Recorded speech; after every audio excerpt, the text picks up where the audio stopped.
just not really. I just want to point out the indifference that was brought up on the stage just now contributes to why Sandra's friend feels that way. I would recommend you both sit down. No shame. You're not going to do that. No. I didn't interrupt you. And you're not preaching at me. I did not interrupt. What I think you should both do is sit down for probably a good 1.5, 2 hours with the truthers. Have lunch, have dinner with them, and actually talk with them, right? Because what I'm feeling is I don't get it. Maybe there's some sort of maybe the internalized trauma is not coming from them. Maybe it's coming from a different place that is impacting you. Some people feel very uncomfortable with the idea that they might be attracted to trans people at some point. Maybe they're uncomfortable with the idea that at some point trans people. I'll tell you something. Yes. I'll tell you something. There was this show where they were talking about they were talking to trans people, and I was like, I just went to the show, and I was like, oh man, that's a hot girl, man, blah blah blah blah. And then she went, I can talk like this, I can talk like this, and then the male part of her came out, and I was terrified. That was my initial trauma, because I was like, oh my god, I wouldn't know if that was a man or woman. The second thing was I saw the Crying Game. That fucked me up. Crying Game fucked me up. I'm gonna be honest with you, dude. I'm gonna be honest with you, right? Because I'm gonna be completely transparent. I thought that woman was the male woman. She was pretty, and I was attracted, but I felt fooled. And that was a little bit of shame in there, mixed up in there. And at that point, those were some of the core moments that helped shape, I think, how I feel. I know that's operating in the background because I tell those stories every time, and that's one of the walls. I can't get past that. You know what I'm saying? So, I'm gonna skip. I'm gonna be honest with you. I'm gonna try. You know what's crazy? I know about that movie because of my generation. I mean, your generation. All the jokes coming up about that, the movie, The Crying Game. I never would have thought, but I always knew what it was about. Yeah.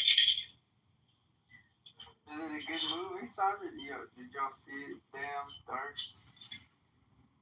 No, but at least I don't think I saw it. Yeah. I guess, damn, at least I appreciate that you wanna have lunch and sit down and just have a meal together. I feel like your perspective may change a little bit. And it's like this. It's like, I can appreciate if a guy looks attractive. I'm not off-put by that. I don't really care. I love my wife, right? I am content in my sexuality. I can appreciate beauty in all those sorts of forms. So yeah, I just recommend sitting down and having a meal. I agree. I think that's fair. So I'll talk about sitting down and having a meal with the gay community. One time when I was early 20s, I was working for a nonprofit organization called LAYN, Los Angeles Youth Network. And we raised over $2 million in Beverly Hills every day, just soliciting, loitering in front of Trader Joe's. We'd be those people hey, we need your help putting kids in the homes. And we break down the stats. Did you know every night there's 80,000 people sleeping on the streets of LA? 40% are kids. 40% are women and children. 12,000 of the 40,000 are just kids, and then 4,000 out of the 12,000 don't have parents. I used to say that every day. So I was doing that here, there, everywhere. We hit the market. You run into different people, and one person said he was a theater producer. This gentleman. So he gave me his card, because I was into acting. We ended up having, I think I already told this story in this space, where I went to a yard house, he wanted to meet up at Yard House. He drove an hour from LA to meet up with me for what I thought was a business meeting. Halfway through the meal, right? Long story short, prostitution. dude up ends up proposing to me, making a proposition, a sexual proposition about how, like, yeah, you can come live with me, stay with me. However, I am gay, and I'm gonna want to have sex. It's just like the most politically correct way to frame, just I don't know what, just a sexual, like, it felt like violation, just having that meeting, even though it wasn't in his office, even though nothing was physically done, just mentally, the fact that he wanted to take it there, when I came so professional, and he did not. Obviously, I had to take my return tip to go. Early, and yeah, that sits with me. That sits with me, and I think of kids that come from Ohio, young adults that come from Midwest states to the South, and like they have no family. And not knowing how long or hard they are struggling and shit. So you can see how easily these predators just prey on Kevin Spacey's of the world, right? If you were to trans anything, but there's good people and bad people in all communities, is what I'm trying to say. So I wouldn't never blanket statement like, oh, they're all good, oh, they're all bad. No, there's good apples and bad apples everywhere you look. Virginia Roberts, do you know?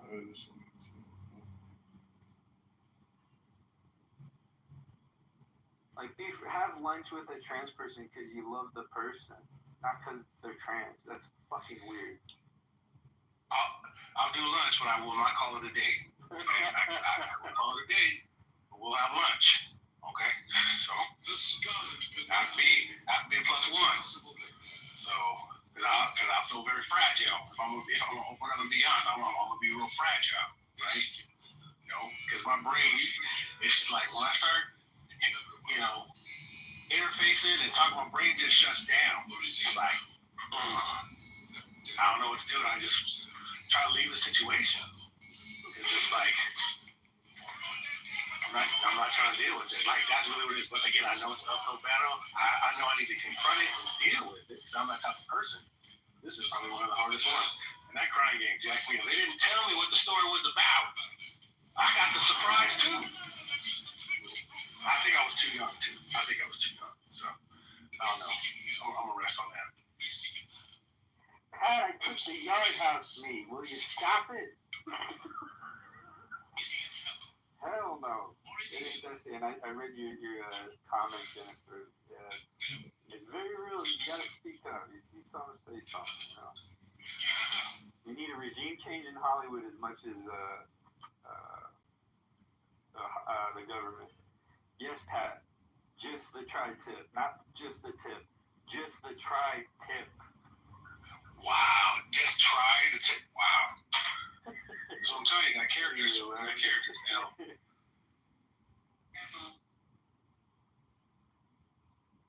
I could joke with that.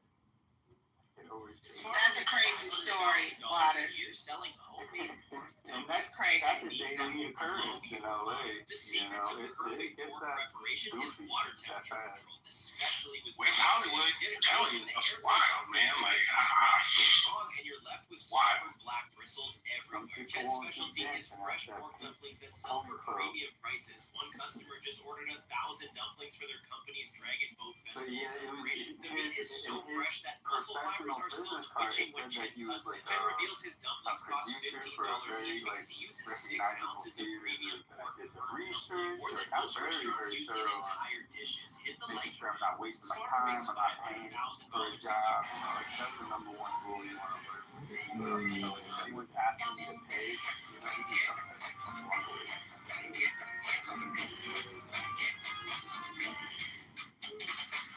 But I have, it's not all bad. I have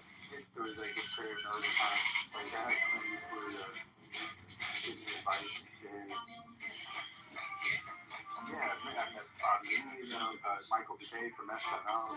That had really good.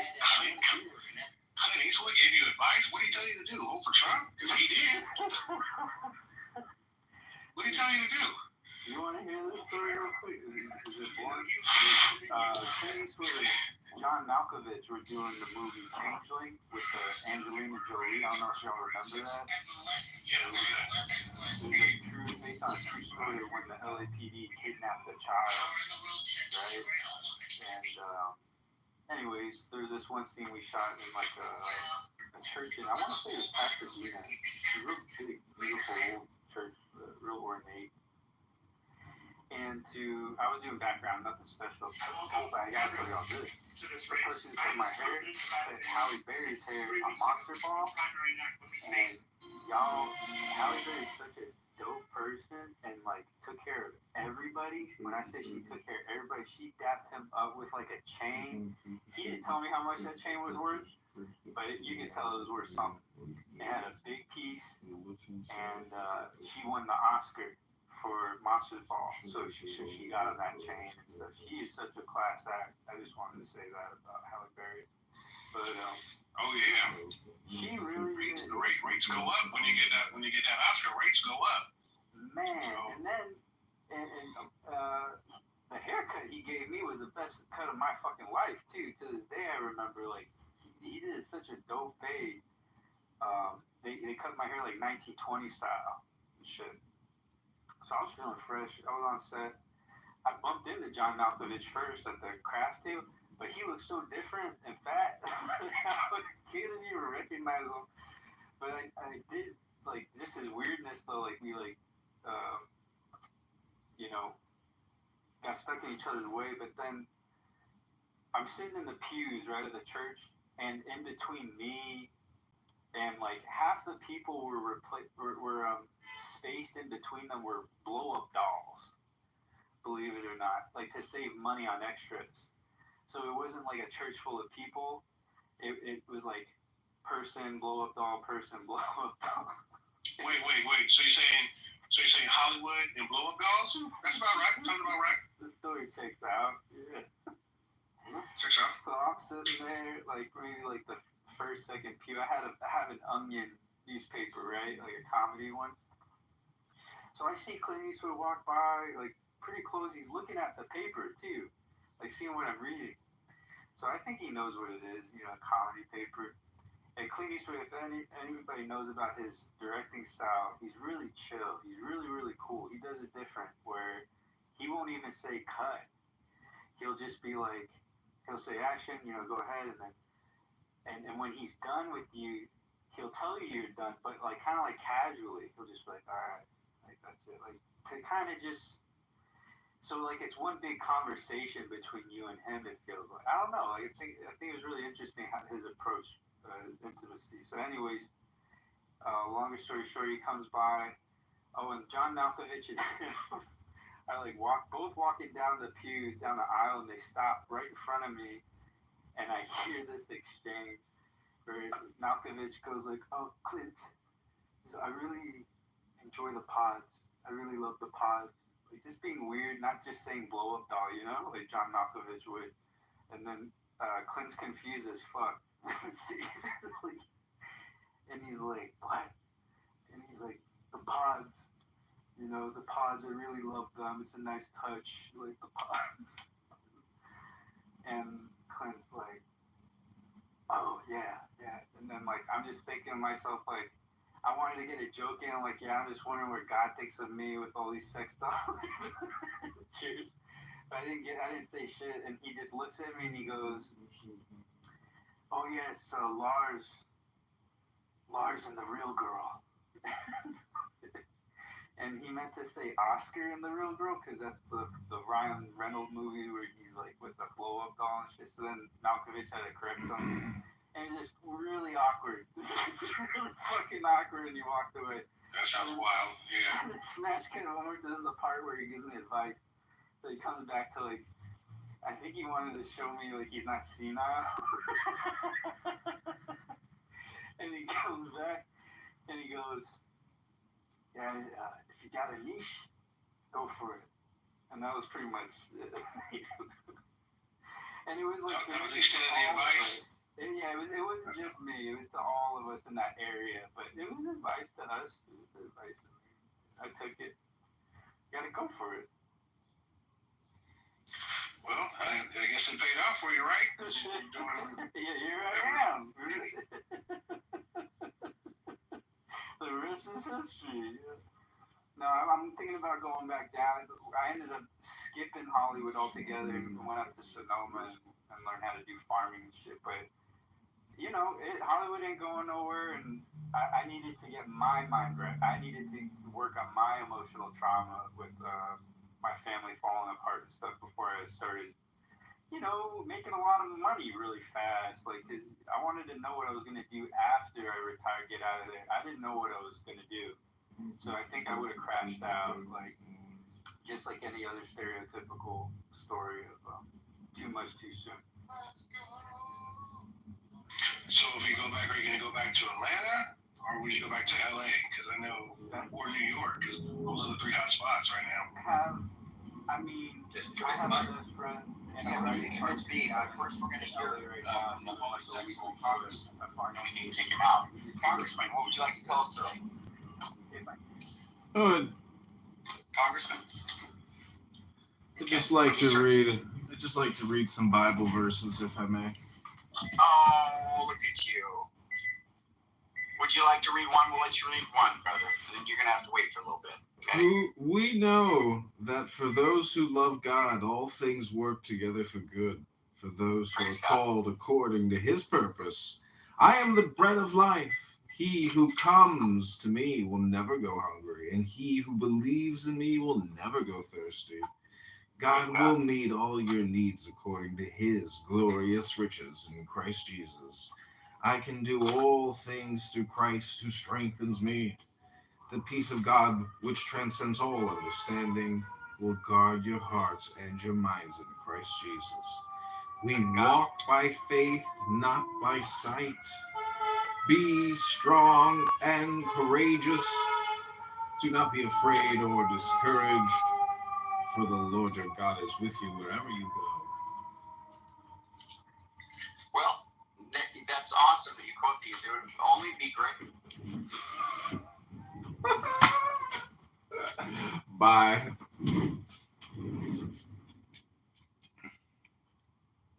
And I met Bobby Lee that night, Michael Che that night, Krista Lee, I don't really give a shit about, but I got passed by Bobby Lee that night, so even though I bombed, I made some connections. That's good.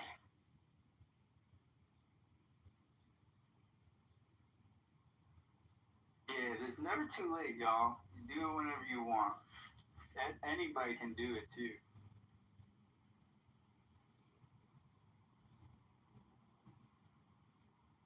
Well, just so I can put a cap on it, do whatever you want. Just don't be a pedophile that has a RICO company, an international RICO company that's embezzling money and destroying the lives of political people and Americans. Outside of that, you do whatever you want. Yeah, sure. Yeah, that's a good amendment. Sure.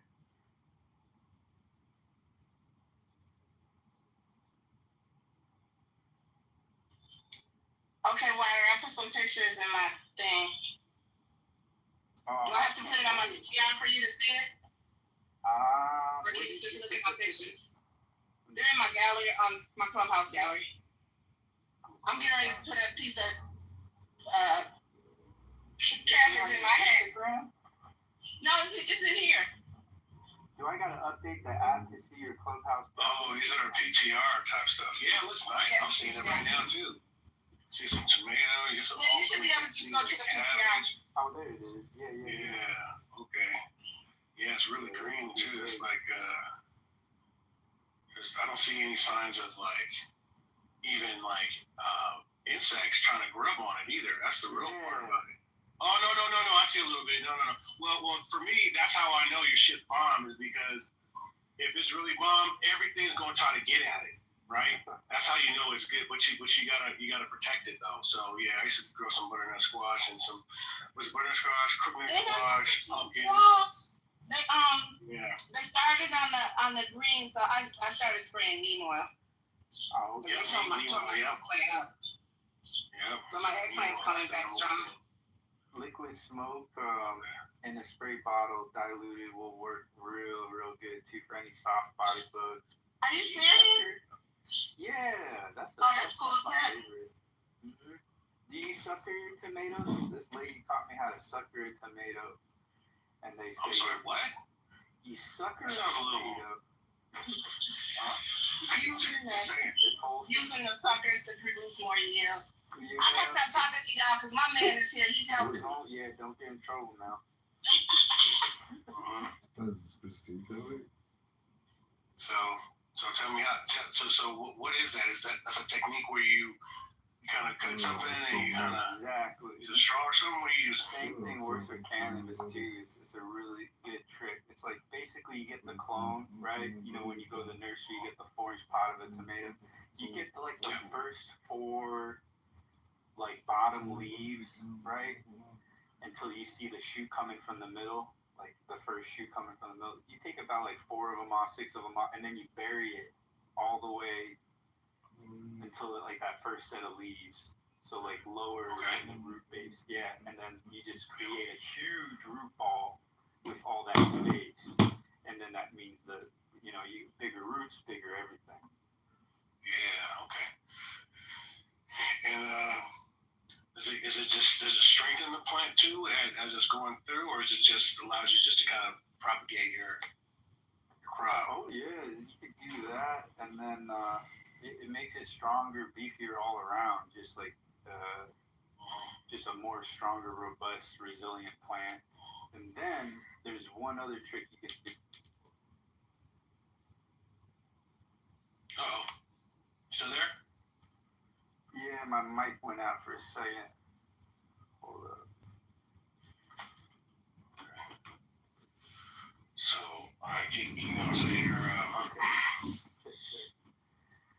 Yeah, I was just gonna say one more trick is self-pollinating your tomato plants with electric toothbrush. You go around collecting the pollen. Electric toothbrush. Okay. Like a bee. Yeah, like you do like a bee. But hey man, I saw mass. Oh, and then another trick is you do charcoal in the soil, activate that with compost. Now you got 2 times as big and 2 times as fast. That if there's one tip, charcoal. That shit right there was gonna change your entire garden. Mm-hmm.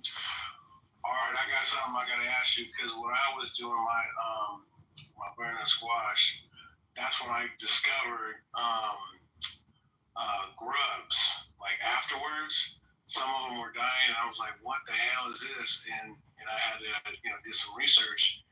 When I started digging some stuff up, I saw there were some grubs down in there, deep in there, and nematodes, beneficial nematodes, and I did that, and that was the wildest thing ever happened. Added water, put the little powder. I guess I had the beneficial nematodes in there. Added the water, and I came back 6 hours later, and it all the nematodes kind of came up to the surface, and because I guess it's it attacks the grubs, and all of them came up to the surface. There's 20 of them. But how do you know any other way to kind of protect your soil from grubs and stuff like that? Does it suck on the sap of your roots? Man, that's a great question. Yeah, shout out to nematodes. That is definite. Link in the chat is for you, Water. Word. Your best friend Shannon Sharp. Oh God. It sound like to me that he paid her off, gave her some money, and they dropping everything to us or something like that. Oh, how much money? I don't know. That's a thing. It had to be more than 20 mil. It had to be more than 20 mil. She was asking for 50, so I'm sure it's under 50. I thought she was asking for, because he's going to get that $15 million contract, right? It was another number. It was 100 million. Oh, it was 100 million. Okay. But She want half without the baby. When she want half without the baby. Things were popping. Well, yeah, she's gonna. Was she from? she's the one that had the lawyer. She was the one that had the lawyer from Houston. That Mr. Bugsy. That Water doesn't like.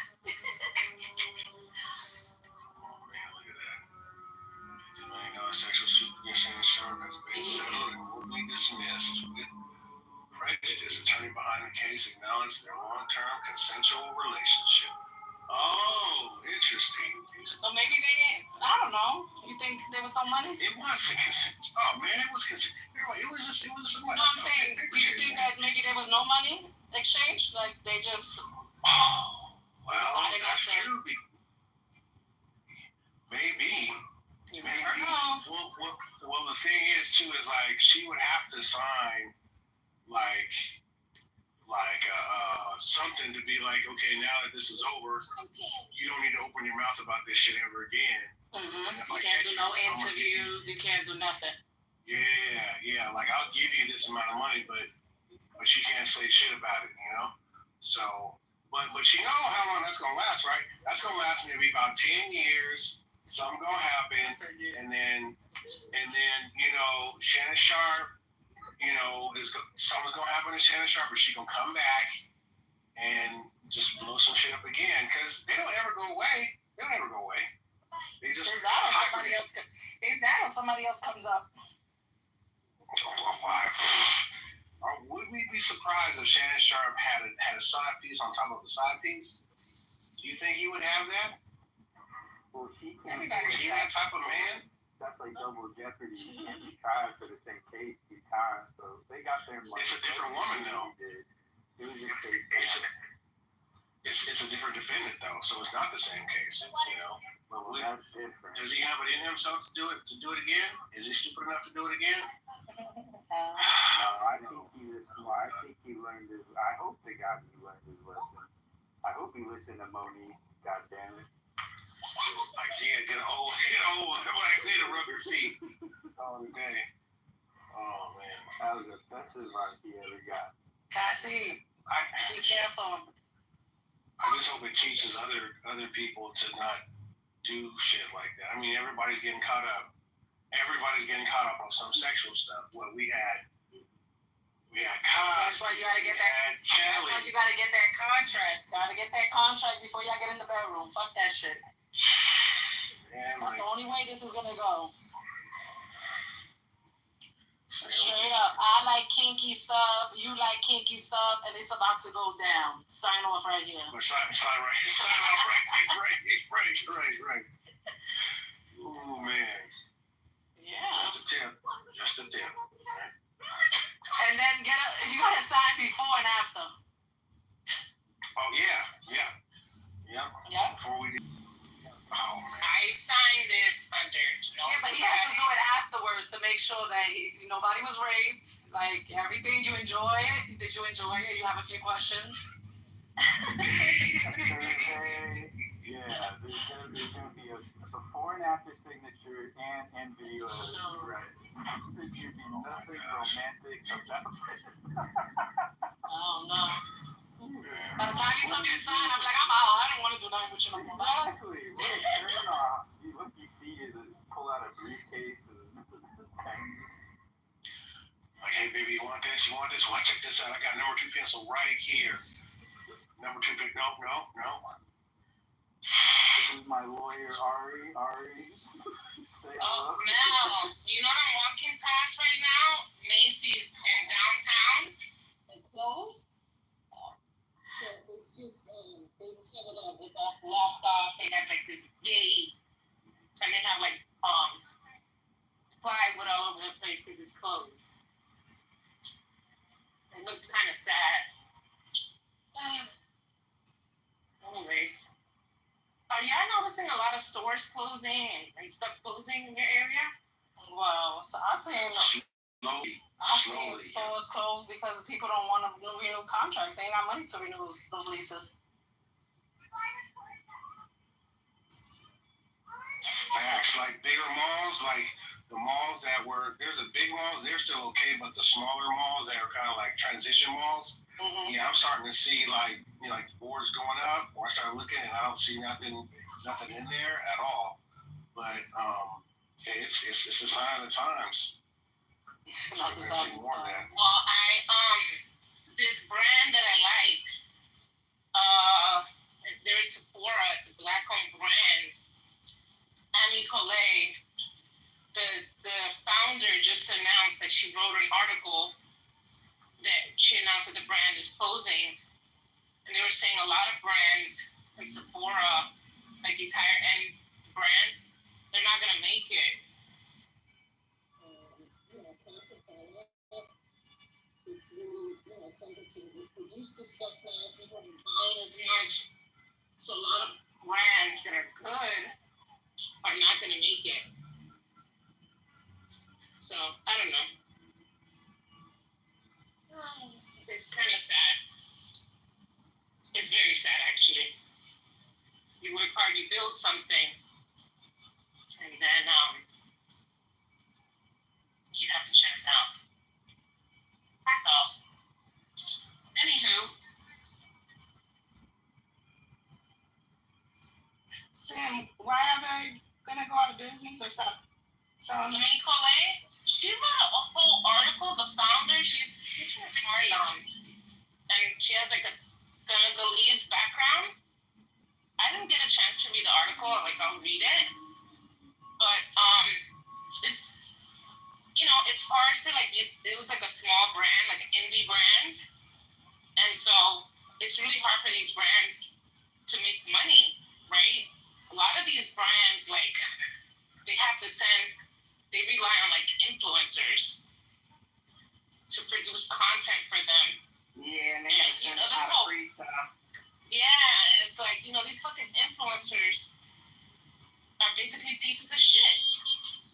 On one hand, the big ones, you have to pay them X amount of dollars. These people are getting paid to push your product. And, other smaller brands, especially black-owned brands, get ignored. So, it's a shame, really.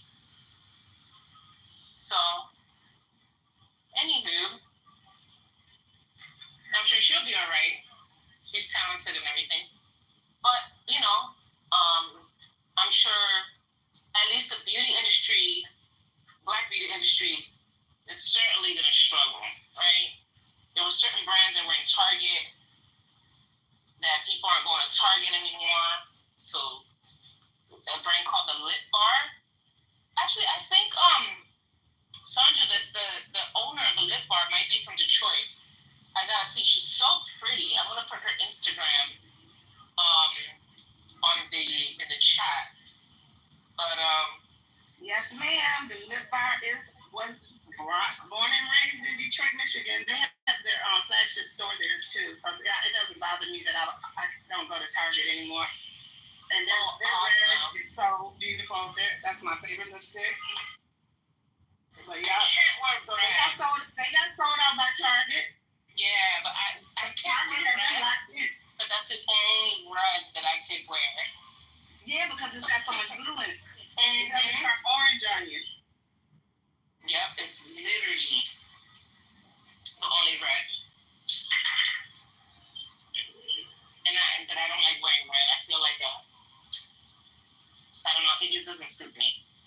Girl, I'm in the garden right now with red lipstick on. Oh, that's amazing. I wish I was that person, but I'm not my favorite that I wear all the time is Riri from Rihanna.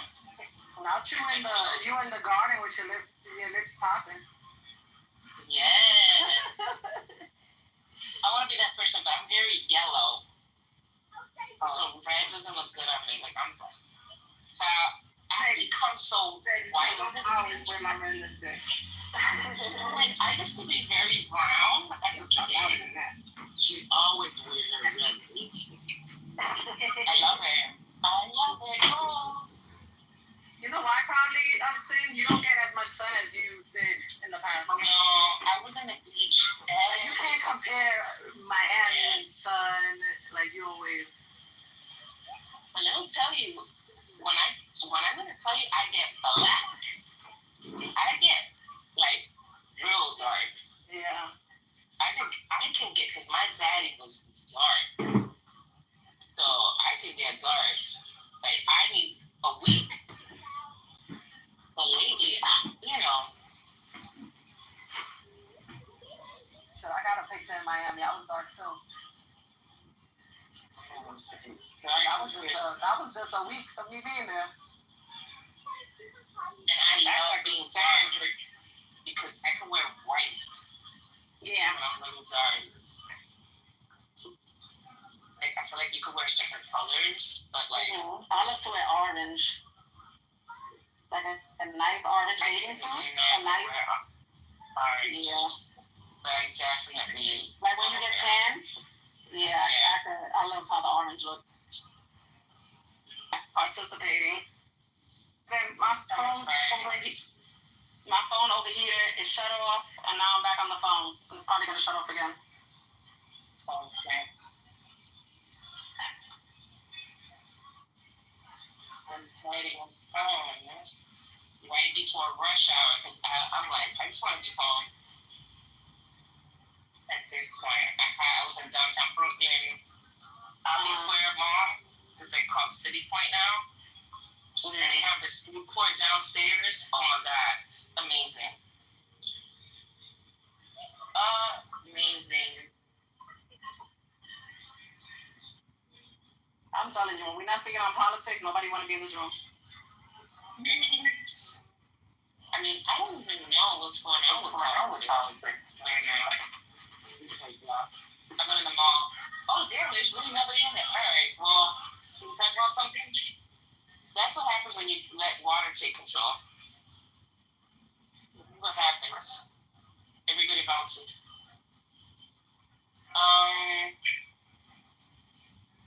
Let's see. You heard about the Stephen Colbert Late Show? It was canceled. No. You heard about that? So. Oh, I'm sorry. What? It was canceled. Yeah. That was like a late show, right? That was a late show. Yeah. At the beginning of the next month, he must have said something really bad about Trump. So what he said was, okay, CBS is canceling the Luke Show with Stephen Colbert next May. Better a decades-old TV institution and changing media landscape moving from air one of President Donald Trump's most prominent and persistent late-night critics. CBS said the Late Show was canceled for financial reasons, not for content. But the timing, 3 days after Colbert criticized the settlement between Trump and Paramount Global, parent company of CBS, for the 60-minute story, led 2 U.S. senators to publicly question the benefits. So, it looks like it came a few days after coincidence. So, I'm pretty sure, viewership was probably declining anyways. And I bet you, I'm not really concerned as much as Jimmy Kimmel, because Jimmy's like, this shit's on Trump, man. And if that happens, then I know we're in a situation that even Jimmy Fallon might be in danger too. But late night is not what it used to be. You know, what's really wild is there's no plans to replace Colbert. They're literally just shutting it down for good. Like they're washing their hands from it all. Which is really. I wonder if David Letterman's happy about that too, because that was supposed to be his lot. okay. And then let's maybe dive into the suit more, the Paramount suit. Anyone know anything about that? I'm going to put a link in the chat. And I'm going to post so this is supposedly why he got fired for criticizing Paramount. So Paramount is a derivative of CBS. Is it going to be work for CBS? Hold on. CBS. So by criticizing Paramount is basically criticizing CBS, right?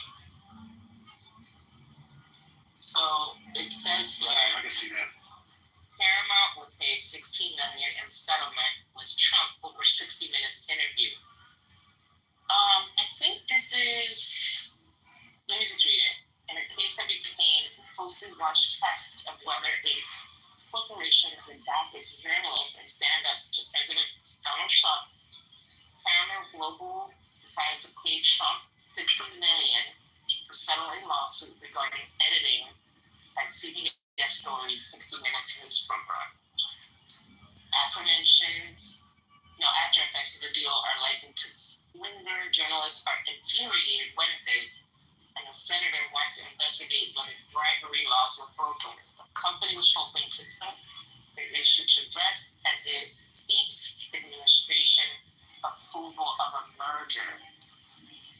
So Paramount, which owns CBS, says the money will go to Trump's future presidential library to pay his legal fees and is not apologizing or expressing regret about the story. The company announced the deal overnight before a Wednesday morning shareholders meeting. So it's like the case highlights decision by editors of putting news shows together. So had issues of broadcast editing.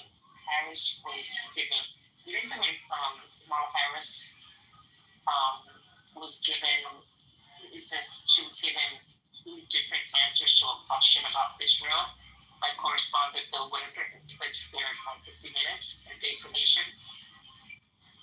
Both responses came as parts of a long-winded answer that Harris gave to Windsor. Editing for brevity's sake is commonplace in television. What was jarring was hearing different words from Harris directly where Windsor spoke. Trump said CBS was trying to make their opponent look better. CBS said that they had no merit in trying to get the case thrown out. Many legal experts dismissed the president's claim. Was a Trump-appointed head of FTC launched an investigation, a complication for Paramount as it seeks administration approval of its proposed merger with Skydance Media. So this is a complicated story. So people think that CBS caved because it was trying to make the Trump administration happy. They paid him $16 million, and the lawsuit the Trump files goes away. But then they want this merger to go through. And so in the interest of this merger going through, they do all of this. But I think the FTC, like Trump's like the FTC on them anywhere. So I don't know what's going on with the merger at this time. Trump's lawyers claimed he suffered mental anguish following the 60 Minutes interview in October with his Democratic opponent, then Vice President Kamala Harris, and sued for $20 billion. Hey, how are you? Good day. Are you familiar with that story? I am. I'm very familiar with this story, yes. Maybe you could provide some insight. So let me just back up a bit. So Stephen Colbert's show got canceled 3 days after that.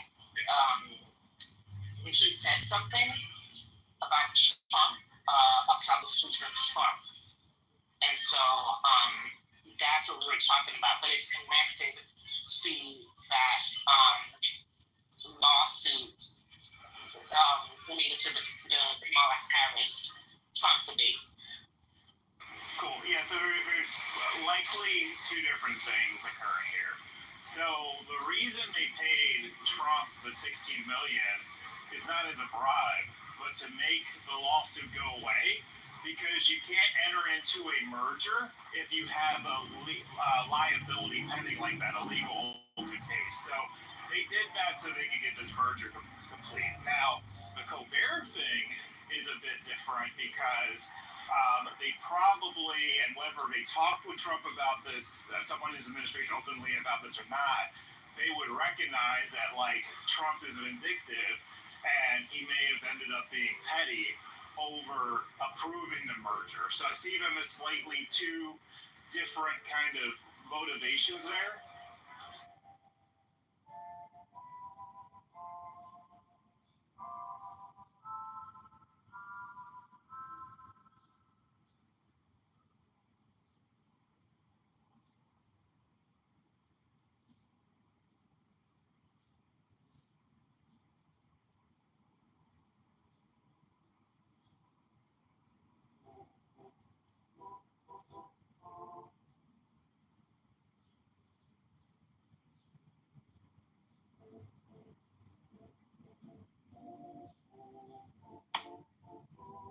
Does that make sense or no?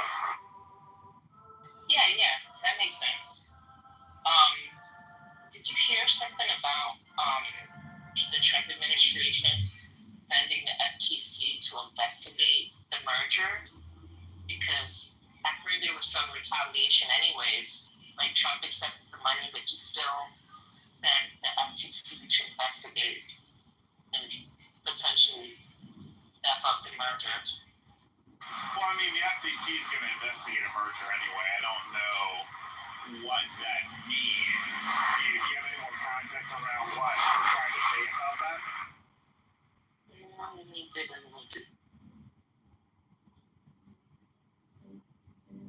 Because the FTC for the last several years has been much harder on mergers. So we're going to investigate it thoroughly anyway.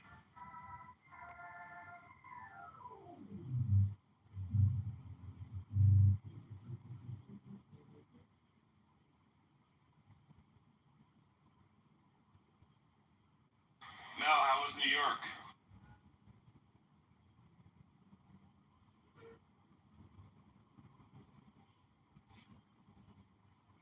See y'all.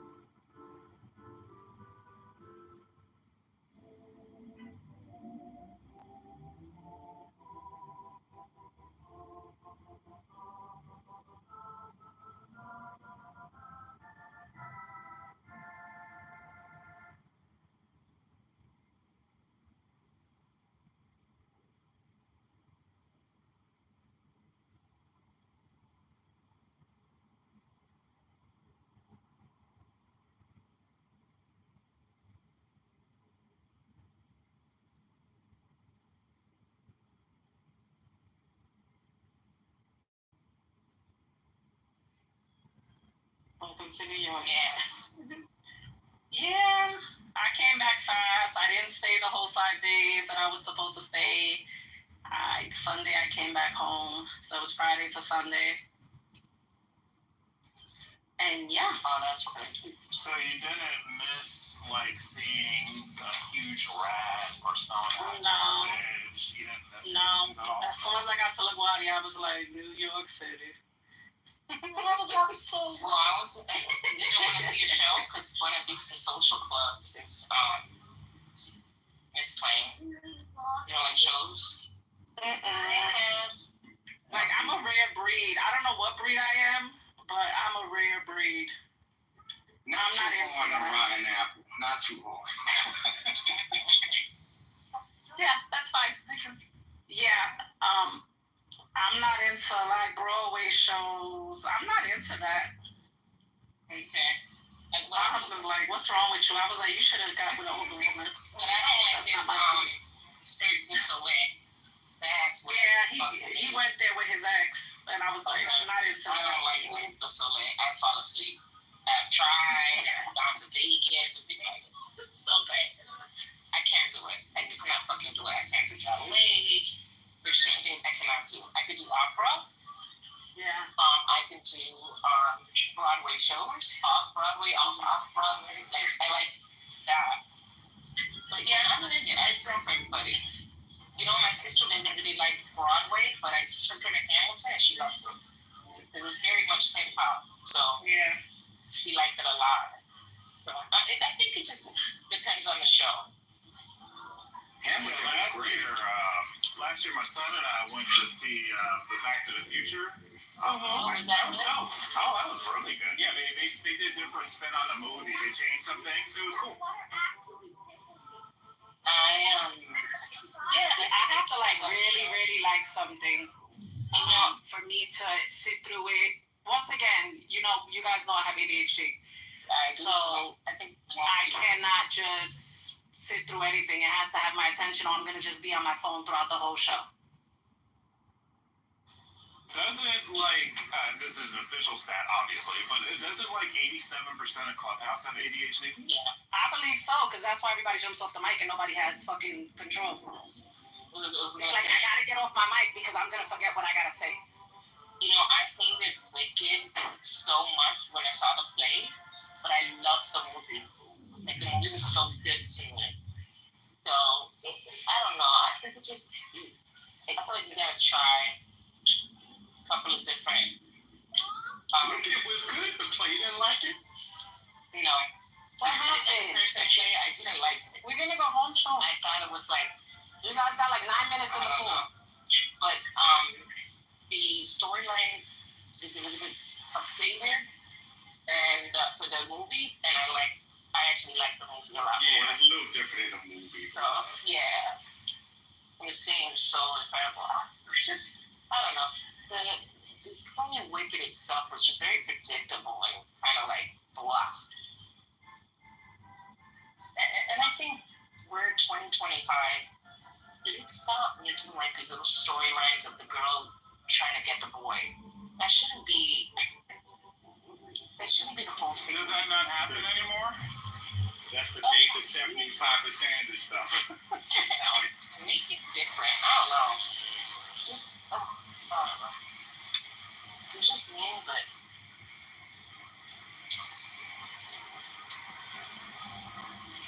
it was just a bit dated for me.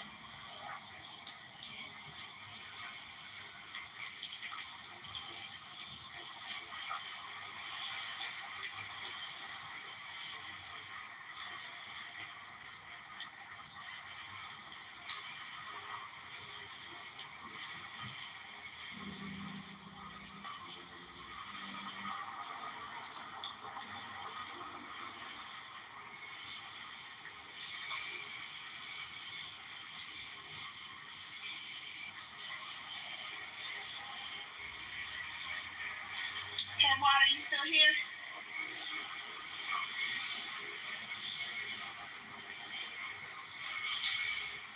Yeah, what's up? Hey, the cabbage leaf trick really worked. Hey, rock and roll. That's what's up. That's what's up. What kind of hat you rocking?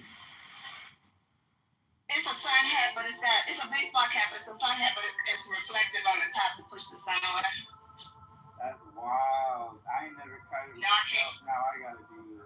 I got a big one too. A big hat, but this is the one I wear just to throw on. But yeah, it really works. Oh, that's so it works better than the reflective stuff on the top of the hat. That's wild. When I was a kid, we would be at the amusement parks like Universal. My pops would just take my hat off, go over to the water fountain, and just soak the son of a bitch and throw it back on my head. I'd be walking right, dripping wet. But yeah, that cabbage. Yeah, I felt a huge difference as soon as I put it back on. Oh wow, that's so cool. Yeah, cabbage, that is a powerful, powerful food.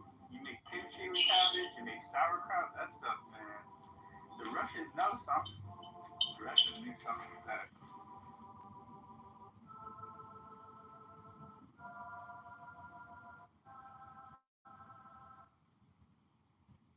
Yeah, Koreans can't live without cabbage. We probably shouldn't either. It's such a, it's a funny story. All right, my godmother, my Aunt Weenie, she used to have a best friend. One of her best friends was a stand-up comedian. She did a bit where she was talking, she was at the mall, smelling all the perfumes. Well, she was on a diet that was a cabbage-only diet, right? One of those fad things like Atkins and stuff. And that was the whole spiel. You can just eat a bunch of cabbage. You make it this way, you make it in that way, and you're just gonna watch all the pounds just fall right off, right? So she's eating this and that, but she said it made her gassy as hell. So they're spraying the perfume at the mall, and she feels the bubble guts coming on, right? And she can't contain it anymore. And like everybody's spraying the perfume, and they're like, oh, this is $40 an ounce, Estee Lauder. This is $45 an ounce, Calvin Klein. And she just rips a big one, right? They have to go, oh my God, what was that? And she's like, oh, this cabbage is $4 a pound. Oh my God. She crazy as you are. I never forgot that. I was a kid when she told me that story. I remember that joke.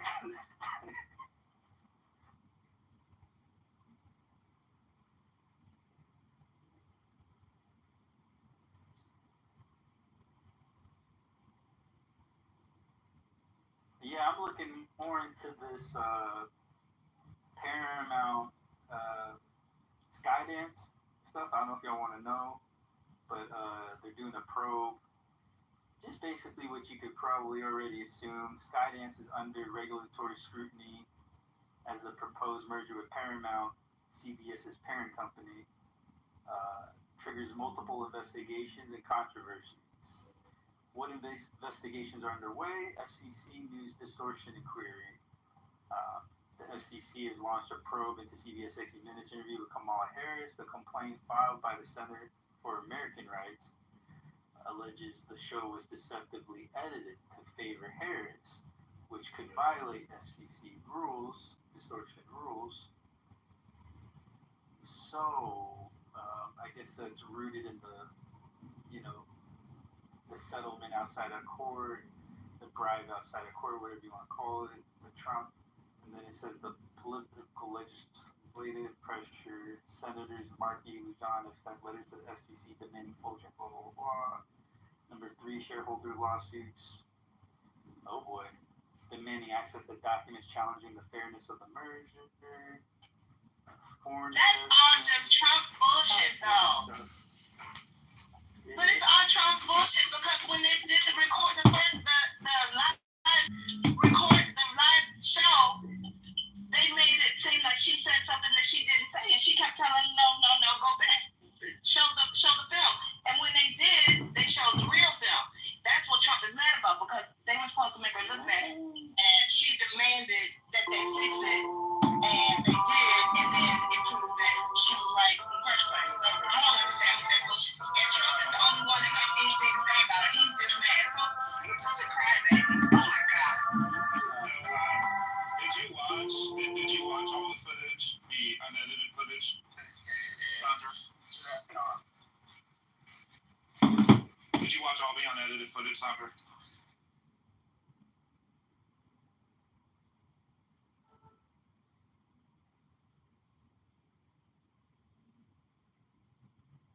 Okay, Water, did you see it? Sir, no, sir, I have not. But listen to this, CEO. So the number 4 they're saying is foreign investment in national security review. Dig this.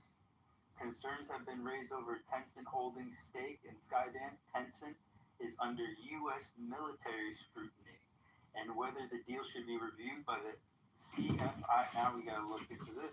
Critics argue that the transaction poses national security risk by integrating foreign capital into the U.S. media infrastructure. So now we gotta find out who's Tencent. Okay.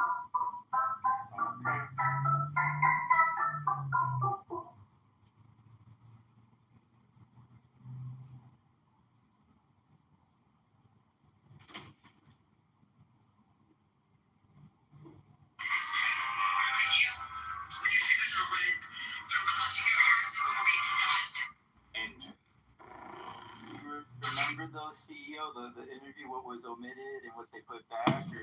Yeah, I saw the unedited footage, and there was plenty of unedited footage that was very unfavorable towards her. So that's why I was asking Sandra, because there's a lot of footage that was very unfavorable to Harris. So.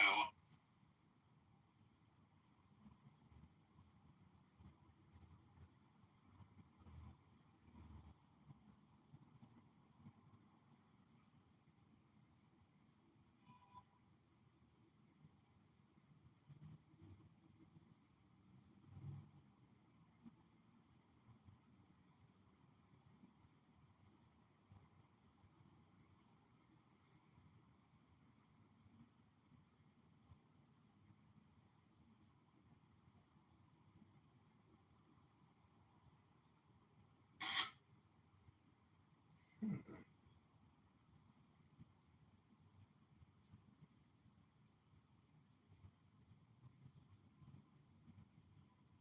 wish I could sell.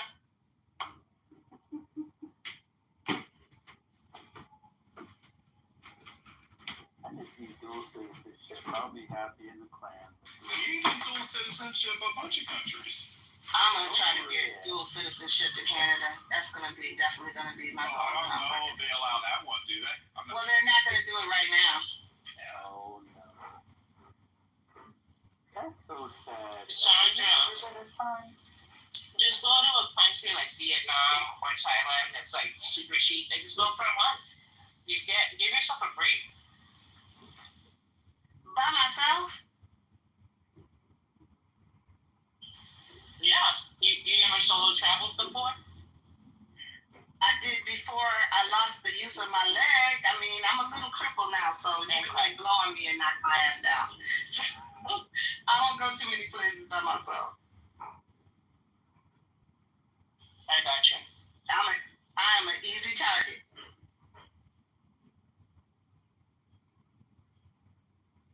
I mean, you could go on a cruise. They have like month-long cruises, or at least a week or 2 long cruise, like to Alaska. I heard those are really fun, or somewhere farther, but just maybe start off slow first. But at least you'd be with a group. There's travel groups that you can join too, so you don't have to be alone. There's a bunch of them on Facebook. And you can find. Yeah, I joined Sisters Traveling Solo. Nice.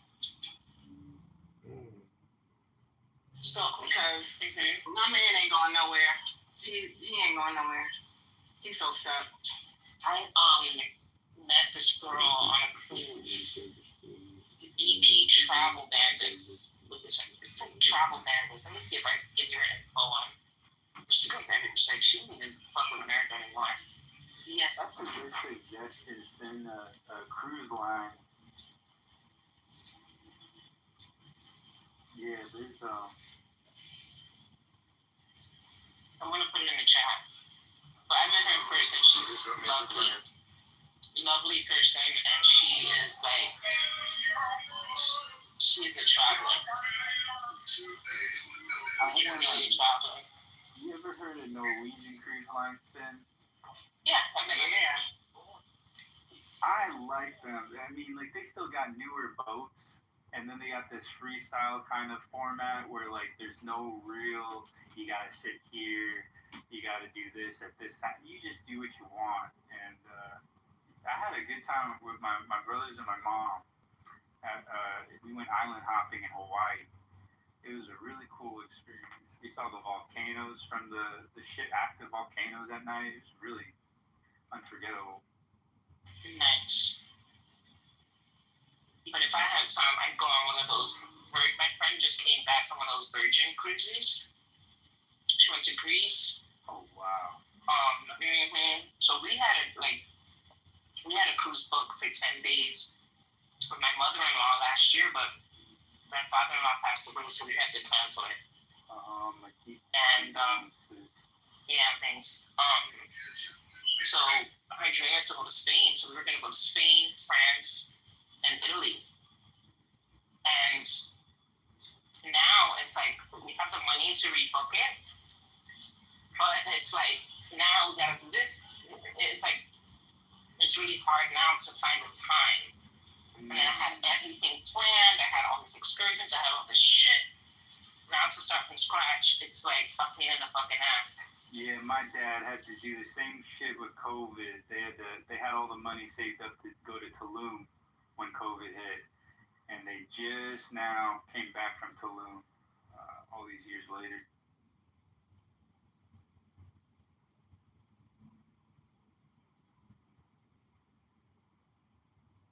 The moral of the story is never pass up on a trip. Well said. Hell yeah. So now I'm going to Puerto Rico next month for the first time in my life. Oh wow. Very embarrassed to say. Oh wow. Yeah. 25% voted. Wow, your first time to sin? I'm shocked. I know. But I don't have friends like, I do have cousins that are actually, that I don't really, I'm not close to. Yeah. Anyways, I'm excited to go. As you should be. That's what's up. See Bad Bunny. And then going to see Bad Bunny. That'll be cool. Conejo Malo. So it's time for this. I will try to. The thing is, I have a wedding in Jamaica next year, January. I would like to go to Europe in the summer. I mean, in the winter, like for Christmas time. My mother-in-law's a Christmas baby, and we were supposed to go to Europe last year, and something happened, we couldn't. So now we have an opportunity to try again. And so I might try, but the thing is, I really didn't even feel comfortable traveling with this whole truck thing. You know what I'm saying? Girl, that's why, where you think I'm at home? I don't want to go. When my husband went his accident, they ended up taking his ass. Yeah, you see that lady, I think she was Chinese. I'm not sure. That left for a business trip and now they want to let her back in the United States. I read that this morning. Yeah.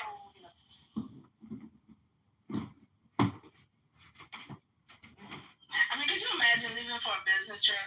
Leaving your family, your husband, your kids, and then you get over there and they won't let you come back? That is some crazy shit.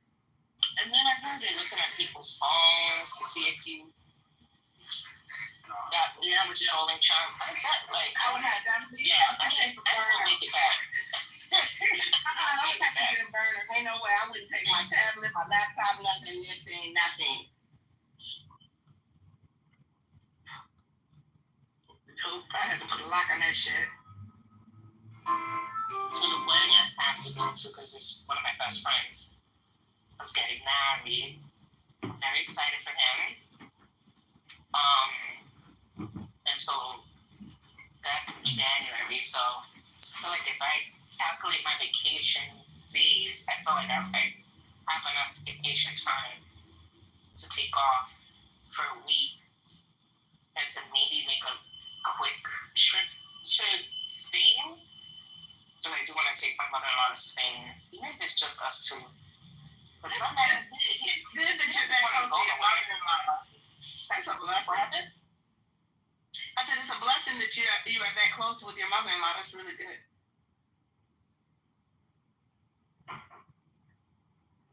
Can you not hear me? I think she got a phone call. Saying you heard her? It broke up. Oh, okay. Let me get out the car.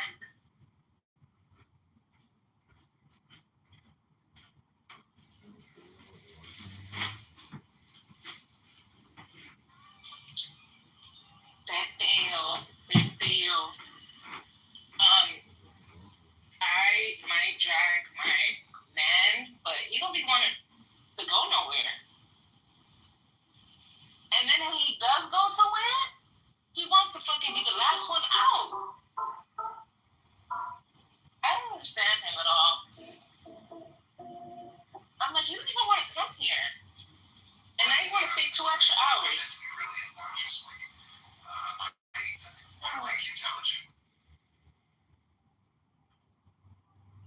He had to get in the groove.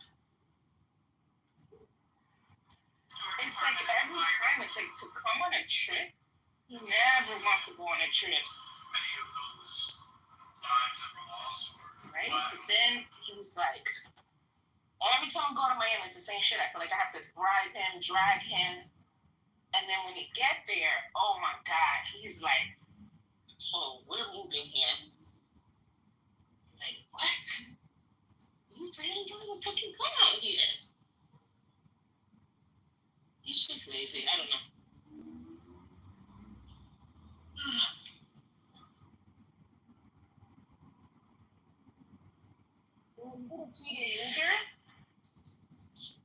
Yeah, I've been to Petaluma. Okay, I haven't been yet. And I pass by you right now. I still ain't been. Yeah, I went on a double date with my sister's ex-husband. Us four. Nice. I definitely want to go. I don't know if the house people say kind of like an Italian place across the street. Is it Fixations? I've been there. Open up a little science stuff. I'm not even doing a little bit. I pass by it like almost every day.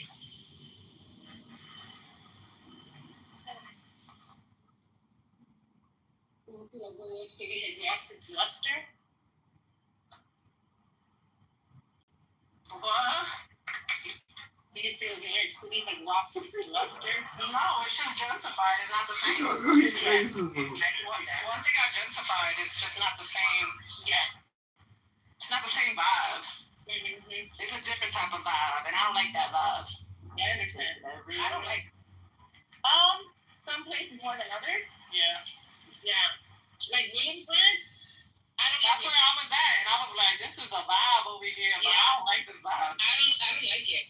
Yo, this girl comes to us. Listen to this. So we're by Domino Park. She's like, "Hi, can you do me a favor? If I could record you, and if I could record you saying happy birthday to my friend." That's not New York shit. That's weird. But we did it. Oh, that was nice of you. Yeah, we did it. We was like, "Happy birthday, Tina." That's a almost got shitted on by a fucking pigeon. No, Now that's New York, right there. When I was in Bed-Stuy, I prefer Bed-Stuy 10 times as much. Everyone's like, "Oh, you're super lucky to live in Williamsburg." I'm like, I don't like it. I don't like these people.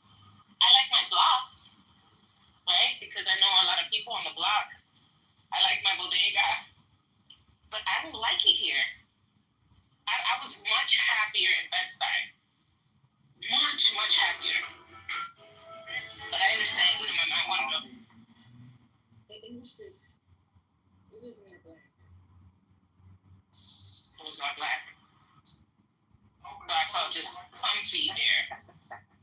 Here is very white, very expensive. And I've lived in areas that are more white than this, because in Chicago, I lived in a fucking white ass area.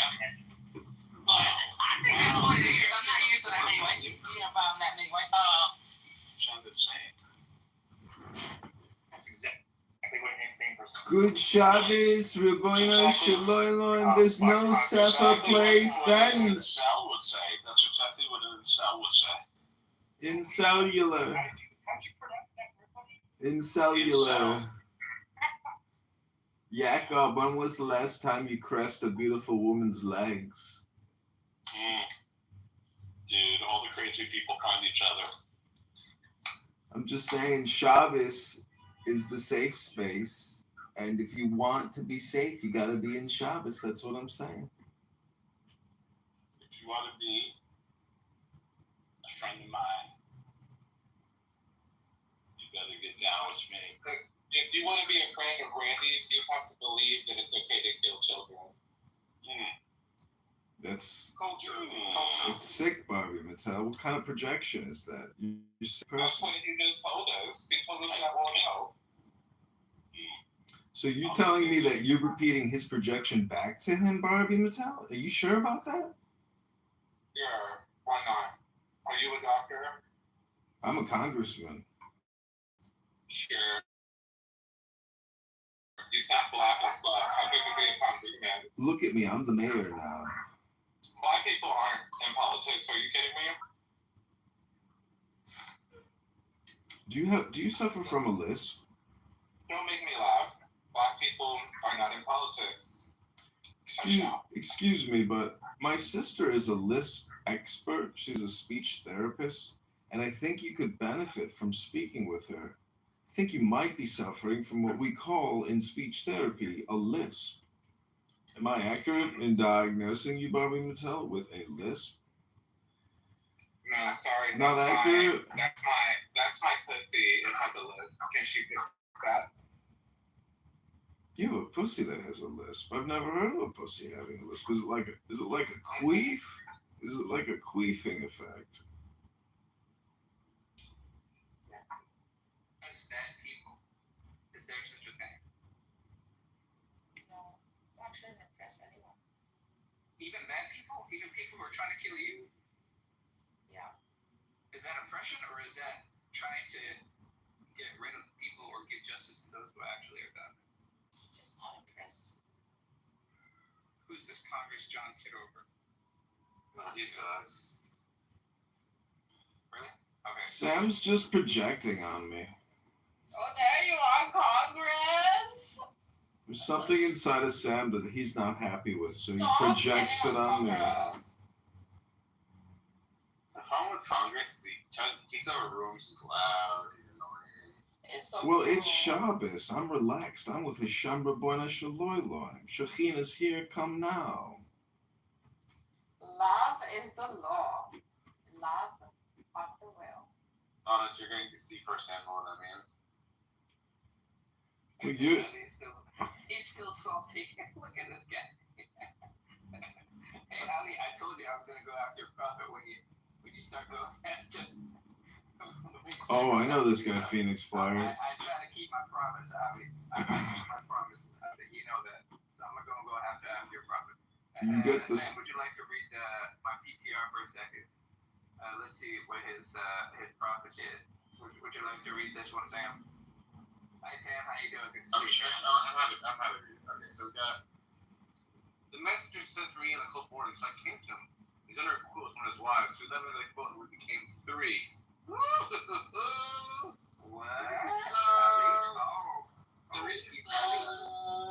Why is it prophet having a threesome, dude? Ali, oh my God. Cousin is a threesome. Do you think he ever had a 12 cell with all of his loved ones? That would be a joke. Yes. You are calm. Most of them not considered reliable.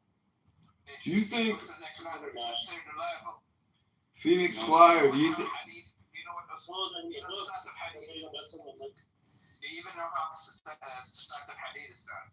Do you even know how that is done? Yeah, I know. Yeah, nobody cares. Okay. So here's a picture of the Isnad chain, and I want you to read it out loud for me. If you can speak in Arabic, go ahead. He doesn't give a shit. He's a Shia, bro. What do you think? Yeah. And many Sunni scholars doesn't consider Musaddiq al-Sahihan as reliable. They see it as a secondary source. As per the abridgment of Zahabi, like they say, it's just abridgment. He doesn't care about whether he authenticates or not. And nobody gives shit about the authentication of Hakim Nishaburi. Really? So who are these people who are on the Isnad chain over here? Are there? By the way, the Sunnis take this as authentic, as far as I'm concerned. No. I actually checked that. They care more about. They care more about the 6 books than the book.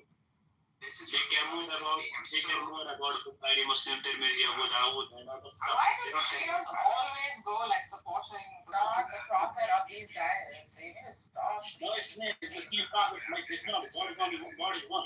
Whether it's for Hindu, whether it's for See, every time when you speak, so here is the Isnad chain, and I'm going to read it to you.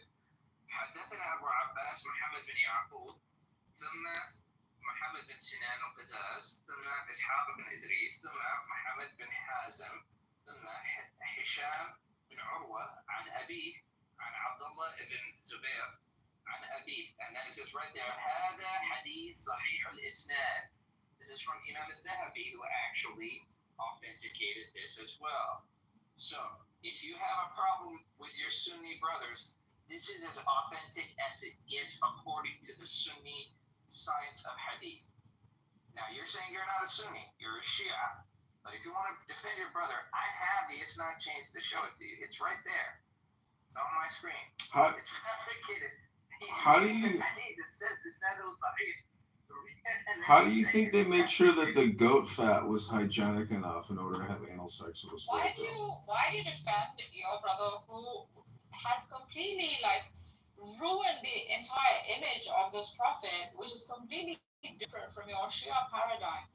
Why do you do that? Why do you not let whatever Phoenix or whoever it is expose it? Let it be. It's necessary to do so. I think Phoenix Flyers, like PTRs, if you go through them all, they're so strange. Each one is like a piece of art. Some are upside down. It's like Phoenix Flyer. Just clean it up, create one master sheet of all the greatest verses with all the citations, and let's organize this. Yeah, well, the one that you were just reading about the anal cream. This one is from Tafsir al-Tabari, or chapter 2, verse 223. It says, Abu Darda was asked about women having intercourse in their anus, and he said, "Can anyone do that but an infidel?" Ruhr said, "I witnessed Ibn Abi Medika asking about them, and he said, I wanted to do it, quote unquote, do it with my sex slave yesterday, but it didn't work out. So I used some fat or cream to make it go smoothly inside the anus of the slave girl." Ooh, we're talking about 7th century noobs up in here. Oh my gosh! Oh boy, that was. Do you know how Bedouins brush their teeth? We're using the miswak or the siwak, whichever you want to. Yeah, but what is that? Depends on how Bedouin. So a miswak is like a little toothbrush, it's a brand, so it's a very small one. A siwak is a massive one. It's as long as your arm, okay? And those things can hurt. They're not only used for cleaning teeth, but they're also used for whipping your. It's multi-purposeful, and also beating your wife too. So a siwak can be used also for beating your wife. So these are the many things that it's used for. Isn't that amazing? All that from just wanting to brush your teeth. Fucking unbelievable. Yeah. Well, that's what you did. I have this. I bought some kind of product on eBay, like some musical instrument or something, and they sent me a Bedouin toothbrush, which is teeth. My favorite girl. I mean, other than Nagas. Sorry, I didn't mean that out loud. I and I share. You can share us. We share equal love. Thank you for that, but we allow you to share us. I'm saving it for marriage. I'm saving. Oh dear. I'm saving it for marriage. I think my virginity is very important to me. So Phoenix Flare, what do you think about denaturalization and deportation in Minnesota with all the Somalis? What do you mean naturalization and deportation? I don't know what you're talking about. Denaturalization. Wait, are we decitizenizing? Yeah, you decitizenize, and you reverse their citizenship to deport. You're where, in Minneapolis? Yeah, Minneapolis. I didn't know we could do that. That's awesome. You don't think you can denaturalize just as you can naturalize? I mean, it's just words. Well, not according to the. If you're born here, you cannot be denaturalized. Yeah, but in the 90s, I guess, because of the war, Bill Clinton brought in, 30,000, 60,000, and now there's hundreds of thousands. Yeah. And, I guess so. Cool. So that guy on the picture, is he like a city mayor or something? Yeah, he's running for mayor. He's running for mayor, so he's not the mayor. He says the greatest threat to all the Somali people are white men. Jesus fuck. How is this guy not being kicked out right now?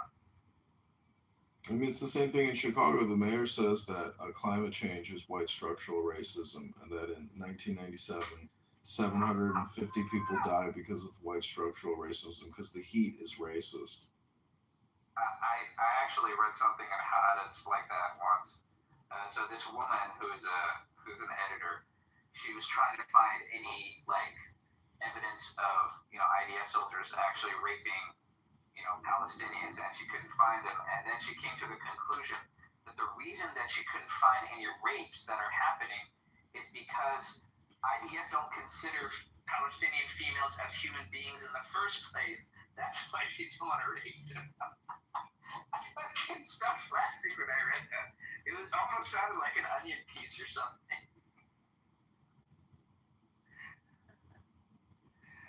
So, hey, Ali, I'm gonna have to go after your prophet, or after Ali himself. If you keep talking like that, I might have to go down cafe and find some really nasty stuff about your prophet.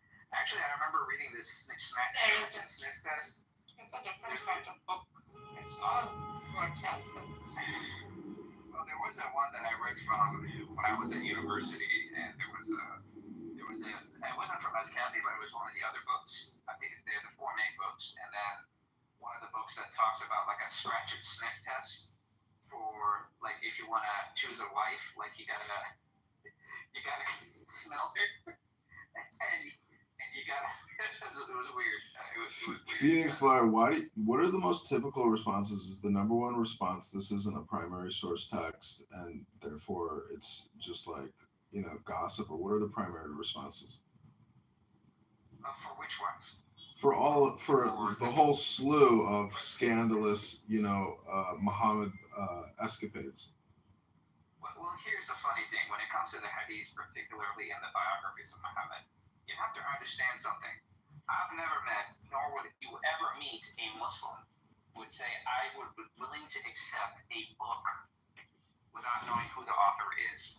Okay, that's you might as well say that any Tom, Dick, and Harry just wrote this book, like Shakespeare wrote this Quran book, and people would believe it. You find in Quran only people, but they're like literally not even a community. Like they're so sparse in between, right? You only find them in non-Muslim majority countries. You'll never find them in Muslim majority countries, and if they're ever been found, they'll probably be killed. So that's number one. Number two, the very same people that they criticize, the Hadith, for example, from the Isnad chain themselves. If you're a Sunni Muslim, for example, Abdullah ibn Mas'ud, Ubay ibn Ka'b, Ibn Abbas, all these people who also have their hands on the transmission of the Hadith are the very same people who are giving you the Quran as well. Meaning that they transmitted the Quran and they handed it up to the next generation, right? For example, Asim, okay, from Hafs and Asim, right? So Hafs, okay, Hafs himself, which is pretty much the version of the Quran that they're using here today, the vast majority of them, his Isnad chains are in many different hadiths, many different hadiths. Yet, if you're going to go after the hadiths themselves, if you're going to go after all the things that we know about your prophet, don't tell me you know anything about your prophet if you're going to be throwing away the hadiths, because the Quran only mentions it 4 times. Three of them could be a title, not even a name. Second, if you're going to tell me all of these people who compiled about your prophet are bunches of liars and deceivers, then what stops these liars and deceivers from going after the Quran, making up stuff wholesale? What if they made up some verses of the Quran and they just sold it for trifling? Like if you're willing to say that, then by all means just throw away the Quran in that case. You see what I'm saying?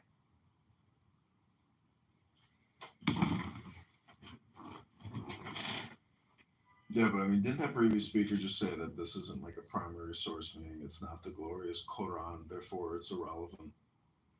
Yeah, then in that case, then throw away the hadiths. If you're going to throw away the hadiths, then throw away the Quran as well. Because the very same people who transmitted the Quran are the very same people who transmitted the hadith as well. So by the time, put it this way, if I can say for a fact, like if you want me to, I can give you the benefit of doubt and say for the first 200 years, for the first 300 years at least, the Quran was memorized and it was passed around like accurately 100%, 1-to-1 ratio, everybody knew what they were doing. But until these new people came into place where they started to compile them into a book, okay, by the time around 300 years later, it's already been corrupted, because at that moment, the very same people who were compiling the hadith are the very same people who are compiling the Quran. Simple as that. So so either say it was corrupted from the beginning, or say that it was corrupted 300 years later. Whichever you want to do, go ahead. Be my guest. But at the end of the day, you cannot criticize the hadith without saying that the validity of the hadith without criticizing the validity of the Quran as well. Okay, I think this could be an interesting question for you and Sam and others. That is the link to the Abyssinia scene from The Message. And I'm just curious if you analyze the communication in the scene where he goes to the black Christian king, and he gets like a social, like the way that they frame it, I think is kind of interesting and maybe like in hindsight really ridiculous and totally logically flawed why this black Christian king accepts this testimony. Najashi, Iris, come on up. Oh, you some bitch, you left. I'm just saying, analyzing the conversation and the debate between the Christian king and the Muslim messenger is like an interesting way to like analyze how they prove it in the movie, or even though it's ridiculous. Has anyone actually watched the new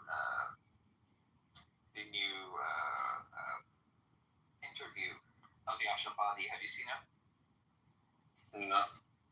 So this is when Ivy League universities you can get into with a 3.6 GPA. 90. Like this. I think I can bring them back. But they do like historical, like they deal with academia.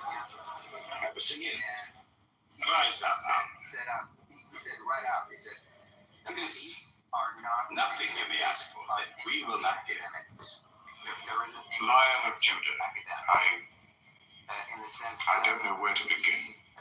They don't believe in the transmissions at all. You have our friendship. And I say this Begin as there. a part of my faith. Certain runaway slaves have escaped from us into your kingdom. My faith. Slaves go back, as you no doubt would return our slaves to us. There are, however, some free men among them, rebels. That means you're lying to people. Rebels. Like, why would anybody do There's this? disturbance in that area. Why am I not informed? They are rebels in religion. Places.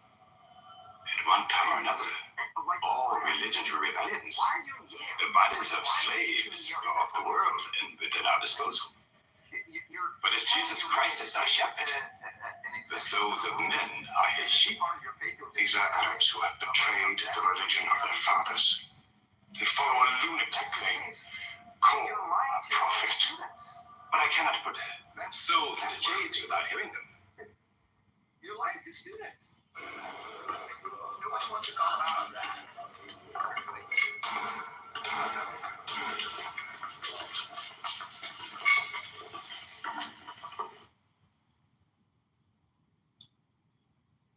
If you get a second, watch that Abyssinia scene, because I'm wondering like how they frame it. If it's like a ridiculous interpretation of the situation, because it looks like. Are you talking about the king of the Najashi king?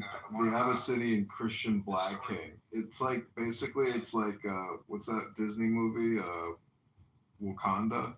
It's like literally the Muslims come into Wakanda and they're like, we want you to accept that the Prophet Muhammad is the new messenger from God. It's a ridiculous scene. I'm telling you, like I think they manufactured this bullshit for the movie. Like it's not historically accurate. Well, the story goes, Muhammad's people were being oppressed, so Muhammad sent some of the people to the kingdom to the kingdom of Ethiopia for protection. But even his own enemies went there in order to get those people back, in order to face justice. So they went to the King Najashi's court, demanding that they would be handed back to them for justice. And the others were saying, no, they're going to kill us and they're trying to oppress us because of our beliefs. And then they say, oh, what's your belief? It's like, oh, we believe, in Jesus and Mary and all that sort of stuff, right? And then the Reds are like, no, they don't believe in what you believe in exactly. And so they went back and forth and like were in the court arguing and debating. And so he read part of the Quran and left out the last part where he said that Jesus that did not say free. So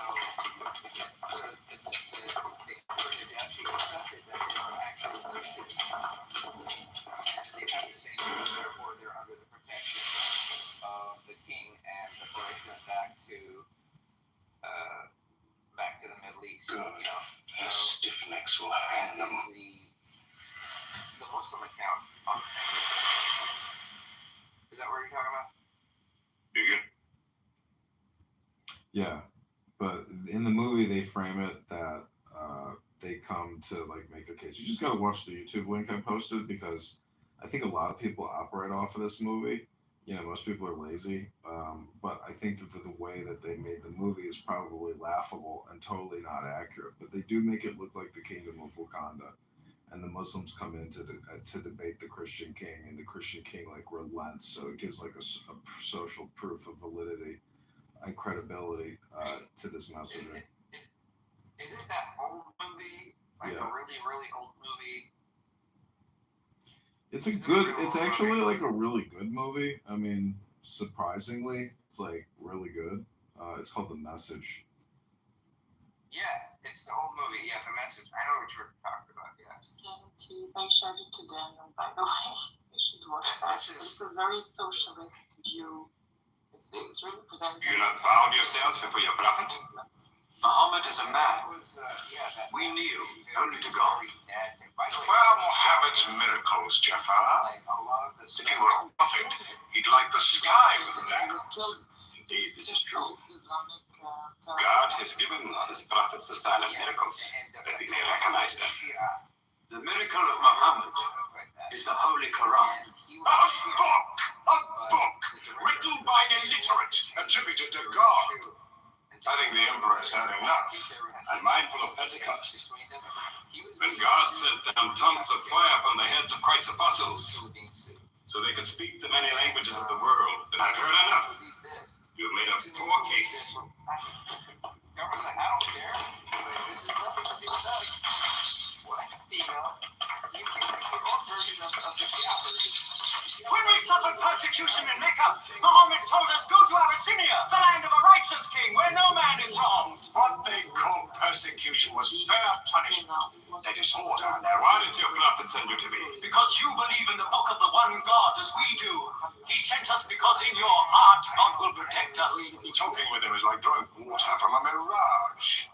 But they've now laid a duty on me to listen to them, my friend. Like grandfathers who became from watching that movie.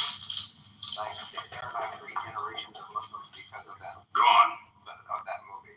Like, so, and this is when I... For years, we worshipped wood and stone, images of our own manufacture. We lived in ignorance of God. We had few earthly laws and no heavenly laws. The rich neglect the poor, and the natural pity of man, whereby he lifts his brother up when he is fallen, is described by them as upsetting social order. It's not possible. To this inhumanity has come a man whom God chose, and in that we believe. It's also kind of funny because they like everybody who is a Muslim in this movie is like white or, you know, like aristocratic in a way. It's kind of a hilarious, you know, racial identification. I have a really funny story about this. So this movie, not a lot of people know this. Back then, it was really hard to get a job. It's really hard to get a job in the acting world, right? The guy who played... Hello. My name is Adam Ferrari, Chief Executive Officer of Phoenix Energy. I look forward to you. He cast himself as a Muslim. How do I know You're overcome. I beg you to collect yourself. 2 blocks away from me. I speak of the messenger of God. Told me the story that he was a Baha'i this whole time. Muhammad teaches us to worship one God, later on, to speak truth, later on, to love our neighbors as ourselves, to give charity. Even a smile can be charity. That would be so hilarious. To protect women from misuse, They went after him. to shelter orphans, and to turn away from gods of wood and stone. I cannot keep still and hear this blasphemy. We are an ancient civilization. To call our gods wood and stone is to speak ignorantly of them. The idol, the form, is not what we worship, but the spirit that resides within the form. I agree that idolatry is not always fully understood. Thank you.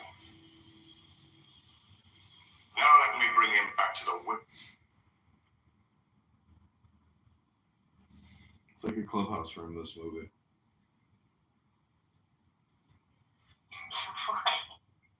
Because like they're in their hall or a room in a house having a debate about, you know, philosophy, God, and religion.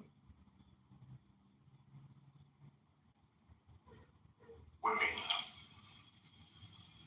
God made woman to be the proper companion of man. She is different, but equal. Equal! We buy them, feed them, clothe them, use them, discard them. Women equal to us?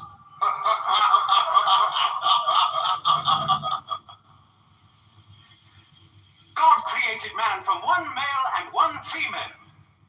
Now, you must respect in all women the womb that bore you.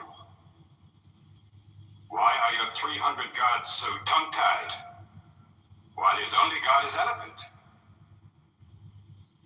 God has spoken to us before, through Abraham, Noah, Moses, and through Jesus Christ.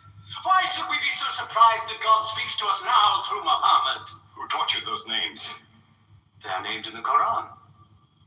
I knew Muhammad when he was an orphan minding sheep. And we knew Christ as a carpenter. What Christ says, and what your Muhammad says, is like two rays from the same lamp. They are lying to you. They deny Christ. You worship three gods, they say. Father, Son, and Holy Ghost, they say. What do you say of Christ? They say God cannot have a son. Christ is not the Son of God. Speak to me of Christ. We say of Christ what our prophet has taught us. That God cast his Holy Spirit into the womb of a virgin named Mary, and that she conceived Christ, the apostle of God. The apostle is not the Son, not the Son.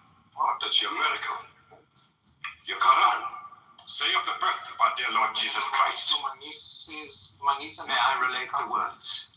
Okay, you told me that you were in Mayfire, right? I was in Mayfire. Come closer to me. At that point when I was speaking, but then I went all the way to Tower Bridge.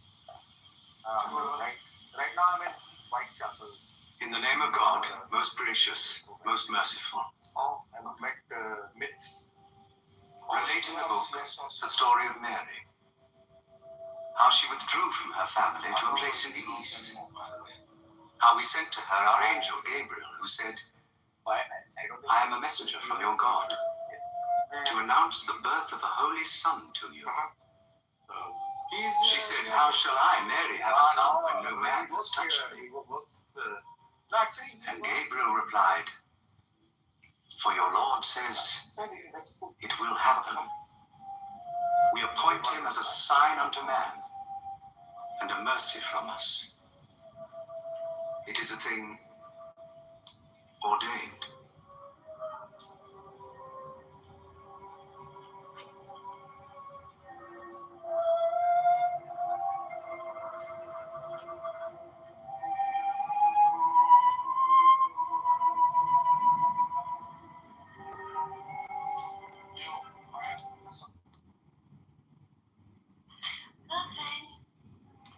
So I don't know if anybody watched that clip. Sorry to bring it up again, but at the end, I just watched the whole thing. It's like a 10-minute clip. It goes into this like hypnosis mode, and he's talking to the Christian king, and he goes into this hypnosis mode where he cites from the Quran by memory and convinces the king that that they believe in Christ Jesus. And it's so funny because it goes into this like hypnosis mode, and then it shows all of the Wakandans listening to this glorious revelation from. But the whole thing is they're talking about books, and they even say, they're literally at a book club meeting arguing about the books, and then they don't even have the books, but he recites from the book by memory, and he likes the chapter that he recited from memory from the book. So it's like all communication is hypnosis. I am complete. How do these guys speak with so much certainty, right? As if they were fucking standing there when the book was written. I was there when Allah was writing the book, and I knew exactly what was written and how he wrote it and what he said, and it must be true. And then come and try and, shove it down our throats. Were you in the room earlier when Nazi was speaking? No, what happened? I had to do with this between us. Well, she sometimes seems open-minded, but she can really figure it out. When she goes into these footpaths for like bloody hours on end, she doesn't stop, non-stop like chatter, right? Not for a mountain of gold will I give them unto you. Point, like, you've even forgotten what the first point was. Sounds interjecting like, we say this statement, but it doesn't make any sense. As long as you wish. May God's blessings be upon you on your return. She has like a fanatic side. Strength in her positions.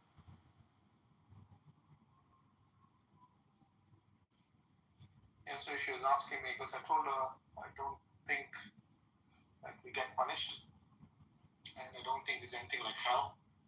Because if your God is omnipresent, then your God's going to be in hell as well. So what's the deal with that?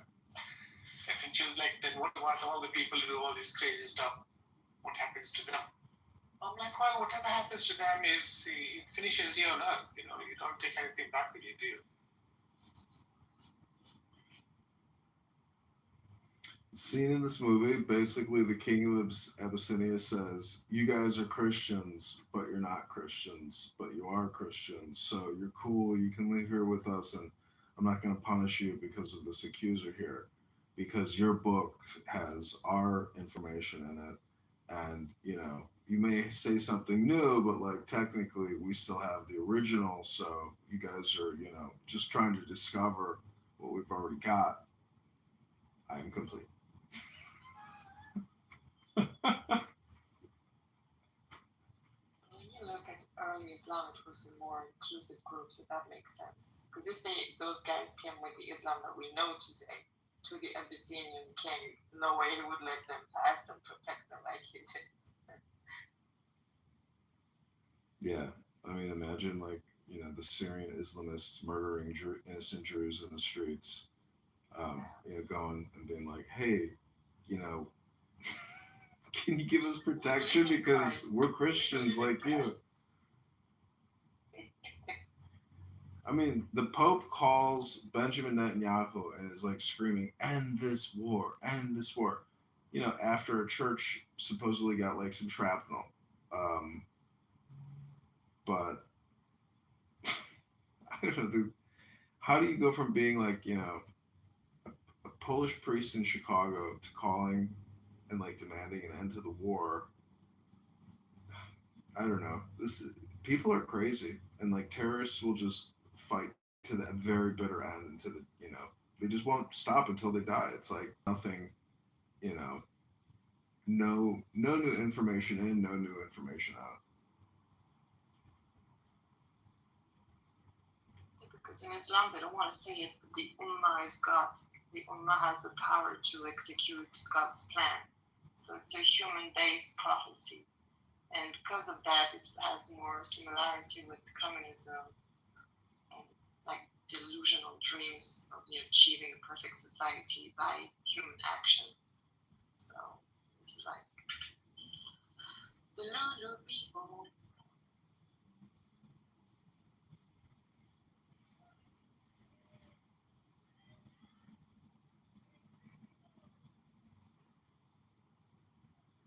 So there's something that Nazia said, right? She said, God sent somebody to go and tell, was it Jacob, right? Something. That this is what you should do. But the guy never listened. So I asked her, so Nazia, you're telling me this God that knows everything told his fellow to go and tell Jacob something, and he knew that Jacob would not listen. Like, was that a dumb thing to do for God?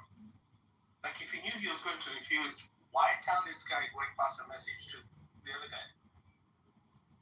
These guys believe dumb shit, man.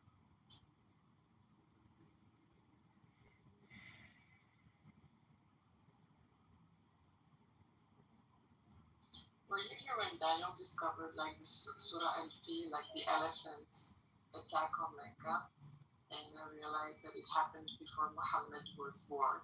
So basically, you know about that story? It's the one that the birds came and fought them with exactly. clay. Yeah, okay. This one happened like 4 years before Muhammad was born. So basically, Allah did this huge miracle in flying animals and everything to defend the pagan temple full of idols. So I'm like, guys, I think this story really, I think Allah is a pagan and it isn't true religion. That happens. The point of defending that place before it became Muslim, it's with our pagan Transport systems that are ultimately responsible. It's still crazy that they see everything about like, oh, we can't have any idol worship, but hang on a second, you guys turn towards the stone and bow towards the stone. What's that all about? Is that idol worship? You say, oh, you can't look at the idol things and decide things based on religion, the stuff around you. But hang on a second, you're going to break your fast depending on when you see the moon. How does that work? These are the disciplines the prophet puts upon you. You may not harm a woman, a child, or any other person. You may not harm pit bulls. You may not harm the man that works in the field. You may not cut down trees. Strike only at those who have expelled you. Follow your rights and enrich themselves with your possession. It's Islamic slavery, and I'm listening to these morals. humane form of slavery. Yeah. Wouldn't you rather be a Muslim slave? You'll be treated well, you'll be given everything you need. The amount of delusion, my God. Yeah, they were like, it's so impossible to remove slavery from society. Follow your rights and enrich. Alcohol, slavery is complicated, And someone in the room, I don't know who it is. Well, you just have to start paying them, it's not really complicated. Oh, and the other one that, Muhammad abolished slavery. Islam abolishes slavery, yes. Yet your own prophet traded 2 for 1. Yeah, he died owning slaves. As if he didn't really need slaves either, because if people really supported him and loved him, he would just be their slave. I posted another link to this movie where they discussed the disciplines of Prophet Muhammad, and the last sentence about after all these disciplines and ethics is the only time you're allowed to kill people and commit terrorism is when you're expelled and your rights are taken from you. That's the rules of defensive jihad, and I think it's Bilal on this video. Yeah. Black slave. It reminds me of my childhood. We used to watch that every Ramadan. Oh my God. It's like, they're panned out with the camera. It's like, imagine it's like he calls a meeting and all these people like gather in the desert and he just randomly starts screaming out like just a couple little bits about ethics. That's it. Then it's like, and if you get expelled, it's like this generalization of expulsion. So I just find it interesting how they use that word expel, in this movie as well. Hey, Aya, yesterday in that conversation you're having with Mahdi and Nobian, right? Plonka. Conversation, I was like fighting to be heard. It was abuse, but yeah. I had fun triggering them. Yeah, so the guy goes, when they say the Shahada, they bear witness. What are they bearing witness to?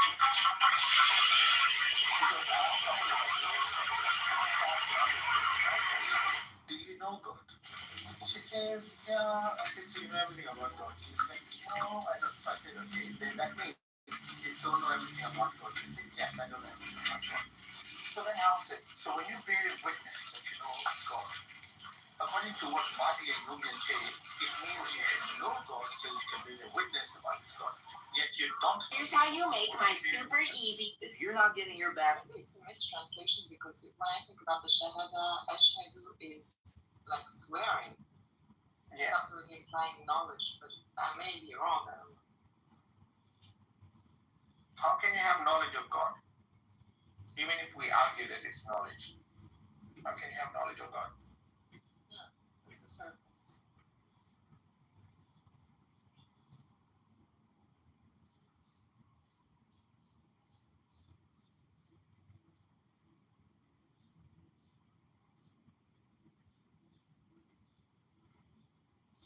There is also this place in Mecca, like talking about paganism, Marcus. There's a place in the pilgrimage where the Muslims have to throw stones and and rocks promotion or something. Yes. This is like the most pagan thing to do. Is it they'll throw it on one sort of like mountain and then run to the other side and then throw other stones on the other side? I don't know. I don't remember exactly. There's a place where they all throw rocks. Like, it's all about rocks. In this religion, bow down to the rock, throw rocks, wipe your ass with rocks. That one I just don't get. I won't be surprised. You know what? I won't be surprised in so many years. Like, you know, you get all these people who do this massage business, right? And then they do these hot rocks and they put the hot rocks on your body. They're going to claim this was in their books.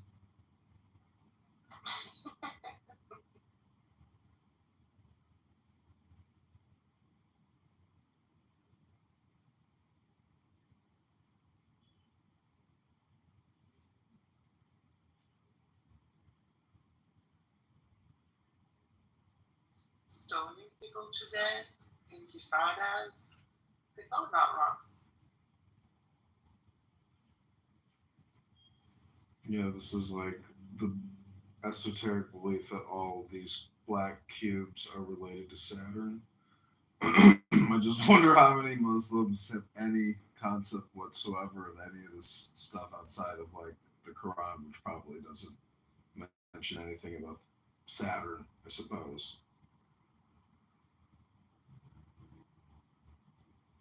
You can ask Mahdi, who will make his way to thinking that Satan is quoted in the Quran.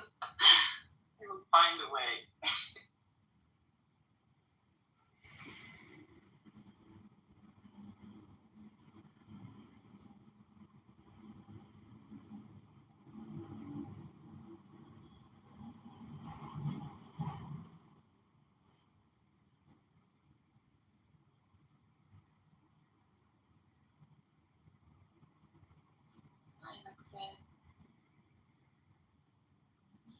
Good afternoon.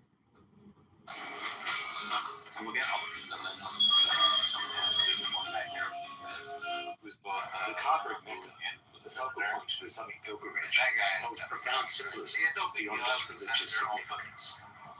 Today, we explore a fascinating connection between the Kaaba and the planet Saturn. Since ancient times, the Kaaba has been revered as the center of worship. It predates Islam. Its origins tracing back to the time of Abraham. The Kaaba is draped in black cloth, adorned with black stone considered sacred. Its cubic structure symbolizes purity and unity of the Islamic faith. Interestingly, the Kaaba's cubic shape and its central position resonate with Saturn's symbolism in various other cultures. In Roman mythology, Saturn was the god of agriculture and time, associated with prosperity and renewal. And the planet Saturn, with its prominent rings, has captivated humanity for centuries, and is the furthest planet we can see with the naked eye. Astronomically, Saturn's position in the heavens has been a marker for navigation and timekeeping. Its celestial movements influence ancient calendars. Saturday, the seventh day of the week, is named after Saturn. And this reflects the enduring influence Saturn has in our cultural and linguistic heritage. And then, of course, the first day of the week is Sunday, which represents the sun. Monday represents the moon. Tuesday is Mars. Wednesday is Mercury. Thursday is Jupiter. And Friday is Venus. And every year there is massive pilgrimage to Mecca at the Hajj, and the pilgrims encircle the Kaaba, and that represents and symbolizes the rings of Saturn, and they circle anti-clockwise. It's been clockwise. So what you're looking at there is a representation of Saturn and its rings. Thanks for watching, and leave any thoughts. can't say poetry about what they did and saw.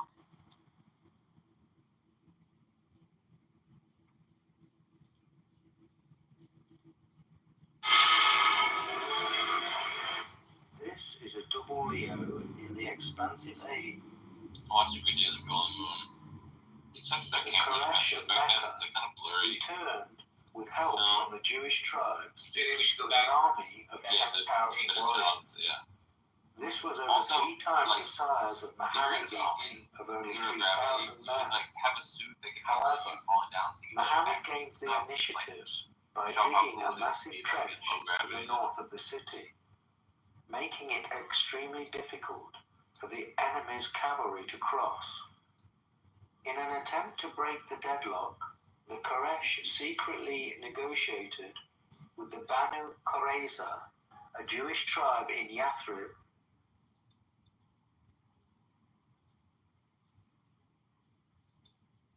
to attack Muhammad from the south. When this failed to gain any serious momentum, the Quraysh gave up and retreated back to Mecca, leaving the Banu Qurayza Jews to the mercy of the Muslims. Once again, Muhammad felt betrayed by the Jews, who had treacherously reneged on the constitution of Yathrib. He sent his army to their village, and after a 25-day siege, the Jews surrendered. This time, Muhammad had a problem. He knew if he banished them from the city, like he did with the other Jewish tribes, they might join with his enemy and come back later to attack him. He decided to hand over judgment to an independent mediator who found the tribe guilty of treason and sentenced all the men to death. The women and children were spared, only to become slaves to the Muslims. All 800 men were eventually put to the sword. Although the deaths of the Jews was not based on race or religious grounds. So I'm watching this documentary that I put in the chat. When the Jews surrendered to Muhammad, do you think that they were like offered peace or survivalship, and then Muhammad? It says that Muhammad appointed his court to determine the punishment. Then they killed all 800 of the Jewish men and kept the women and children. So do you think that they were essentially lied to? Yes. Is that what it? Is there something in the Talmud or something about any of that history, or is there any history? No, we don't have a history of that because they were killed. Have you ever read a history book about the history of that is from the Muslims themselves? I came across this thesis saying that it was like a very distorted version of the Masada massacre. That it was like completely mistranslated, I don't know. I can find this for you if you want. The knock-on effects lead to deep divisions within Muslim-Jewish relations, which it could be argued has never recovered. Following on from the Battle of the Trench, a truce was declared between the two opposing sides. However, in 629, the Quraysh broke this truce by attacking one of Muhammad's allies. This set in motion the beginning of the end for the Quraysh. A few months later, in 630, Muhammad gathered an army of 10,000 Muslims and headed south for Mecca. The Meccans put up a resistance, fighting for months, but eventually were overrun by the Muslims, who entered the city and triumphed.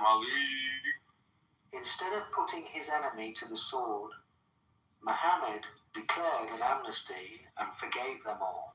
Do you love Muhammad? When the city was safe, he made his way to the Kaaba, walked around it 7 times before removing all 360 idols, which represented various pagan gods, leaving only the black stone, which is still there to this day.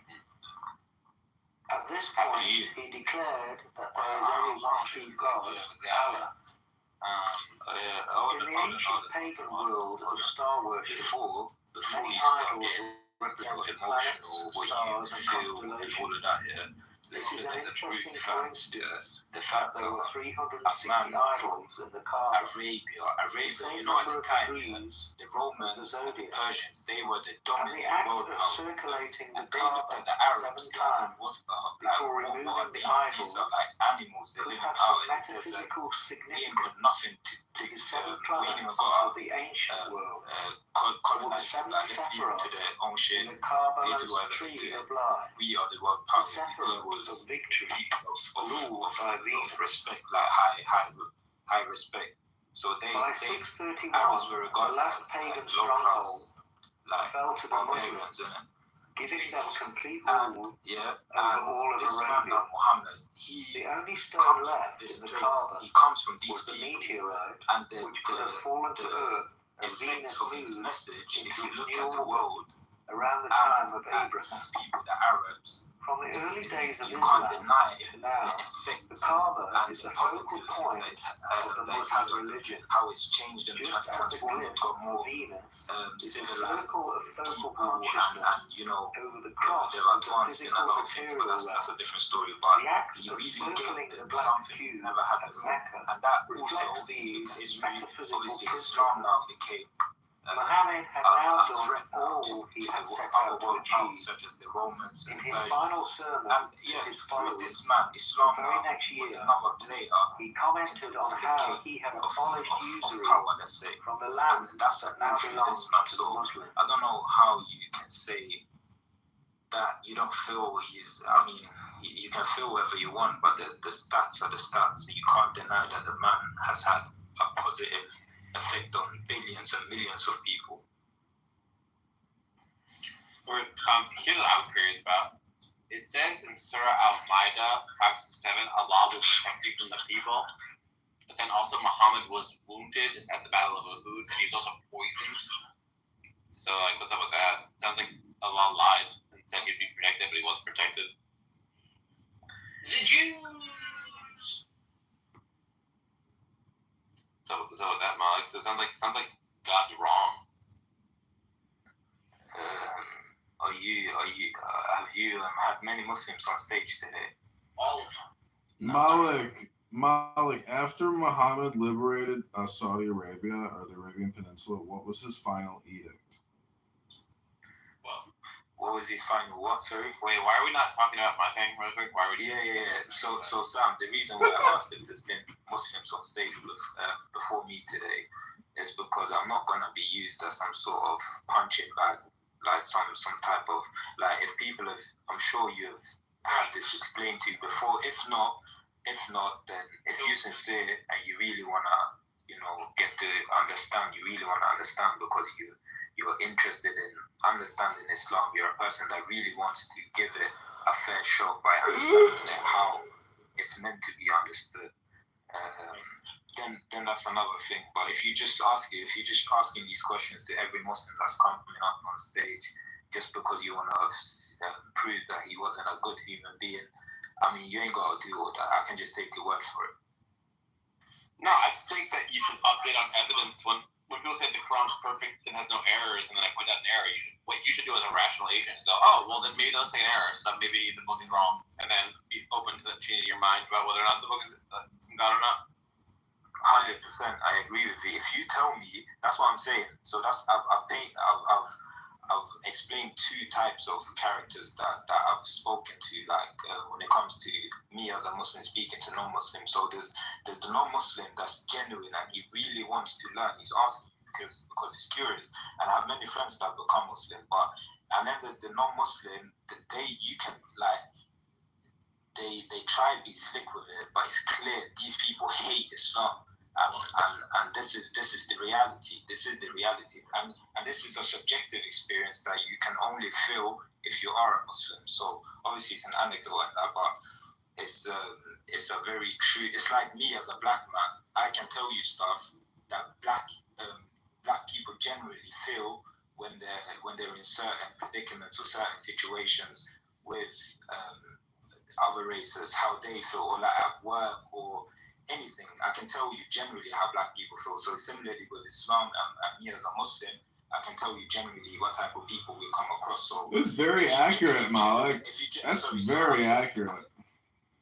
Yeah, so if you genuinely have an error that you're struggling with and you've tried to, understand it in different nuances and different perspectives, and you've tried that, now you can asking me the question because it's something that's a legitimate issue that has not been dealt with before. Because now, let's be honest, like, if you really want to know something, just go on ChatGPT. You'll find a detailed answer or any other LLMs.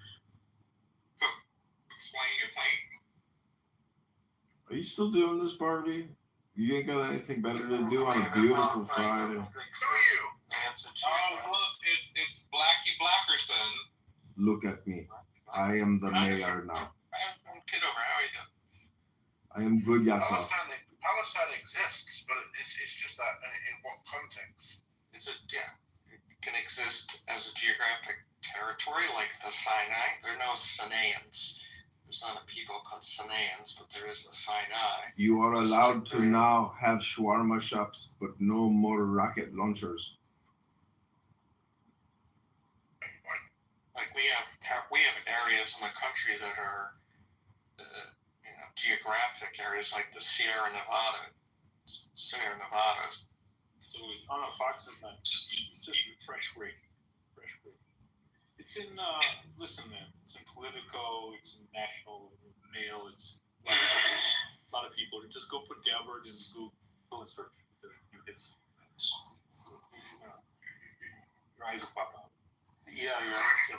If Republicans get into power, they go after Democrats, and if Democrats come into power, they go after Republicans. So fucking back and forth. I don't care. You can just see this tweet has got the particulars from the evidence.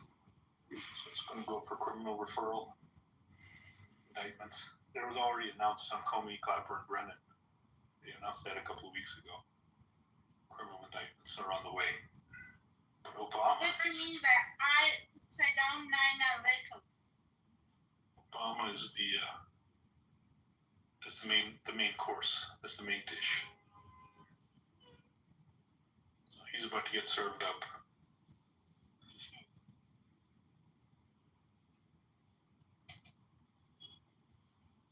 He could run to Kenya, run away for this.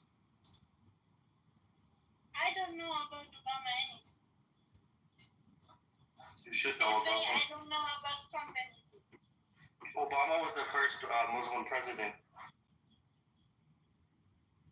Are you sure Obama was Muslim? Yes, his name is Barack Hussein. He has a wedding ring that's inscribed in Arabic.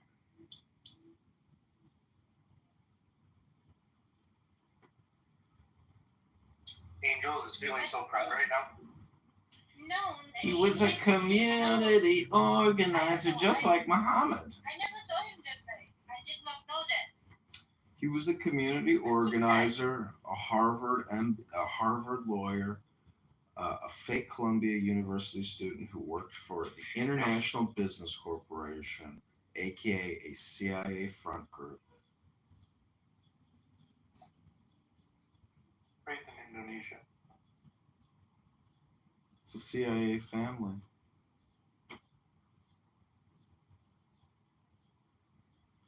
And just like Macron, he married a man. You know, because of the people, I'm right now having the question, who is,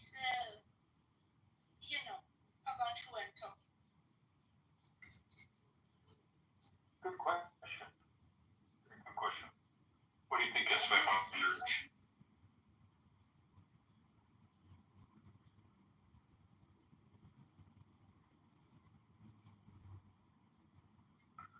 Who's the six? Is the six our game? Who's six? I think he means with He's talking about the planets, eVTOL, but he forgot there's 7, not 6, you schmuck.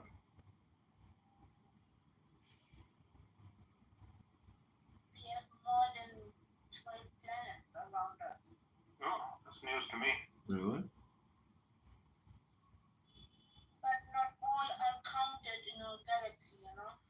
JR's jerking off right now.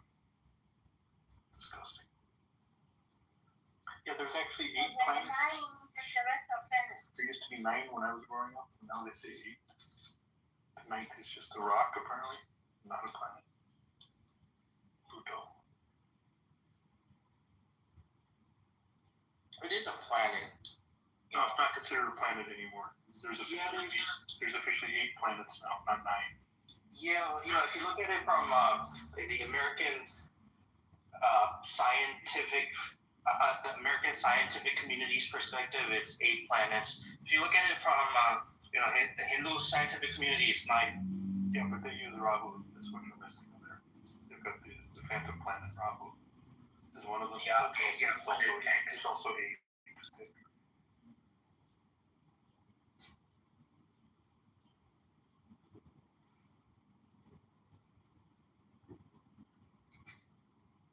I wonder why they can't find the planet X. Should be relatively straightforward. You know, the outside planets, they don't affect the planet Earth that much. That's why maybe. Yeah, Uranus and Neptune are not counted in the meeting system either. They go for the moon. And there's 2 Rahu and Ketu. So those are three bonuses. But they're more important than these distant planets.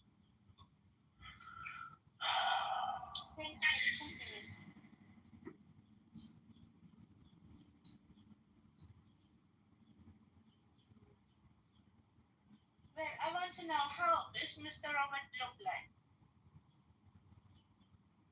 Who is Mr. Robert? He's the guy that offered her a buffalo.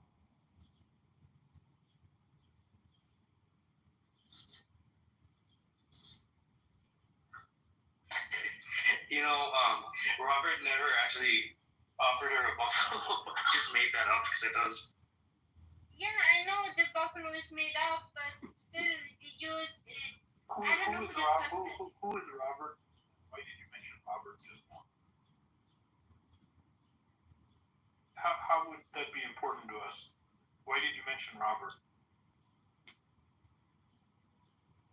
Because yesterday, the conversation we had yesterday, I don't know. Somehow he had this kind of place to get in my mind. Yeah, but we never discussed Robert yesterday either. That's what I'm befuddled with you. There was no Robert discussed yesterday. Then I don't know why he's doing that. You find a way, and it's just confused. I just want to know who it is. You want to know who is Robert? Yeah. Is that a clubhouse person named Robert? Who is Robert? Yeah. Tell us about Robert. He was a guy in Stock Bully's room. I don't know if you remember him. He was going through a divorce back then. His wife took most of his money.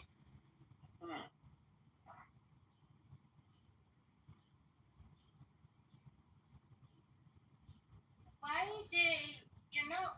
I don't think that Robert is, I think he should be smart enough to avoid that kind of happening,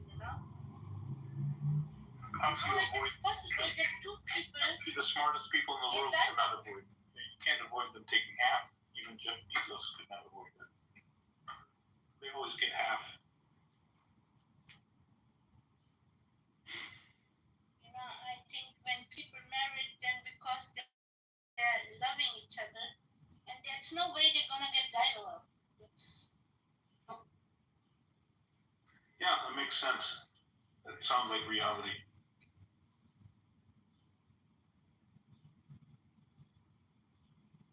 And if, then one of them must be horrible. JR, are you here? JR is loving this. JR finds this stimulating. He's in a stroke session, he says. Disgusting. So gross. Fall apart because of, I don't know. Bible says this is from God. And it says X here. And it says not X here. And that I am intelligent enough and I can read Arabic enough to know that this is a contradiction. And every religion under the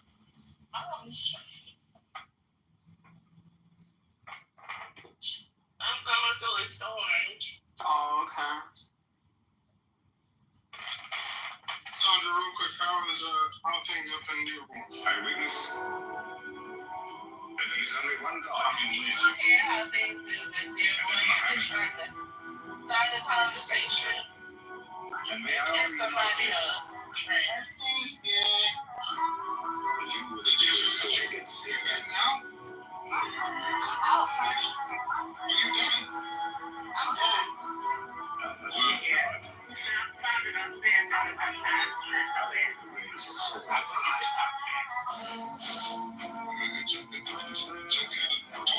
Sometimes, guys. No, congratulations, man. I didn't remember if you said you were getting ready to get out or if you were actually out, but good for you.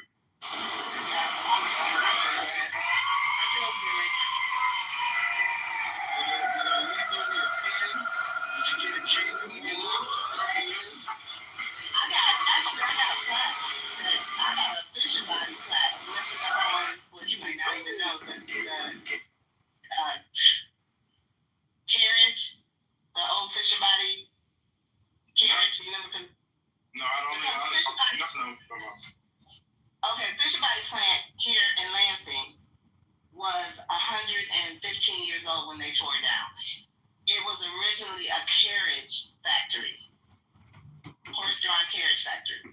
So the actual fishing body emblem was that golden carriage. So I actually got one of the plaques because they only had a few of them left from the people that actually started at fishing body. So. Oh wow! But I couldn't even post a picture of it because they were like, "Don't tell nobody." Oh. I haven't had my name put on it yet, but it's beautiful. It's got gemstones. It's gold. It's on a big wooden plaque, and it's gold, and it's got the fake jewels in it, sapphires and rubies and emeralds, and it's real pretty. That's awesome. That was our original logo. That's awesome. I'm gonna sound like goat and say, "What a blessing." That's awesome. Blessed to be out of there and alive because one of my friends just died last Friday. He retired 6 months ago and died last Friday, and I'm so devastated behind that. So, yeah, I'm glad to be out and above ground. Is that why you said you might get you another job because you don't want to just be single? Absolutely. And if I wasn't working in the garden, I'd be taking my ass to the gym every day. But I'm, in the garden right now. But once I'm done with that, I'm going to be going to the gym. Because I'm used to moving like at least 80,000 steps a day.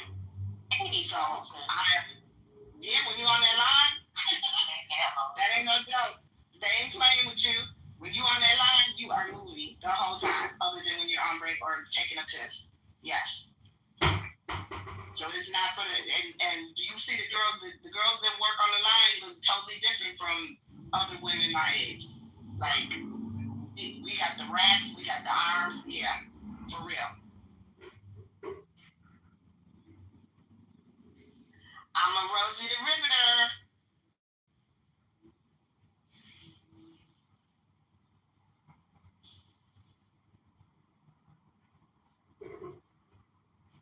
Well, excellent.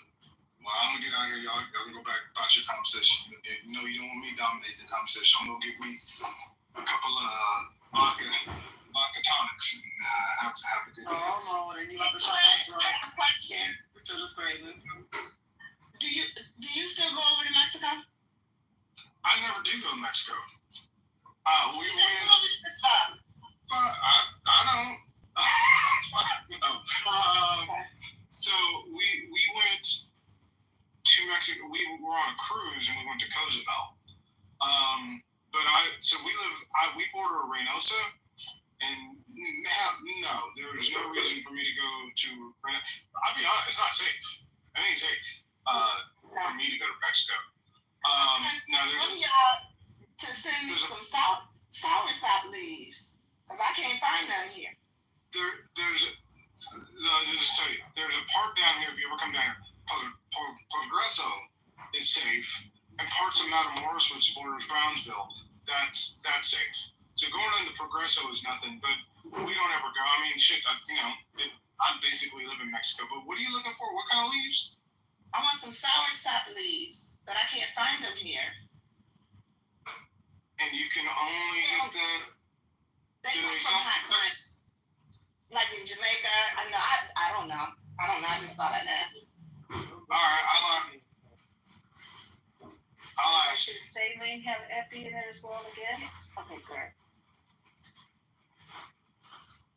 Dan, were you trying to say something? Yeah, like the soursop, as far as I know, they were like in the Caribbean. Like I remember going to the Bahamas, they were talking about soursop, and when we cruised to other places too, that's what they were talking about, soursop. So I've never heard of it come from like mainland Mexico or something.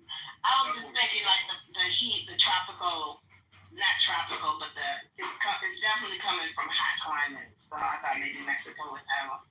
Maybe Cancun, maybe Belize. Yeah, but outside that, I think you probably gotta get her all the way down to Cozumel, the Yucatan Peninsula, which is like another 4 hours, 6 hours, no more than that, maybe 7, 8 hours south of here before you can get that.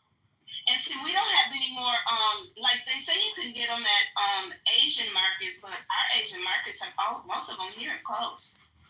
Oh, really? What's the name? What state you in? I'm in Lansing, Michigan, but like we had a bunch of them out in East Lansing, and they're all shutting down because the tariffs and stuff. Wow. What type of Asian? Were they just all strictly Chinese or? It's probably a mixture of everything. Probably like the one that I go to in South Lansing is Vietnamese mainly. That's their focus, but yeah. I don't know. I'm just looking for some. And I didn't want to order them off of Amazon because I don't even know what to get. I need to know what to get. So, Trey, you don't go to Cancun either? I mean, that's like a hot spot. When's a Cancun? Do we go normally? No, we just went to Cozumel. We've been to Cancun. The reason why I see Michael in the chat, I live here. Like South Padre, where I live, ain't a whole bunch different than Cancun, other than you have other than you have fully inclusive resorts where you can eat and drink all day. But because I live an hour from the beach and I can bring my own damn liquor, I can sit up in the hotel and drink and look out on the water. A vacation. And the last what you do was separate the factory from the. Somebody can lose it. She'll do trying to treat patients. She gonna violate the laws. You're right, huh? She's in trouble. She gonna say a name. Somebody's muted something weird. No, don't mute me. Don't mute me because I'm walking around. Don't you dare. Don't talk to this person in my ear. Nobody said nothing about HIPAA. Be quiet. I have to work 3 hours extra time. That's why I'm trying to listen to you guys and help with the room. So I'm trying to work. And that's why I tell you guys, Patty, Mill, Spin, Deborah, Sandra retired. But we come in here and open these rooms and we're working at the same time because we're professional women. And we try to do this and then people come in and just try to disrespect us and all this kind of crazy shit. Keep in mind that we are working and trying to hold a space for you guys to have someplace to go. You don't want it? Open up your own damn room. And we'll come to your room and sit on the stage. But other than that, that's what we do. That's why Patty's quiet. Mel has a family as well. And you guys think we're here for your entertainment. That ain't it. We're just trying to be good clubhouse people. Because I don't have to do this. You think I need attention? I get attention all day. I'm getting attention right now. From when and I was just protecting you, Lisa, because I didn't know what you might say. I didn't know if you knew your mic was open. Oh, no, not you. I know it's open topic. But how do I say they don't have the mic in here, girl. So Dan, yeah. For us, like an actual vacation is Jamaica, Aruba, or like the Caribbean. But like people like Mexico, not really. And the part that, like I said, the part I live on, like Reynosa, it's not safe. There's actually no travel because of the cartels. No travel in between Mexico and Mexico City. So you wouldn't want to go to Mexico right now.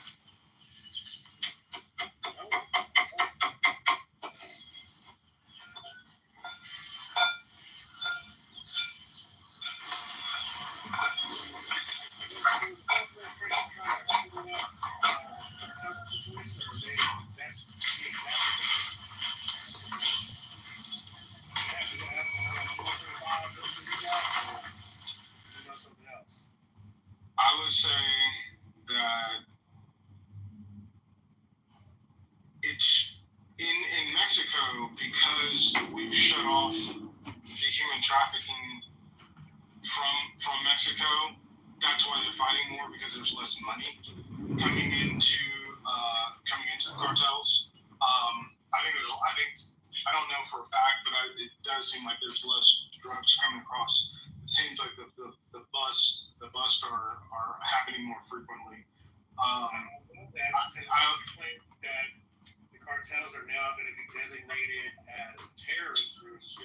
That allows a different type of posture for how they're going to enforce shutting that stuff down, which includes That's funny. I got the jokes. That was funny. Right? That includes like military information. Like they can raise the level of like response. More than just like DEA and like border patrols. It's a lot more. There's military. I'll tell you this. There's military down here.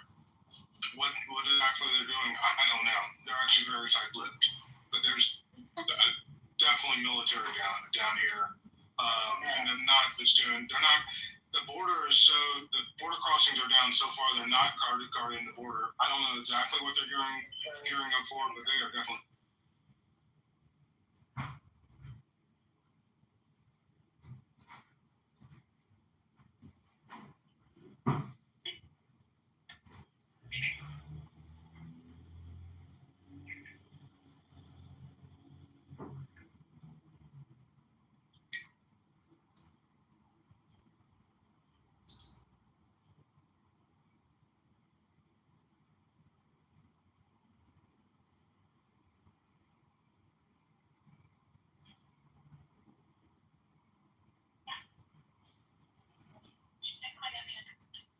Yes, they do. They'll be all right. Damn, in the chat, I'm going to put this guy or this channel on X. If you watch that channel, and it is gruesome and it is graphic, but as far as probably the best and most, I don't even know how they get all the information. As far as the best and most updated information on what's going on down there, that's the channel. They are very good, and they talk about the different factions. There's been a truce recently between the Gulf Cartel and Sinaloa, I think. There's almost like the Crips and Bloods. They're like coming together because the violence has gotten so bad and they're killing so many of each other that they realize that they've got to coalesce and figure out something. Because I do believe the Mexican federales have become more aggressive. So I don't speak about it too much because not my place to talk about it. But if you want to follow somebody, follow that up in the chat.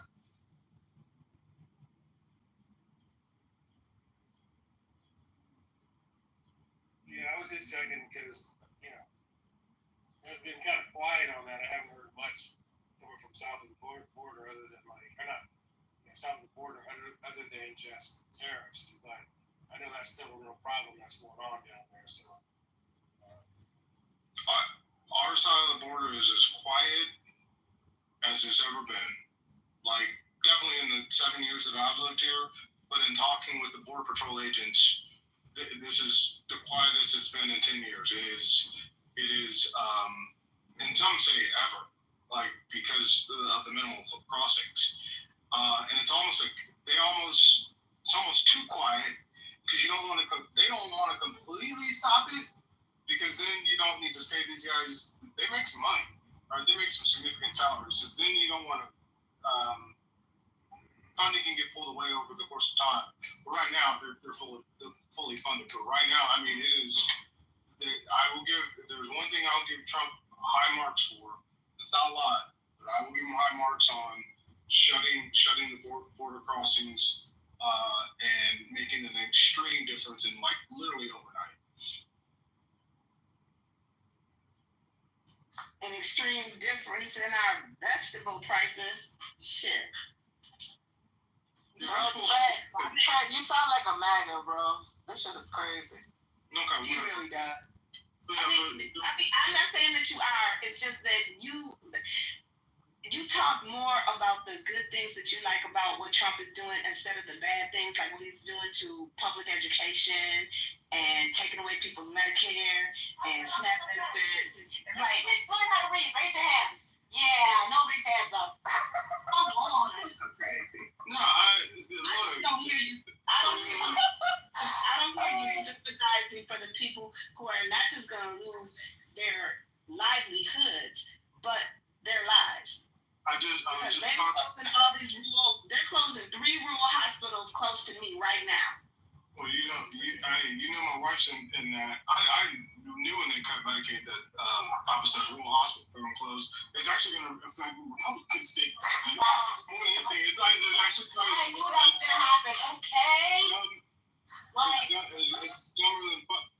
It's dumber than fuck to close some of these rural hospitals. That's going to backfire. We know that, and we empathize with those people, especially if they're farmers. Think about it. They're farmers, and they're 150, 200 miles away from the nearest hospital. If they get hurt in a farming accident, they're not going to make it.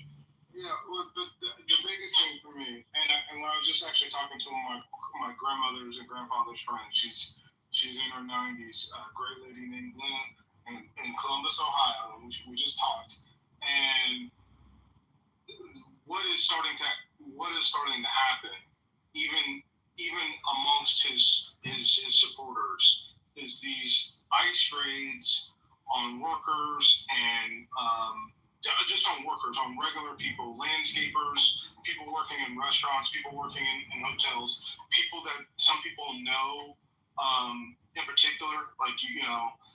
And now that they're seeing it themselves, and I knew that this would happen, when the video started getting shared of people getting put into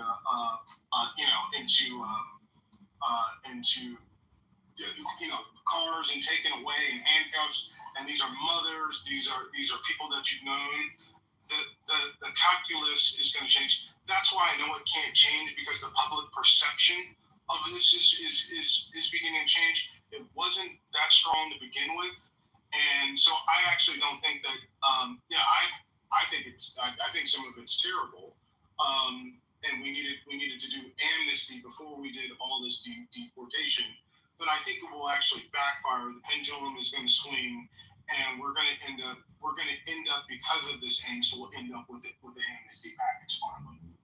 Amnesty didn't work when Reagan had his situation, and I think personally, amnesty is what kind of set up what we have today, because there was a blanket amnesty, and it fueled more people to say, well, if they can do it, I can do it too. And it's just a slow trickle until it became overwhelming. That's true. That's true. Amnesty is not.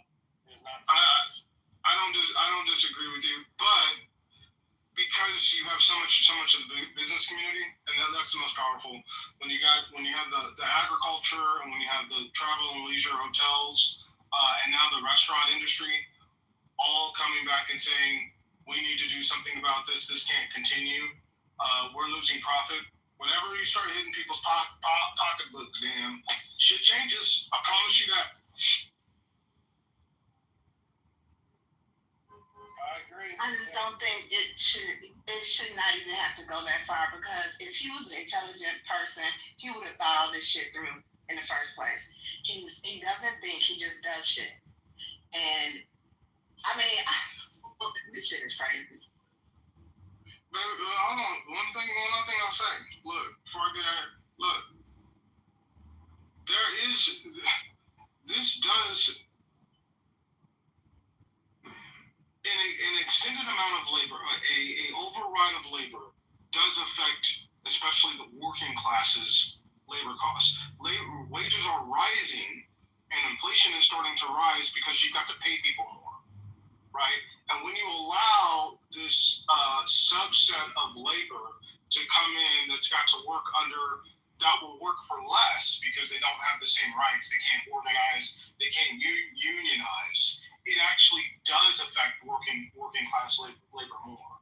So, and this is why, you know, Bernie Sanders and Nancy Pelosi and so many Democrats have been against unfettered immigration because it often hurt the working class wages. So it does cut both ways. And so I like, while I disagree with the manner in which it's being done, we needed to stop the influx of unfettered immigration because all it was doing was driving people, especially black folks, out of work. That's part of the reason why in a lot of our cities we have a higher unemployment rate. Places like New Orleans, it was affecting those folks' wages and their ability to work.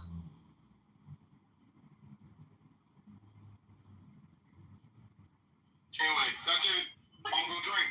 I'll see y'all later. Yeah, please don't have a game.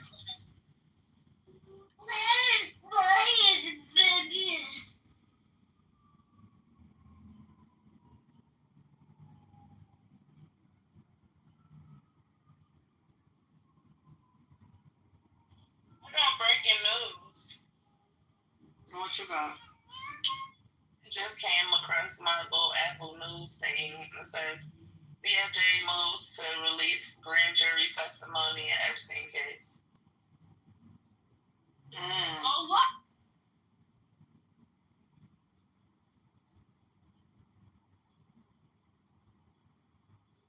I wonder what that means. Let's see.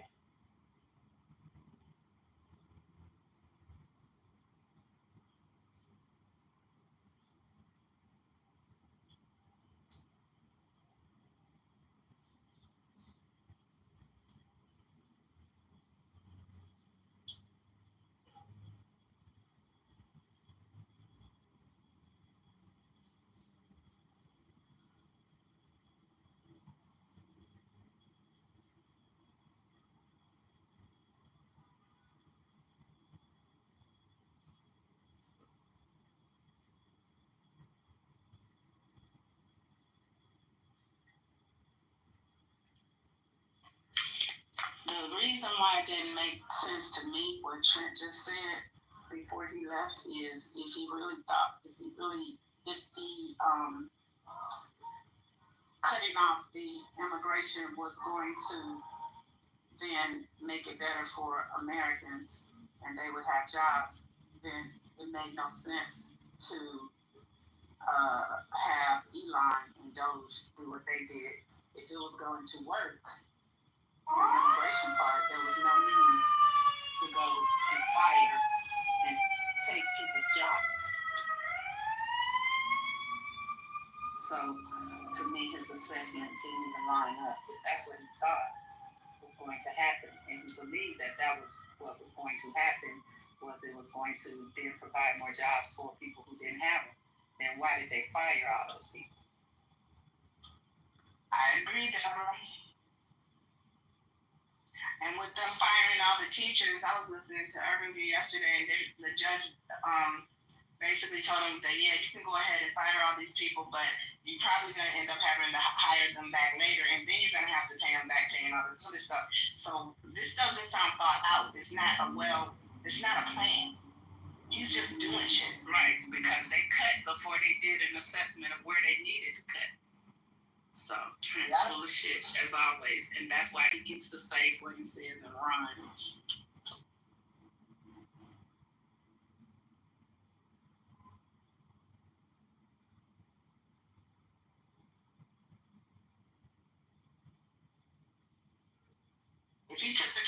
spent playing golf to look at the situation and analyze the situation, it would probably be better. But he doesn't think, and he doesn't listen to his advisors. That's another thing. If Biden was loony as a Betsy bug, it wouldn't make no difference because he listened to his generals and his advisors. He didn't just make stupid ass decisions on his own.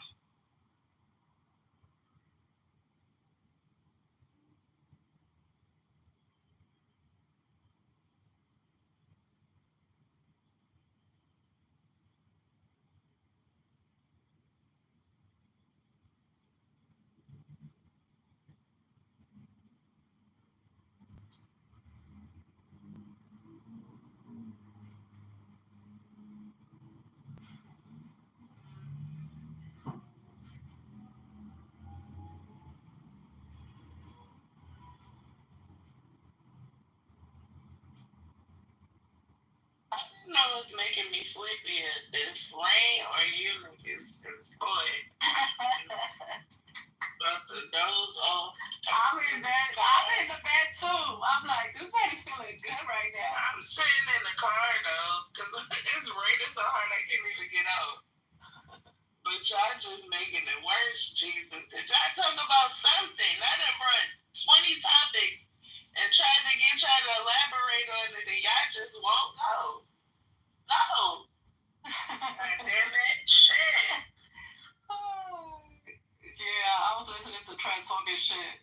I'm like, this motherfucker, he sound like a fucking MAGA. He's annoying. He is annoying.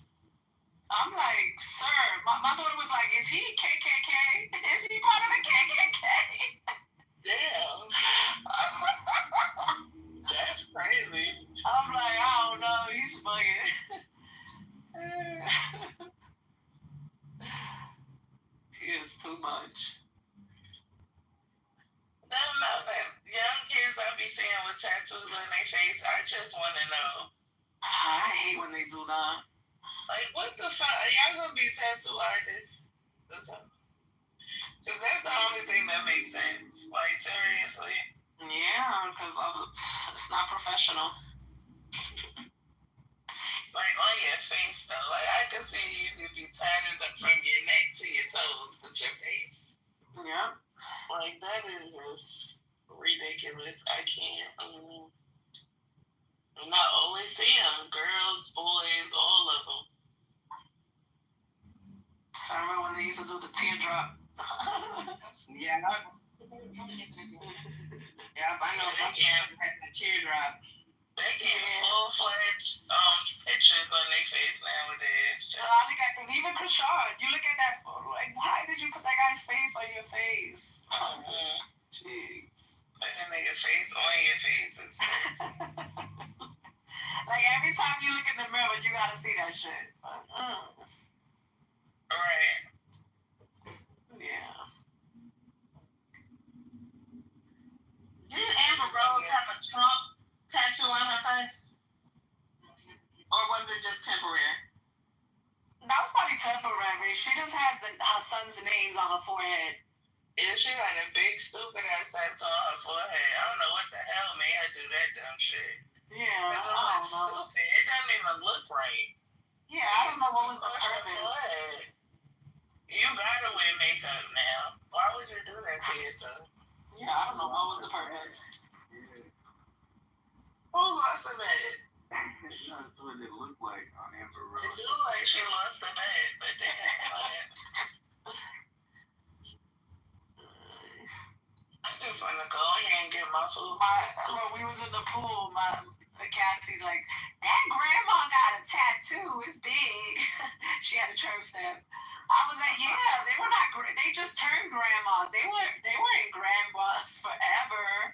They were young before. Just like mommy, when I get old, I'm still gonna have my tattoos, and your kids are gonna look at me like, grandma got tattoos.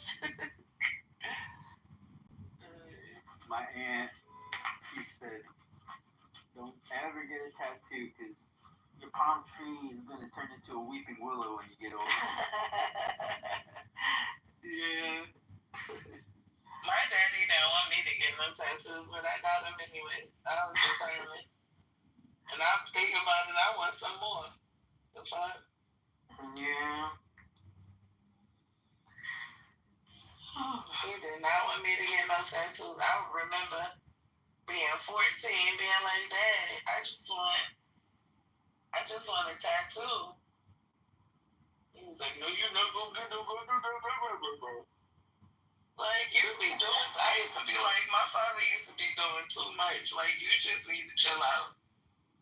What the fuck wrong with you? I was so happy when I got to the age I could just talk to my parents like regular.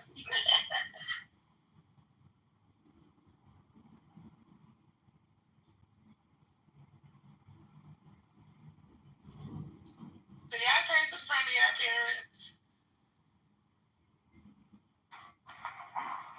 You got good parents. Some people can still not talk to their parents like they, grown up. It's like when we had 18, we was no hoes, we grown. Like, that's how they did us. We was grown. Everything that we did in the dark, we brought to the light at 18. I know a lot of people that their parents so strict still. They grown as hell. They got kids of their own and they still can't do shit around their parents.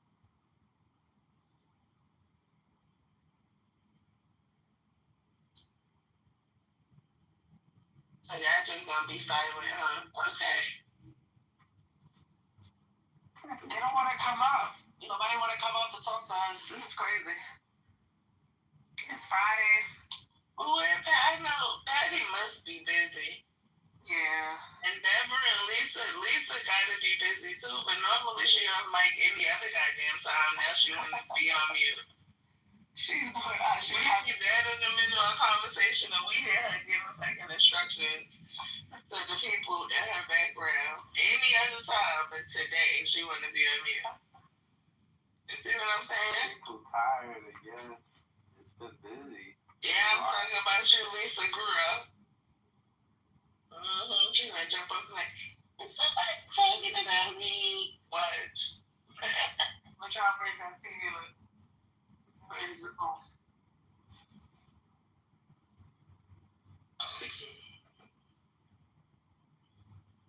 need to be in a contentious argument real quick because I gotta wake up. I got shit to do and I'm just sleepy as shit. I need somebody to ruffle my feathers. Let me find somebody to piss me off. Obama, you asked. Shit. There you go. Well, you asked, so you shall receive. Yeah, go ahead and ruffle my feathers, man. Go ahead. High blood pressure argument. Let's see here. Where is the article? Because I'm going to fight you if you talk about Obama. We going to fight. Stop the scrap. Where's that? You better put some Vaseline on your face, okay? Brooklyn, I told you I was doing a butt implant. Be quiet. Brooklyn, I told you I was doing butt implants. Be quiet.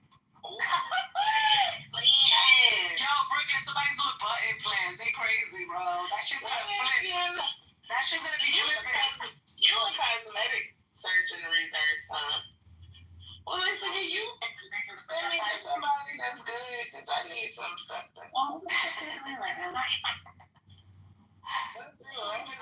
You get enough of work, we gotta talk, Lisa, because nobody needs that shit. I need some stuff done, and I need your discount. I'm not gonna lie. I need the discount. Because Lisa, my cousin, she said I get 30% off. That's a big deal. Man, y'all need Pokemon cards and stuff. You bored of it. Pokemon cards. What? Oh my Stop. God. My legs hurt. You need a hobby. You need to collect something like action. When women do the butt treatment, it must either be a man that's getting a butt implant or a woman with no ass. She said a woman. She said she's doing a butt transplant and she's transferring fat. I'm like, what the fuck? Well, okay, she's doing implants. Yeah. Because when they put the I don't trust the implant. And she's doing lipo and she's doing something to her stomach. She crazy, all that surgery. I can't.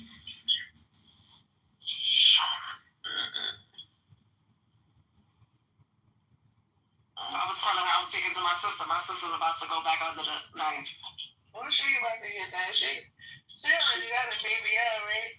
Yeah, she's doing more lipo. She's doing more lipo on her arms, and she wants some scar she got under her breast when she got her breast done. She doesn't like the scarring, so she's gonna do like a laser or something. I don't know. These people be bored. Yo, surgery and tattoos, they're addicting. That's why you keep going back to that shit. They are addicting. I don't know about the surgery because all my friends that got surgery, they like, oh, I'm not doing that. Like that. Whatever they ain't do the first time, they ain't doing it again. I'm surprised she's going back too. She got surgery 7 years ago. And I'm like, you going to get surgery again? Oh my God. She's like, yeah, my man's gonna pay for it. I was like, okay. She crazy. Is that the Cyber or the implant? Okay. So it's the Cyber 422? Oh, that means she's doing some implant stuff too. She's gonna be in that table for like 10 hours. Yeah. Hey, when it's late, they get surgery this late in the afternoon. Yeah, they probably surgery in the morning. Nah, they probably had somebody before her. That's probably what happened. We good. Yeah, you think? Okay. She working late today, don't be silly. We'll talk them all out of it. I ain't talking about, because I like, listen, do what you need to do to be the best you that you need to be. Yeah. You're gonna move, you think? Okay. At least I'm surprised so the muscle is holding them in place?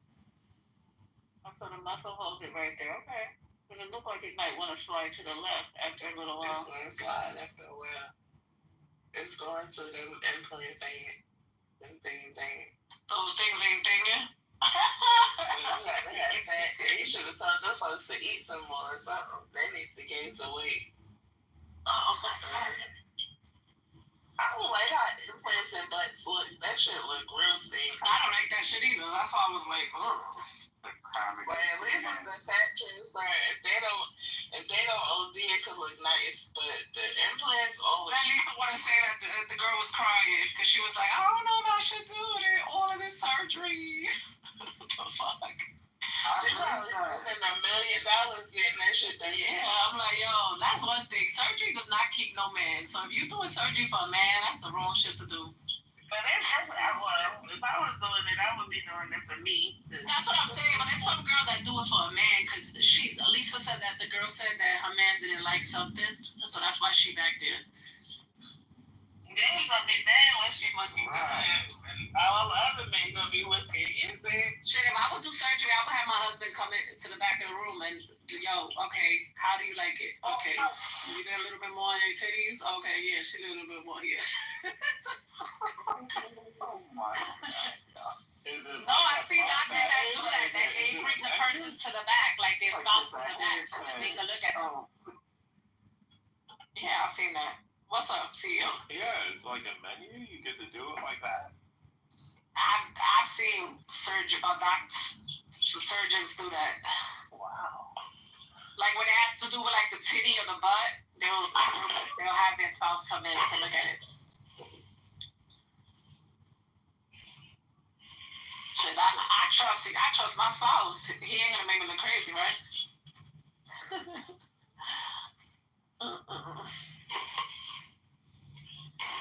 Oh man. If you married to Trent, I don't know. He said his wife got surgery. Taking shots. Deborah, he said his wife had surgery. I know she had surgery. You could tell. But yeah, she said she had surgery. She got some work, man. Yeah. She probably went to Mexico. She went right next to her.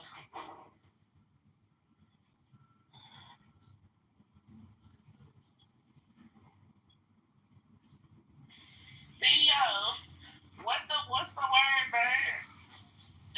The word for what? What's that? See, this is why I'm rejecting your black card right now. The fact that you don't know what somebody said. I know. what it means. So why would you ask me that? Because of like what you want to talk about. That's what I'm asking you. Duh.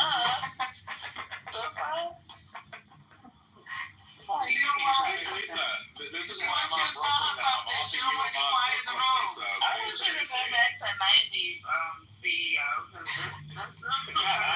Our CEOs for bullshit.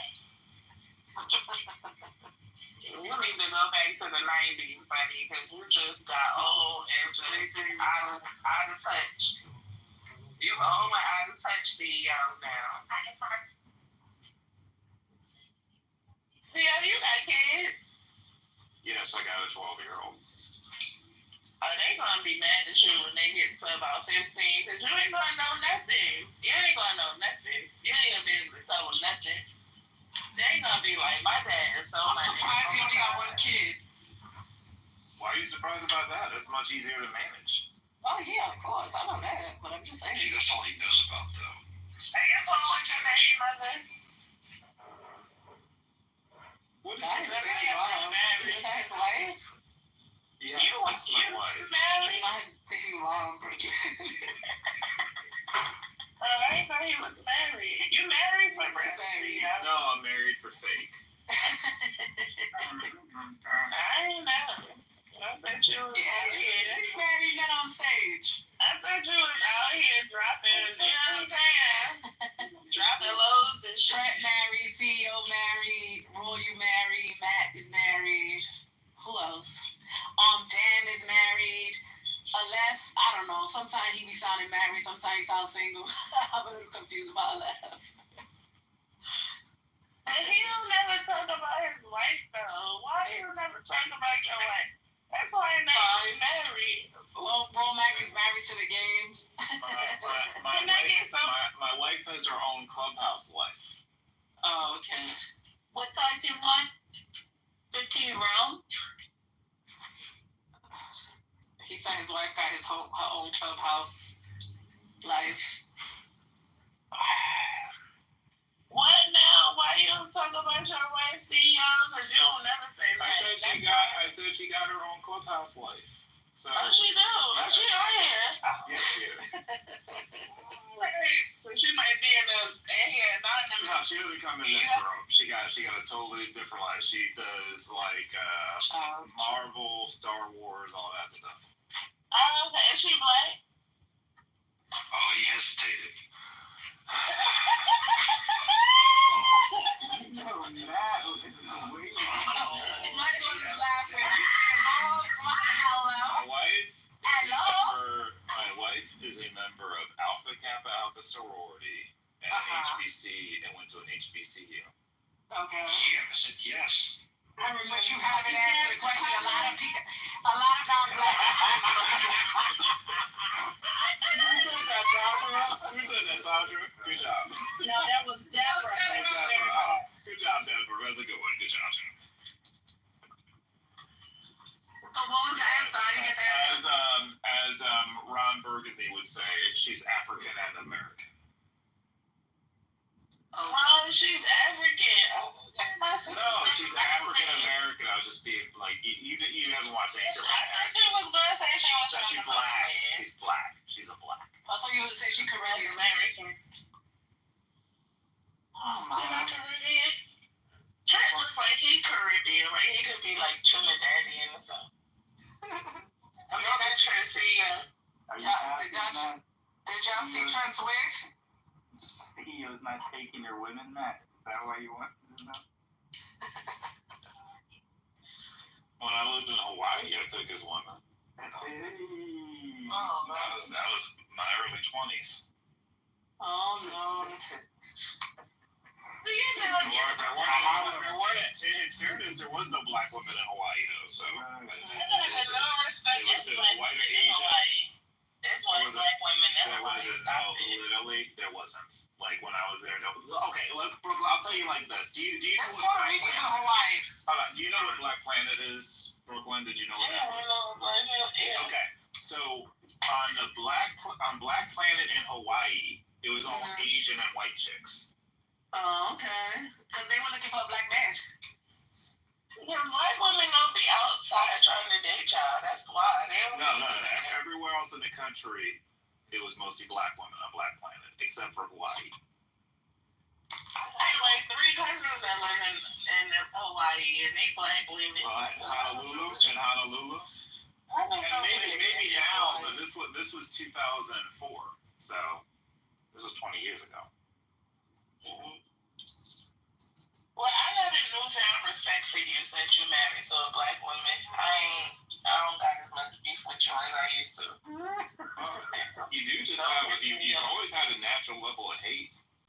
Yeah, and then you was ridiculous with Finley. Like Finley and I literally had the same political reviews, and you was just like sucking up to him. And I'm like, this is what I say. It's not.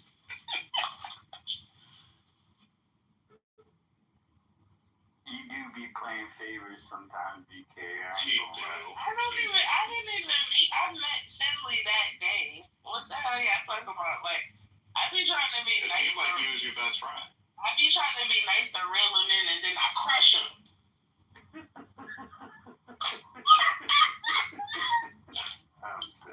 That's funny, Brooklyn. And Brooklyn, if you look at my PTR as a picture of my wife, I just updated it. I'm taking it down in like 90 seconds.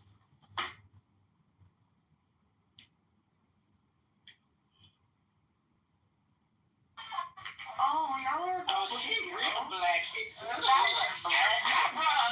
my daughter just said. That's beautiful. She's a black woman. No, I mean, not for nothing. This is, and so seeing not for nothing, this is nothing against you, but just something I have learned about black men when they say, "Oh, yeah, my wife is black." She's like the very ambiguous black as possible. So for you to PTR the total opposite is refreshing. What is California?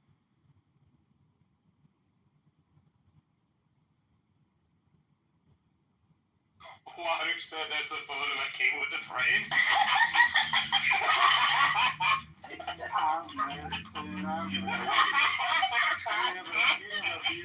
The paper you want to take out. That's good. I like that. That's crazy. I can see that too. Y'all that's funny.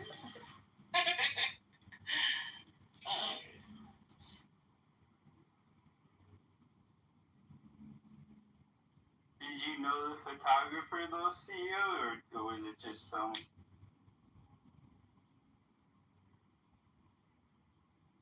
That was on the cruise, so we did a cruise wedding, so it was just a photographer on the cruise. Yeah. Wow. That was nice. Look at you. Was it a bunch of y'all there? Like your whole family came? Or? So I was purposely very strategic about this. So we did a cruise wedding because the people who was willing to invest to be on the cruise would be, so the wedding was very affordable. Pretty genius. That makes sense. Yeah, might as well get the ceremony done there. Have a reception on shore if you want another reception. Did you have the reception right there on the ship? Yeah, right there on the ship. Right? Yeah. That's fucking cool, actually. What was the cruise line? That was it. I can't remember. Carnival, probably. And we went to Jamaica, Grand Cayman, and one other place. Yeah, that was Carnival. Oh, wow. That sounds real nice.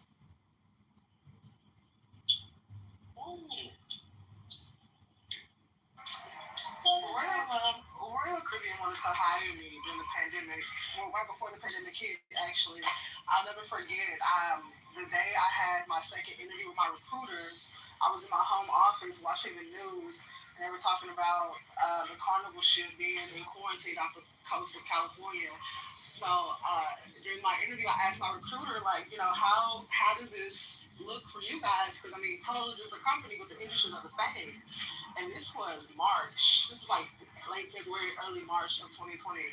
And so he was just like, oh, well, you know, we've pretty much taken quarantine measures. And he was telling me how no one is able to get off or get on the ship. So yeah, long story short, I did not take the contract. And my granddad actually told my mom, he was like, yeah, tell Oasis she can stored somewhere on the land. We don't know what this thing is, so she does not need to be on that ship with them people. It was funny, and like my recruiter took it even a step further and was like, "Oh my God, so we have this ship called the Oasis, and all of the whole team was saying how you'll be a good fit for it." And I was like, "No, thank you, I'll decline." And then they tried to circle back, like later on down the line when we thought like the U.S. was going to open up for a little bit, but all the governors were just like, actually, no, thank you. So yeah, no, that the cruise ship life has always been very intriguing to me.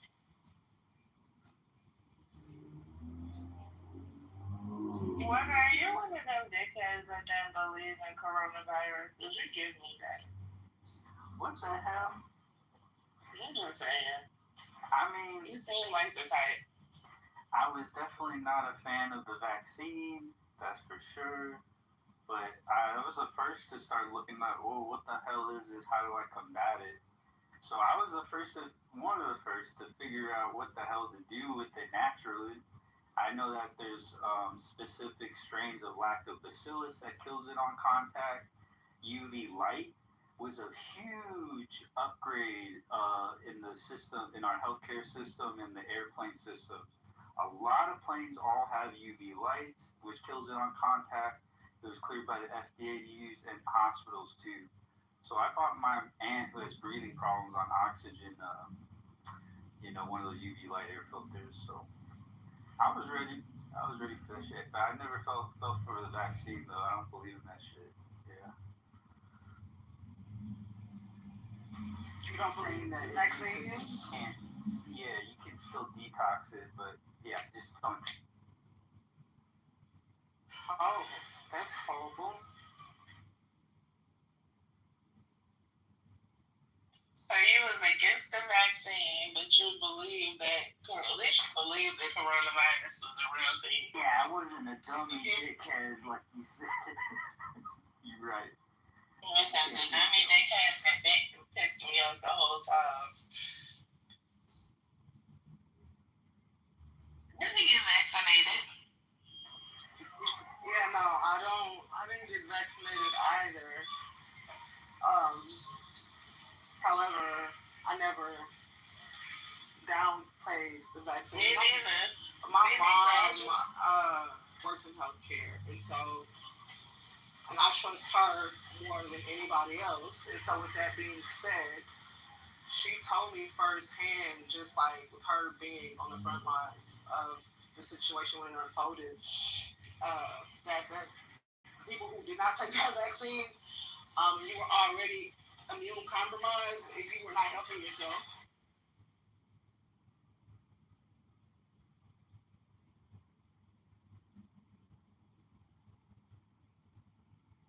And as far as like when people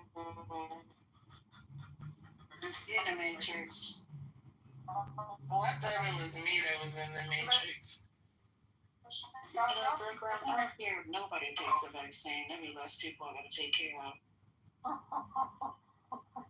What a wonderful care representative we have. Lisa, you being mean. Tell us how you really feel, Lisa.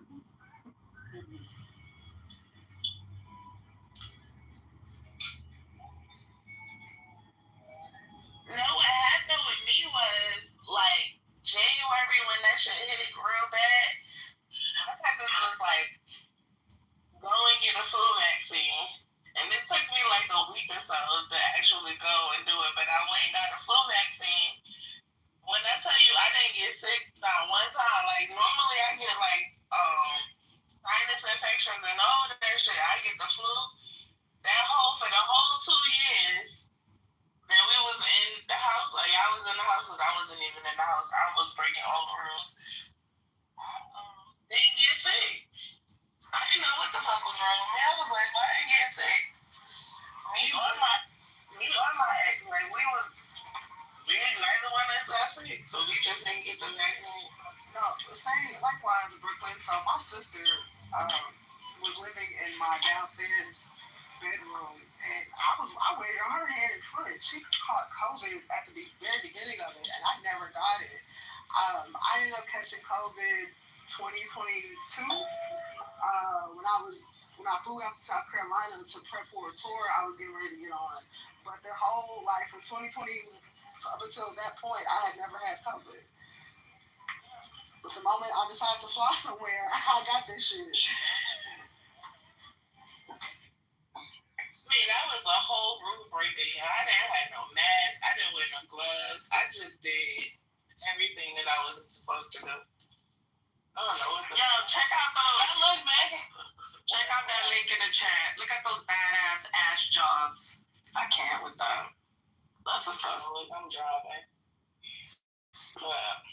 Want to look at that link? What is it? BBL jobs that don't match the fucking legs. Snoop Dogg posted it. Oh, no. I gotta speak to Snoop Dogg posted that? No. Snoop Dogg.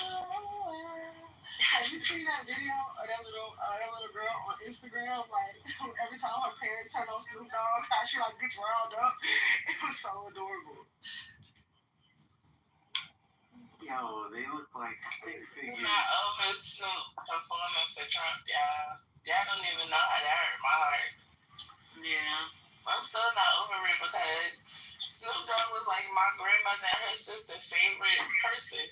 Like, they loved him to death because they said that he reminded them of their daddy. So all I'm thinking is Snoop is the reminder of my grandma. I can't hold it against him because I'm in the industry as well. Like, I was Ted Nugent's lighting designer a couple of years ago. Did I want to be that man's lighting designer? Absolutely not. Was that check fat enough for me to look the other way? Absolutely. And so the same thing happened. The same thing happened with him. So I'm all for because entertainment is very can be convoluted when it comes down to that.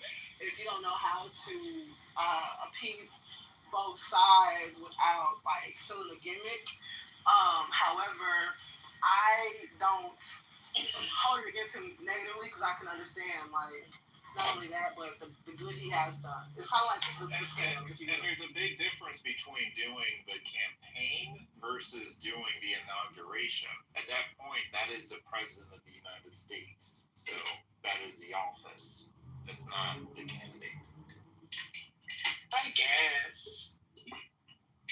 But the way nobody cared when he decided to be a pimp. Okay, people. So, all right. What difference does it make?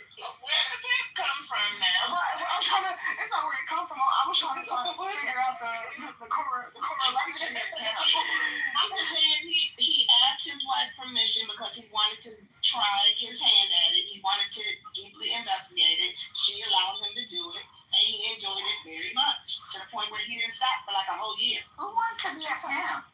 She's talking about when Snoop that era when Snoop was with Don Juan and all of that was around the Bones era and like a little bit before that. That was like pre-2000s era. Y'all think he was human trafficking or he wasn't really pimping. He wasn't pimping. He was just wearing the outfit. He was just wearing the outfit. He was a cosplaying pimp. It wasn't that hard. Cosplaying pimp. Yeah, it's like Halloween for that nigga. That's exactly what it was. A cosplay. Patty, you back? You finished with your stuff today? No, he was really pimping Brooklyn. Thank you. He was a real pimp for 2 years. And now I'm showing no women now. Listen, having a 2-year contract on pimping is crazy. He didn't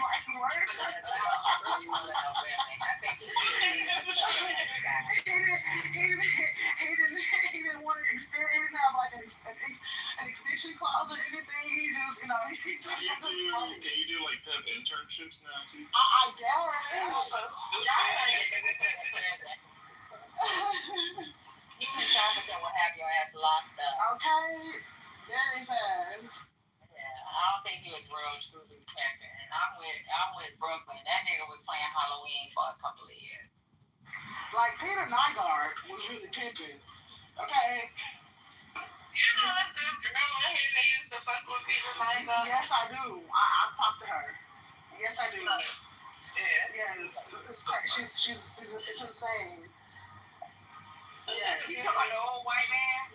Yes. Like the greasy looking old white man? Yes. Yeah, she's the fucking. Y'all know that was one of her tricks. Yeah, that was one of her tricks. So y'all know that his like genitals were like got deformed because he had an STD that he did not get checked, and so like his genitals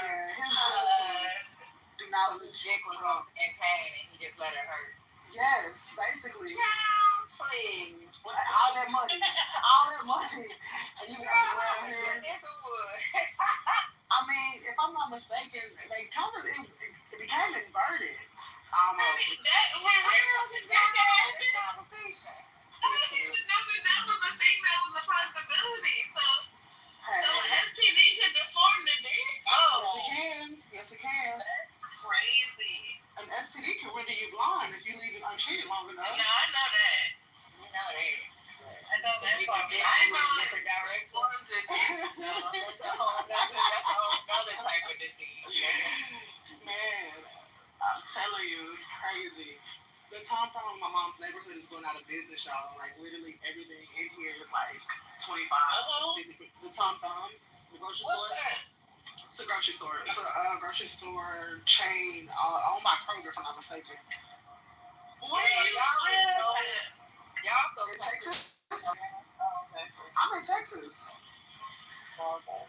I'm in Dallas. We don't have one of those. Yeah, I know Tom Thumb is going out of business. Yeah, Miss Deborah, the one in Plano. Yeah, Miss Deborah, you better go get you some groceries. It's a all the groceries 25% off. It's a Kroger that's going out of business on morning, and they have sales every day. And I said I'm gonna go because I need some stuff. What? Listen, where? Morning? Also Moreland, yeah. Yeah. Brooklyn, you in Atlanta? Yeah, I'm in Atlanta. I don't know why I thought you were in Houston for some reason. That's Alpha Glam that's in. I get you and Alpha Glam confused. I think Alpha Glam is in Brooklyn. Houston. Alpha was in Atlanta too. Oh shit. Okay, never mind. Yeah, she's in Atlanta. Okay. I just assumed one of them. I don't know why I went in a different Houston. Texas is too hot. I'm not gonna lie to you. I just can't do it. It's like Atlanta is hot, but I think I can't. Yeah, like I had this one of my professors, Professor Cole. She was from Houston, and she used to tell me all the time, like I cannot live there anymore. I lived there till I was like 22, and I left. I couldn't stay there no more. It was too hot. And she was like, it would be like 110 degrees in the summertime, like just a regular day. I said, oh, hell no, I can't live like that. Yeah, well, I mean, so the difference is the humidity levels. The humidity levels will definitely make a difference into how that heat is felt. So, like in Arizona, that 110 is dire because they have a bunch of dry heat.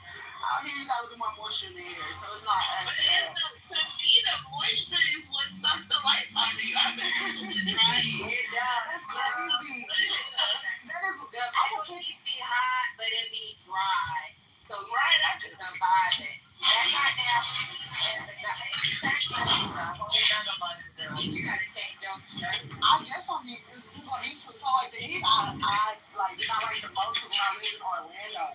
Like I have to keep a stick of deodorant and napkins in my center console just to like dab myself. By the time I get in the car, my deodorant is sweating out. I'm like, I just walked to the car. And it's just. Yeah, what do y'all do? Y'all stand out in it all day? I mean, y'all be in it all day? Listen, okay, Miss Deborah, tell them, because we do fine here in Texas.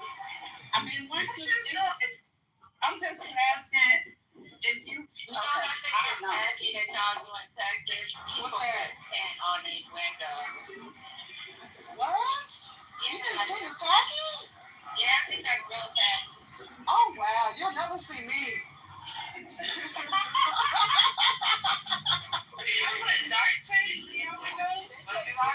Oh yeah, 5%. 5%.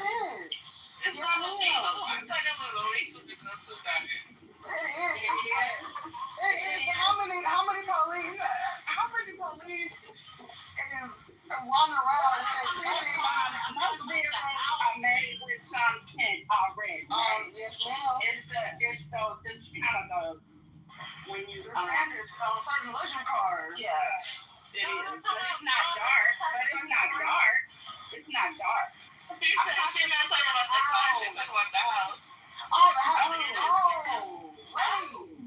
Oh, no. I've never. Oh, no. Oh, wait. You talking about the tail of the blackout curtains? No, maybe I'm intent. I've never seen that. I mean, it was there. I'm like, wait. And you said some people have tent on their houses. Like, even look up the real estate. Some houses have tent on it. I'm intrigued now. I'm going to go look it up. I haven't seen. I'm literally in real estate, and I haven't toured. Even in Austin, like I have a house in Round Rock. Some people put tent on their windows. And I'd be like, you fucking up the neighborhood. Oh, Round Rock is beautiful. I thought she was talking about cars. No. Me too. Maybe it's so that people can't see in. You can see out, but they can't see in. Yeah, I would like to think so. I think they do it because of the heat, but I just be like our friend says. Right. I'm like, Oasis, you can get you some blind. I mean, you can get some dark out curtains. Blackout curtains. The way houses are built now, it's the energy rating is good. So like, if you worry about the sun, then get some blackout curtains. Yeah. Well, come on now, Patty. You do have to be careful with this energy thing. You know who our governor is. Oh, listen, okay? Man. They're not paying attention to the people. Making sure the people got what they need. The regulars.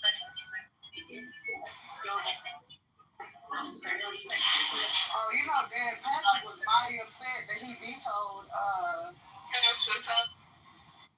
what was it, SB? I forget the number of the House bill, but the measure to, what'd you say, Brooklyn?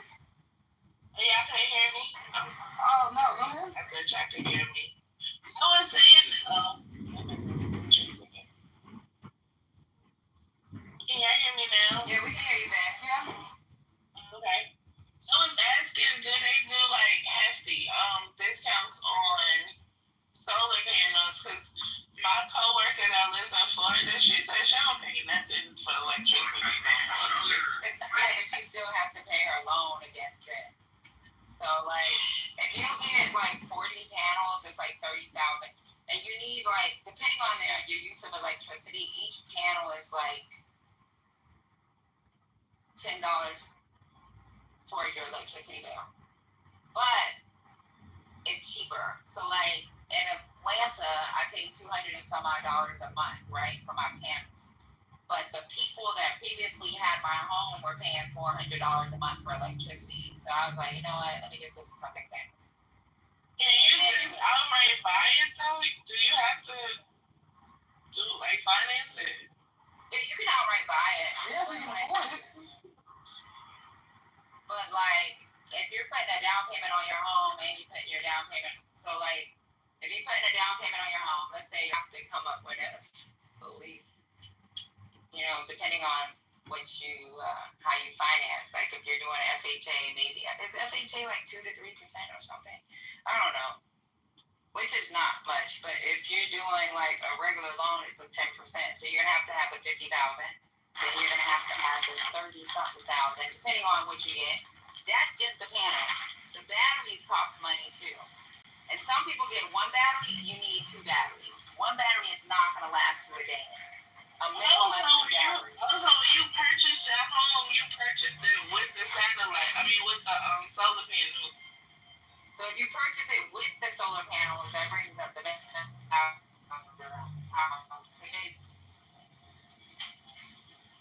you purchase it with. Oh, that's cool. Or you can leave, people leave panels too. I wouldn't use them. Well, you have to be careful if you buy a house that already has them. You have to check and make sure the panels are paid for. Otherwise, they can add it to the price of the home.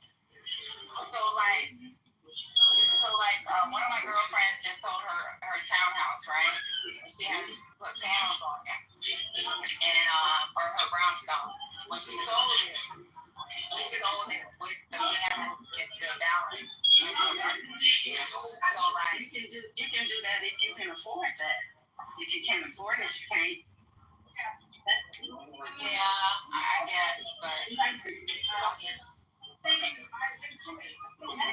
So what I found, not always, but often, a person who is looking to buy a home that already has the panels on it, barely are affording their loan. Right? So then when you add in that additional, they just make it over they get approved for a certain amount, right? And then you have to factor in the cost of those panels, which has to be the additional amount that you have to afford, because that has to be paid for separate. It doesn't bring up the value of their home, because I know when they did my property value, it brought up the value of my home. You may have, Patty, but if you add that in to the note, doesn't mean the financier is going to finance it if it doesn't appraise. Right, but that's what I'm saying. It brings their appraisal rating. It brings your appraisal up. So it's already factored in. Like, say, for example, you pay $510 and you do certain upgrades to your house. Like, your kitchen may add an additional $15,000. Your freaking panels may add an additional $20,000-$30,000. Like, you're already, when they add those additionals with what you've already upgraded your home, with your upgrades of your home, you're not factoring all that in. You're just looking at what your house should be appraising for. Like, for me, I'll look on Zillow and see what they say, what the average is based off of the home sold. But then when you add the extra stuff to it, then you understand what I'm trying to say? Like, I looked on Zillow. I'll give you an example. When I looked on Zillow during the pandemic, when people were bidding on homes, at one time, when I was trying to purchase another home because of the 2% interest rates, I was going to use the house that I had in Hawaii. I was like, I'm going to use this house and purchase a second house. So it was pending the sale of that house. Because I was going to, okay, let me tell y'all, I bought that house in Hawaii for $800,000. During the pandemic, that house was worth 1.5. In Hawaii, if you have a house over 3,000 square feet, you can sell that shit for 1.5 at a minimum. So at that time, I was like, I'm gonna cash out, take that money, and just save it, right? But then with the upgrades, they gave me extra. So I looked on Zillow. Zillow was saying the houses in your neighborhood are selling for 1.5 or 1.4 to 1.7 million. With the additional upgrades, they gave me a different price quote or a different appraisal on what I could sell my home for. And it was more than what Zillow predicted based off of the home sales in that area. You understand what I'm saying? Yeah, the prices of the homes skyrocketed during the pandemic. No, but Hawaii is totally different, right? So what happens in Hawaii, if you buy a house in Hawaii, and I can tell anybody, to do it. If you can afford to buy a house in Hawaii, buy a house in Hawaii and sell that shit to every person that I know. My soldiers, I get soldiers, they can be private, they can be E4s. I tell them you can fucking VA loan and buy a home if you get VA. Because if you buy a home in Hawaii, by the time you leave in 2 years, it doesn't matter if it was a pandemic, it's regular, whatever.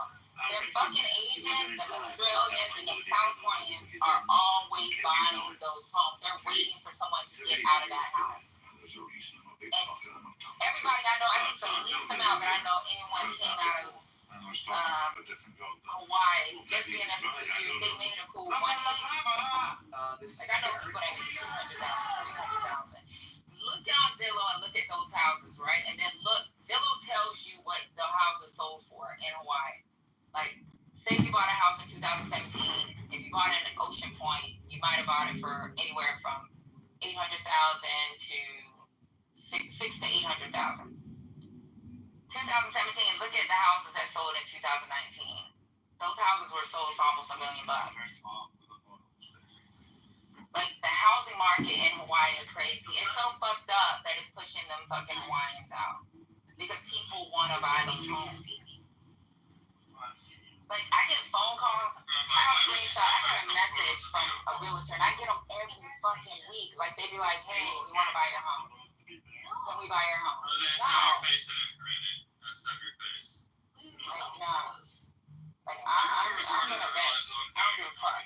When I retire and I'm fucking 60 years old, if I want to fucking pay for some strippers and just sit there with my fucking dentures, that's what I'm gonna fucking do. I am going to the bank. I struggled too long at the beginning of my career. So that's a fact. I love that. I'm not there yet, but give me another 5 years, so. Yeah, let me tell you something. But one thing I could probably, now that I think about it, just because I have since inherited my father's home and my grandmother's home. Both of them have been fully paid off. They're all still here in that house. Pay somebody to keep your grass cut. Get your house sprayed. What do you call it? Get it sprayed, get it painted every so many years, take care of them homes, because one thing, let me tell you something, I was so poor when I joined the Army. Like, there was times, so I'm going to go ahead and tell y'all, as a young ass lieutenant, I'm a single fucking mom, right? I'm a fucking young ass mom. I have a kid, and me and that little girl was fucking struggling. Like, there was times I would buy, like, Chinese food and fucking, like, share it with my fucking 2-year-old. 2-year-olds shouldn't be eating goddamn Chinese food. It's like, I was poor, y'all. I was poor. So, someone told me, go buy a house. Get a duplex. See if you can get approved. I didn't have no bad credit that I knew of. I knew I paid my bills on time. I went and got approved and then did my VA certificate. I didn't have no money in the bank to fucking put a down payment. So it's like, the little money I had in my bank, I promise y'all, I probably have like $200 in my account. Like, that's how poor I was. Like, it was really bad. So it's like, I bought that duplex. And my first thought at the time was like, rent out the other side, get a duplex. And I was like, I want to get a duplex. I want to get a little house or a townhouse. It's like, get a duplex. It's a starter home. You're not rich. You don't have money yet. You're always complaining about your broke. On top of that, I was delivering pizzas. Let me tell you something. My daughter should have been taken away from me. I was so fucking poor because I had to pay for daycare that I was fucking delivering pizzas to pay for her fucking daycare. I would go to work. My daughter would fucking sit in the car. I would have snacks. I would be like, I'll deliver the pizza. Like, that's how desperate I was. Is that before you went to the Army? I mean, to the military? No, this is when I started off as a lieutenant. So when you start off as a lieutenant, at the time, I think I was making like $3,000 a month. My Lord. Right. Isn't Patty's story like so good? Like, it's like you see her on the stump speech running for Congress with us. No, yes, I love it. That is, yes. But you gotta remember, during this time, this is right before they got all these major pay raises. They were like, you have people going to Congress saying like, hey, the Army is suffering, these people aren't making money. And for me, it was like, okay, I can stay on post for free. Or, I mean, it was like really bad for me. So, Patty, may I ask whose administration did you come under? Who was in the office when you started your career? It was the end of George Bush going straight into Obama. Okay, all right. So that puts some perspective in, because I'm gonna say it was Obama that signed in that federal wage increase, right? So George Bush did at the end of, so when I first came in, they were saying we're going to get our first raise in July. That was Bush. Then Obama came. When Obama came, we had all these additional raises. I promise you though, that first year, like daycare for me was like $150 a week. It was $150 a week. I was making $3,000 a month. I didn't have a car note. My dad was paying my insurance still. my mom and dad was paying my insurance. They were paying my phone bill, my cell phone. Because I was living off post and I didn't want people in my business. I should have stayed on post, but I lived off post. And living off post, let's say my rent at the time was like $1,000. That's already 3,000 minus 1,000. So then you got groceries. I don't qualify for food stamps. I had to pay for like kitty food. It was just bad. Like, girl, I would be getting paid, and I'd be like, shit, payday need to come, payday need to come. And instead of like eating the food that's in my refrigerator, it's like I'm gonna save that food just in case, and I'll buy Chinese food because I know I don't like rice gets me full, and I can eat the rice for 2 days. And let me tell you how bad it was with rice. And you know I'm a real Asian. Like even if rice gets a little hard, I'd add a little water to it and put it in the microwave. Yeah, I get you. We do the same thing. Yeah, I still do the same. Listen, to this day, I made salmon and rice, and I put it in the refrigerator because I cannot eat. I woke up the next day, put a little water on it. Over the I would take that out. Listen, we know how to survive. That's how it is. Survival skills matter. But it was really sad. And then like that little bit, and then when we got our raises, and then as I got promoted, and I swear to this day, that fucking first sergeant put me on the game. Like I love him to death because when he told me to buy that, it freed up my income, right? And then he told me every time you PCS, just buy a house, rent it out. That's what me and my wife do. And I was like, okay. So when I was getting ready to go to my next duty station, he wasn't the first sergeant no more, but he was still working on staff. So he helped me look for homes and it just pisses me off. where I was PCSing to. He told me what would be the best price range for me based off of, because I didn't know like how property taxes would change going somewhere else. And he's like, no, property taxes are too high there. So this is what you're going to need to do. Factor this in. Let's call and find out what insurance looks like. So he did all that for me, and I was like, when I got to my next duty station, I was still in line with being okay. You know what I'm saying? So it's like, and he taught me how to buy a home and how to look forward and keeping the home. Like, I started to realize, like, I think by the fourth time I PCS, I had 4 homes. I was like getting my I would like file my tax. My fucking mortgage fraud, bitch. Some kind of safety net, and I believe we should all have that, something.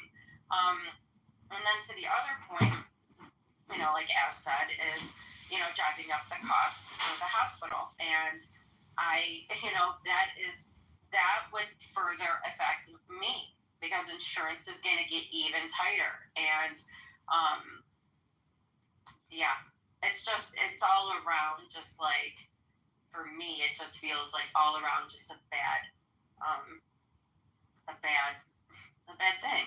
I guess that's all I'm going to speak on. Thank you, Mo. No, hang out for a while. So, Steve, I got you. Give me a second. Let me just say this, and I'm definitely being sincere. Been on that 5 years. I know Ash probably 3 or 4. Oh my God, I haven't logged in. She'll come up, she'll say hello. So like the jet. I was literally I've never seen this side of Ash, and I love it. So I'm gonna stand down and I'm gonna let Ash do what she's doing. Because I'm like amazed right now. I don't even know who this woman is. But before I get to you, Steve, Kool-Aid, I want to say hello to you. You're a piece, man. I love you. I gotta tell you, you're a real one. You know you my bro, man. Yeah, I love your piece. Your piece is the real. She's the real deal, now. 100%. I love this woman. 100. She's solid for real. She's 100%. Your piece. Did you want to chime in, ma'am? I just wanted to chime in on something that Ash was speaking, and that's true. I've seen Ash in a few places, and this is the first time I've seen her actually probably speaking out like she has been. I've only been here a little while, but girl, you keep going. Use your voice. Thank you. But the thing about it is that when it comes to these staff benefits, I'm kind of torn. All these things that are changing. It's not that they're cutting the programs off. They're making a lot of the restrictions a little harder. Parents are going to the work requirements. Like It used to be until your kid was like 5 or 6. You know, they didn't really crack down on you about working to get free food stamps. But now they're like, no, like if your kid is 2 or 3 years old, you can take your ass to work, honey. I know it's hard.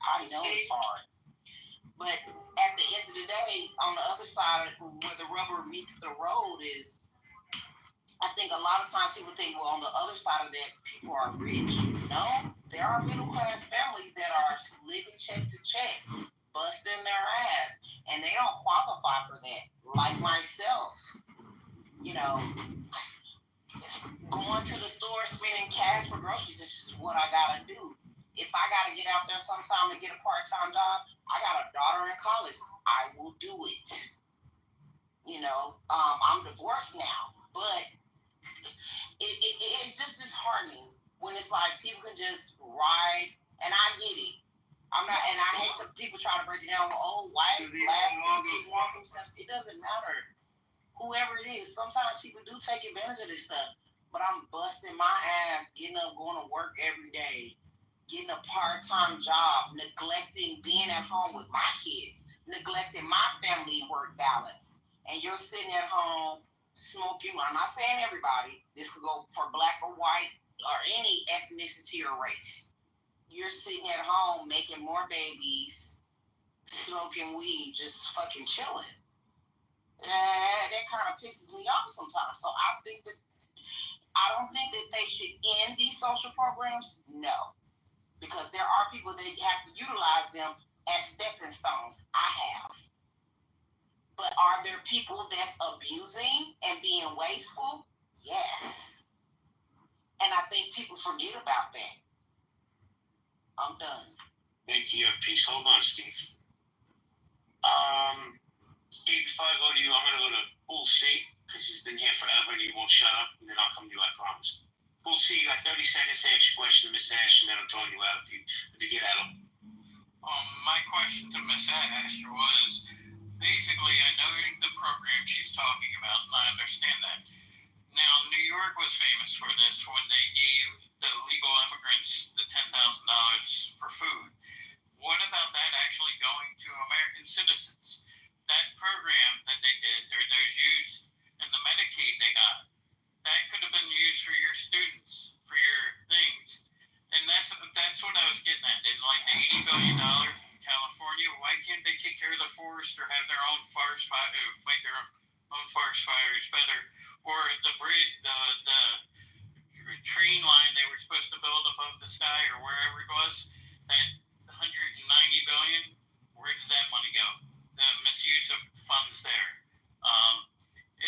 That's what I was getting at is, if you're going to take care of kids, why are we giving it to foreigners who come here illegally? Great and question. That money could be used for the students and could be feeding the students. Instead of $6 a day, they could get 12. Oh my gosh, I love that question. Before we were giving immigrants $10,000 or Medicaid, which I don't think they were getting Medicaid, they just get emergency care, and then again, the hospital has to cover it because they can't receive Medicare, but before we were giving that, let's say it is $10,000, why aren't we giving that to the students beforehand?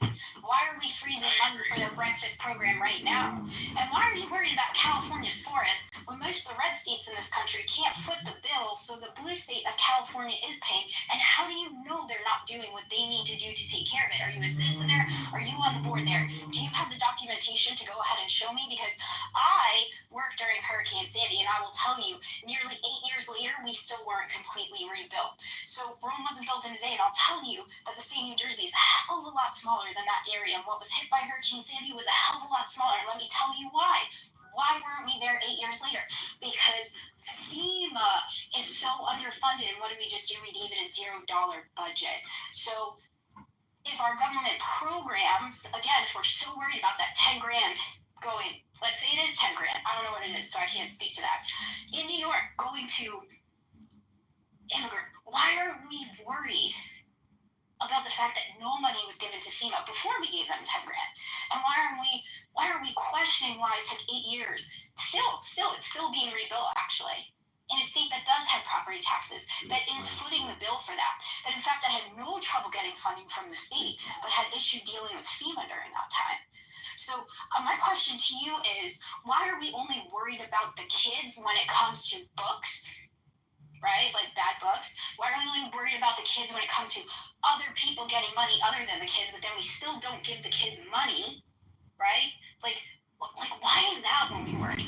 Why is it when these kids are in school now because that $8 billion or whatever it is frozen, the kids in my state don't have their breakfast program at their school? Why are we worried about? That's fucked up. I agree. I agree. I live in Pennsylvania, right next door to you. If you're in New Jersey, I understand some of the things. There are still kids are on SNAP or food stamps. At least in Pennsylvania, some of them still qualify for the free breakfast, depending on the district. But what about the middle class families? Well, that's what I'm saying. Some of those still qualify. Like some of those parents might not have bacon and eggs and biscuits in the morning. It's like all you get is cereal or an apple. And we all know that those kids are still going to be hungry. But then when they get there, and my daughter's even telling me this, she's eating off the plate. They're eating off each other's plate in the morning time in the cafeteria breakfast because they've already started cracking down. Oh, you don't qualify, you can't get breakfast. All those kids should be able to get a hot free breakfast, not just an apple out the door.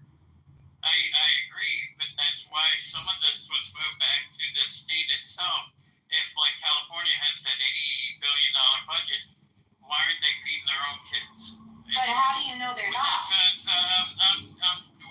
not saying they're not. I'm just saying if these states that are having these surpluses of budgets, like marijuana in Pennsylvania right now, they're trying to legalize marijuana to get rid of, to help use that tax money for schools for other things the government in Pennsylvania might be able to use it and utilize it for.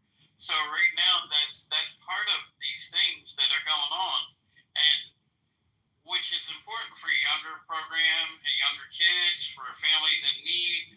That's what some of these benefits are. Like the lottery system, supposedly you get a rent rebate check if you're old enough in Pennsylvania and you qualify for it. So can I get in here real quick? These things are important to the community. Hey. And if we continue to give it to illegals or people who aren't here, like Ganesh. I hate that word illegal so much. I just hate that. I do.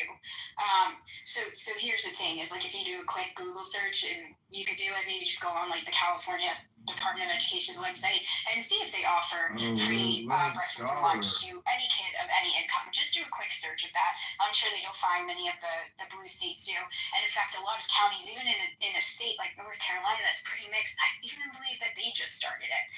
The only reason I know that is because my brother likes to call school districts and pay off lunch outstanding bills for families who can't afford to, and that's his contribution because he does not have children in the area. Do you know if your kid, not because if your kid has a bill with the cafeteria, they won't even mail their report card home. That's correct. You got a bill. That's crazy. That's Can I get in here real quick? Steve, I'm about to come to you, bro. Yeah, Steve, just hang tight 1 second. Let JB finish. Just don't interrupt. No. Well, the thing is, Steve is like I said, my friend. He's also a politician, and I'm not obviously in one of the poor states in America. So his perspective is just going to be different, I think, than some other people. Okay, Steve. Go ahead. Yeah, before what I had to say initially got twisted into something I wasn't trying to say. I wasn't trying to expound on the virtues of the military. And this is for someone and people that's never had to sit in a budget meeting where you got to take numbers and you got to make hard choices. And people can get on an app like this, say, well, we're going to do this, we're going to do that. I've had people come up to me all the time as the city councilman telling me what I can and can't do. And I have no idea about what kind of money there is to do it. My point initially, and I'll stand on this point, it wasn't about whether we had the best military. My point was this: if you're going to make decisions, there's going to be X number of dollars. Anyone that's ever had to sit in on a budget meeting knows this. You got X number of dollars you can do A, B, and C with. You got to make hard choices. And before you make hard choices, you got to get a consensus as a country what we're going to do. I'm not advocating cutting people off of Medicare. That's not the issue. What I'm trying to point out to you is this, and this is lost in the conversation all the time because people don't have to deal with this. They think Santa Claus is in the federal government. They think there's a printing press up there that can supply all of their needs. That's unrealistic. Here's the fact of the matter is, any decision you make in a budget, whether you want to supply Medicaid, you want to supply free lunch programs, you got to consider what the pros and cons of everything is. And you got to make hard choices. It's easy to get on here and go virtuous about all this stuff. It's not so easy when you got to sit down and you got to look at the hard numbers. I got places in my town right now that needs street repair. We have a sewage problem from dilapidated sewers. Well, you let the sewer run in the street or you patch the hole. These are questions people that have to deal with this stuff face all the time. They can't get on here and just say, well, I'm going to do this, I'm going to do that. That's cool. Because you're not dealing with the reality of what is actually involved in actually solving problems. My point is this. If you want these programs, understand this. The federal government makes money from the economy. If you're cool with that, that's okay. Because it's going to extract money for entrepreneurs. If you want less economic activity and you want more social, fine. Make that decision, but understand. Well, no, hold on. Let me finish here. I'm thinking about everything. What I'm trying to tell you is in everything. When you're responsible running the budget. Like say, I'm sitting in a situation right now. We have a sewer problem. We got potholes that need to be filled. There's decisions, tough decisions people have to make all the time. Hold on. Well, listen, what do you mean, hold on? That is not more important than a child being hungry. No, you're not. You're missing my point. You're missing my point. Well, let me just say this, Steve. The federal government made a decision to cut programs and empower other programs like ICE, right? Border security. Now, border security I'm with, but all that money going to ICE, that can go to kids? Come on now. Well, let me ask you this, JB. Let me ask you this. Yeah, all that food going waste in the farm. Well, let me ask you this. Let me ask you this point right here.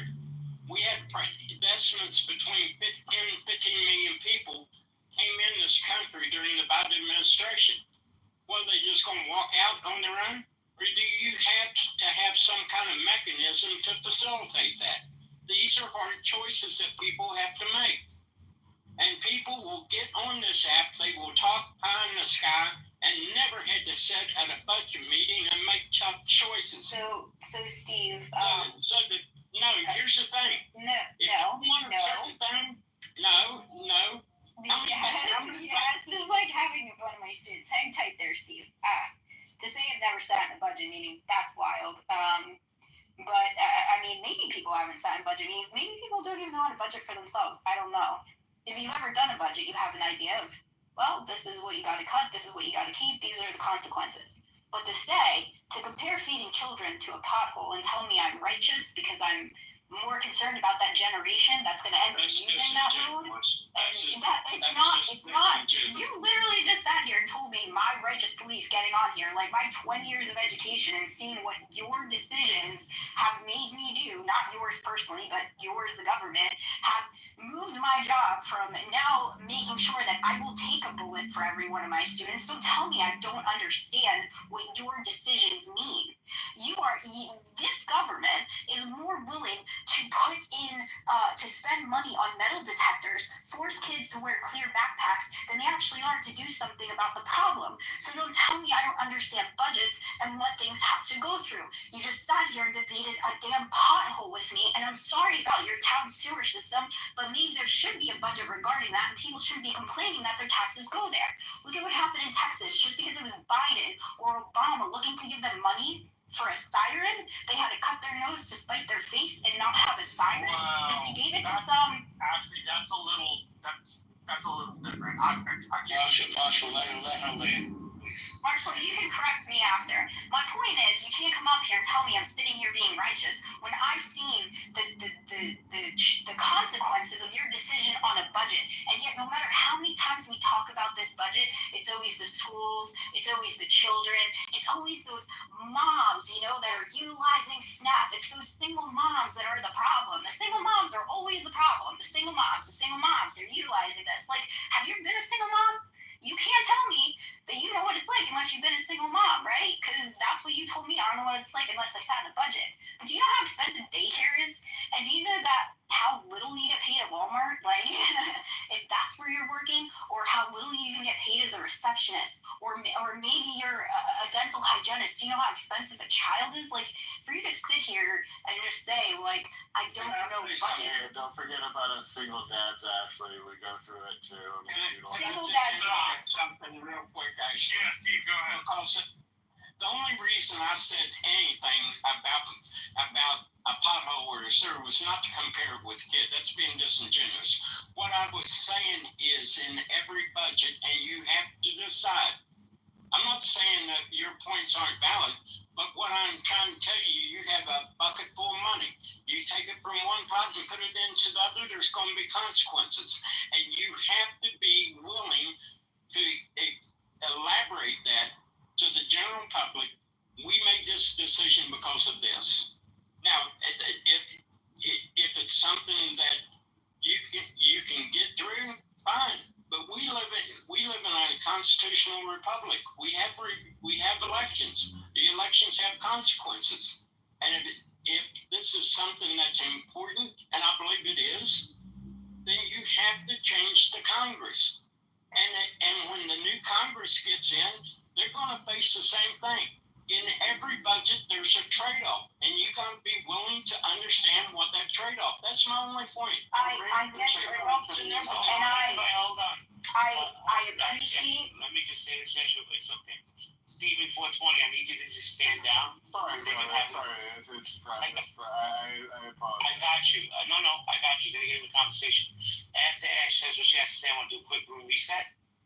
I totally get you, Steve, and I hear that there always has to be consequences, but nobody's ever scared to say the consequences when the consequences are giving billionaires tax breaks, taking money from Medicaid, cutting off people from SNAP, right? Those are never things anybody's scared to say. They're never scared to say that they're removing breakfast. I mean, they just tell you, like, this president isn't scared to say anything. He literally just said that he, like, bought 2 Congress people pretty much, right? And he pretty much, whatever else he's done, he's not scared to say it.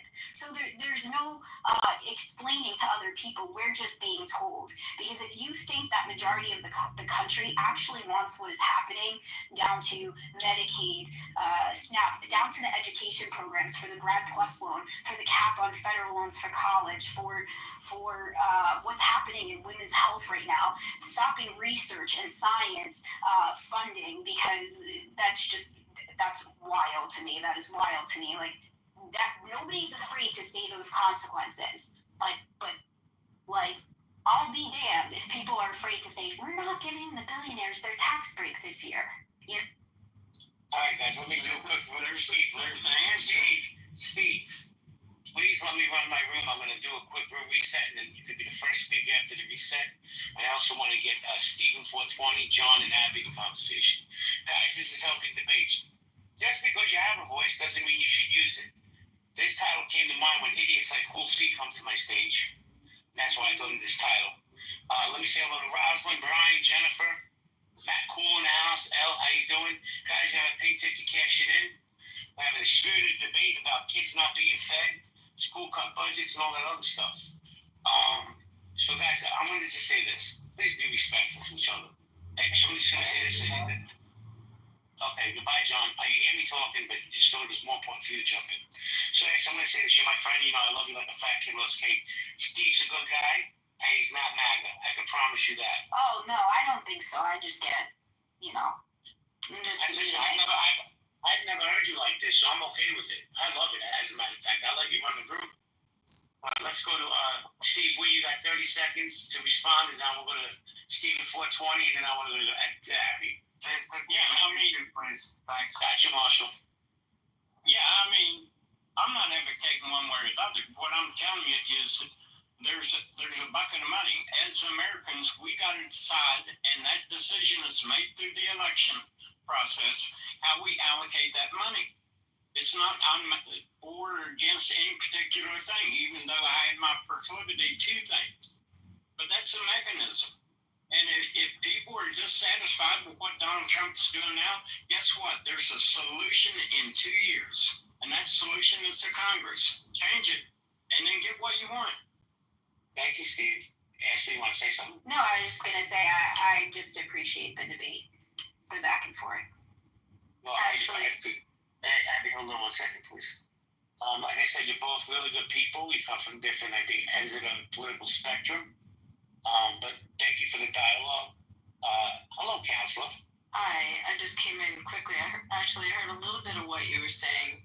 I would take issue with when these funds go to these universities, that the funds are actually allocated for the research and the medical research and the essential research, as opposed to departments that have gotten infiltrated and have gone totally into a political direction that a lot of people are concerned with. If 100% of the money was going into cancer research or research in a particular medical area, but sometimes these funds blanket go into the university, and when they go into the university, there is not a control as to how it's allocated. And I think maybe something that might be a resolution is the direct earmarking and accountability, that it in fact is going into the science department, into the labs, as opposed to general university funds. I've heard that criticism, so I want to raise that to you. Can I? And what your thoughts are. Hold on, Hinda. Hold on a second. I'm going to come back to you. I promise. Did you want to respond? Hinda, I'm going to get you in the queue. I promise. Give me a second. But I'm going to give Miss Ashley a chance to push back, and then I want to welcome Steven, and then Steve and Marshall. Yeah, Abby, it's good to see you. I don't know that I've seen you since quite a few months now. With regards to the research program, that's not something I've heard of. I know in my field now, or what I'm studying, this has been a really big talk. Years of research being halted, and some things you can't get back once they are halted, right? Years of studying certain patients, certain things over time, and whether the point you're making is true or not, which I'm going to assume it is. You're quite an intelligent woman, but I don't have the background on that. Point is, you can't get that research back, so it's almost I don't want to say cutting off your nose to spite your face. That's not the term that I'm looking for. But it causes a huge detriment to years and years and years of research already done. Just a recent study that I was reading actually went over 25 years. So imagine if that program was halted at any point, the detriment it would have done to what it actually found. So I think that's a big concern. And like I said, I'm not arguing back, because I don't have too much knowledge into that, so I can't really debate on that. No, I appreciate that. I think it's something that has to be discovered, but that's the criticism that I heard, that it's blanket money that gets allocated not necessarily for what the intent is. The other point, sorry, it's noisy where I am. The other point that you might want to look at is some of holding off of this funding may end up allocating money to universities that were underfunded with respect to research. So what's the harm if, and I'll just throw this out, what's the harm if Penn gets less, but Penn State gets more? What if money starts going to state schools or into schools that maybe didn't get allocations before for research, and that it boosts up universities that are also complying with protecting the students on campus and not letting the university run wild and not focusing on the codes of conduct of the universities? What if what if the fallout is actually funding those universities that make it safe for students? So that's just another thing I wanted to throw out there. I mean, I think it would be great if all universities could get funded, but it would be really difficult to stop, one thing happening again, like thinking of the long term and what's already happening, and especially in places, and I'm only going to say this because I'm a woman, but with respect to women's reproductive health research, those things don't come up as, they're not as occurring as frequently in many universities all over, right? And some of those areas, like you said, they don't have the funding for it, but it's not worth it to halt where it is starting, in my opinion, after years and years of research. And I say my opinion because it is my opinion. There's no facts to this, so don't come at me. But I just don't think that justifies cutting off the research that's currently there, that people are benefiting from, that they're currently receiving treatments at. I've been involved in studies at the University of Pennsylvania. The one went the entire duration. I was there over years, so I do know how vital that information is, or how vital it is that the people receive those medications because they had already started it. So that's kind of where I take issue with this, is that, universities have so much tuition of us to begin with. And if this is going for research funding, of course I want it to be investigated, whether it's going there properly, making sure that they're following the rules, everything else. But I don't think it's worth stopping those treatments from people who are currently receiving it, stopping those grad students who are currently, maybe they're in a medical study that have been working for this doctorate. For me, that's just, in my opinion, it's not worth halting that. But actually, one last comment, because I got to run. But I just wanted to, because this is one of the few times we've actually had simple dialogue on JP. At some point. But it's under the umbrella of an institution that has fell short on their accountability for complying with proper legal standards and also with protecting its students, but it's under the umbrella of that university. There's got to be a point where you have to make the accountability there to the same extent that we can, we fund a nation that the nation is running hog wild.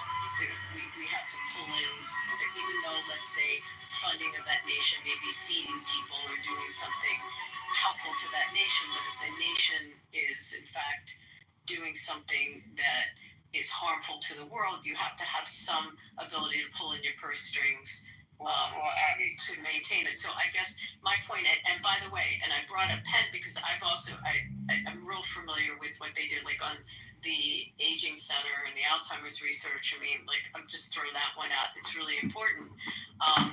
But Penn had some accountability. Penn did some bad things, and they had to control that campus and control their own administration to stay within. They were crossing the line. So, and I use that by example because it's the University of Hawaii. So that's where I wanted to. Before you leave, I just want to give you a little context of what started this conversation. And it's just my opinion, right? Certain programs are overfunded. ICE didn't need all the money that they're going to get. In that big, beautiful bill, they didn't need all that money. They're taking some of that money to have some programs open to feed kids in schools. And that's where Miss Ash is coming from, because she's a teacher. And she sees these kids going hungry. So do you disagree that some of these programs are overfunded like ICE? And some of these programs are getting underfunded? Because it doesn't matter to Donald Trump, and that's just my opinion. And then maybe because my kids go to a public school, my daughter's telling me, this is anecdotal. I don't know how much weight it holds, but she's like, yeah, they're already like kids are eating off because of it. How embarrassing is that? You're in line, you got 80 kids behind you, you get up to the lunch lady and they type in your student ID number and they say, oh, you can't get breakfast this morning. So you're walking out back into the cafeteria, everybody's eating pancakes and you don't got a fucking tray. Can I speak? Hold on, and I'm going to get to it, I promise. But I got to say hello to Marshall and Uncle Steve real quick because they've been on stage, and I have to get Steven in the conversation. Marshall, Steve, how you guys doing? I had a migraine earlier today, but it's gone, and I'm doing better. So how are you, Jay? I'm doing great. Do you want to chime in? Yeah. I tend to agree with Steve. I think budget meetings are hard, and there are a lot of hard choices to be made. I think one of the things that skipped when he was talking was his comparison about sewers. In his city, their argument between whether they need to fill potholes and fill sewers. You gotta take a choice. I pick sewers, but some people may pick potholes. The other piece I wanted to say, after getting this just for what it's worth, with some friends in Kerr County, Kerrville, here at Kerr County, and the river for them rose 26 feet in 45 minutes. That equated, an hour and a half equated to 62 feet. By the time you're at 45 feet, people are already blocked off from the highway. So it was a combination of act of God and sirens. Like the warnings went off at 1 p.m. and like 2 a.m., which I'm sure you would agree with me. 2 a.m. is like far too late for camp counselors at Mystic and Longhorn to get their kids together. So there needed to be an early alarm. I just wanted to interject that there really genuinely was an act of God piece of Wait, Marshall. Hold on.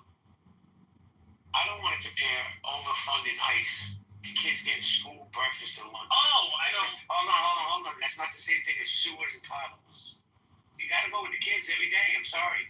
No, I'm not saying you don't. I was more noting that when budgetary matters are given, there are decisions like that are made. Not to say that we should be picking sewers over getting school kids. There was no choice, bro. See, listen, let me just say this. Hold on, let me just say this. I'm a father. Now, my kids are grown, but my grandkids aren't. They don't take school lunch, but the option should be there instead of having an extra 10 ICE agents in the area. Sorry. Agree, 100%. I don't disagree with that at all in any way, shape, or form, Jay.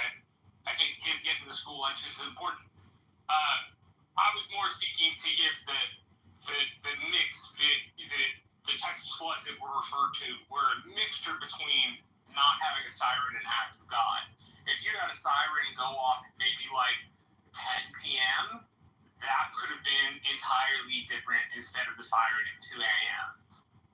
As I understand it, it was a combination of like not using state funds and not using federal funds. So I'm not asking, right? I just wanted to inject the act of God part. That's it. Yeah. Oh, listen, I don't disagree. I experienced Sandy, and that too was like just the perfect storm. I mean, it literally was. You couldn't have had anything line up better to cause it the way that it caused. My point was about budget, because that's what we were talking about. And it was silly. It was silly all because, that was my point. Thank you, Ash. Let me say hello to Uncle Steve, then go to Stephen 420, and then Uncle Steve, how you doing? Can't hear you, Steve. If you're speaking, you may have to leave and come back, bro. Sorry. Stephen 420, how you doing, man? Good. Can you hear me now? Can you hear me now? Yes. This, I've got some technology on my end. I don't know what it is, but anyways, hi JB, hello everybody else. Thanks for holding the space. Happy Friday. Hey, Uncle Steve. Hey, Steve. Hi. So I want to talk about one thing. Hopefully it's on point. Wait. Before you Sure. Let me meet up. Everybody, make sure you show us Uncle Steve's Zoom tomorrow morning. Yes. Thank you. Saturday, 7 a.m. to 10 a.m. Pacific Standard Time. Thank you very much. Ask Uncle Steve. So, anyways, I'll say one quick thing about the budget, and then I'll listen to other minds. The infusion into ICE Homeland Security is arguably up to $150 billion a year, basically to go after and kick illegals out of the country. Okay, fine. We're still using the same system that we use for aliens coming into the country, where they register, we let them in, and then they get a court hearing in 3 years. And then they do whatever they do for that 2-3 years. I say take a very small portion, and I mean a very small portion of that $150 billion. I'm literally talking 25 million. Yeah, 25 million is a lot of money.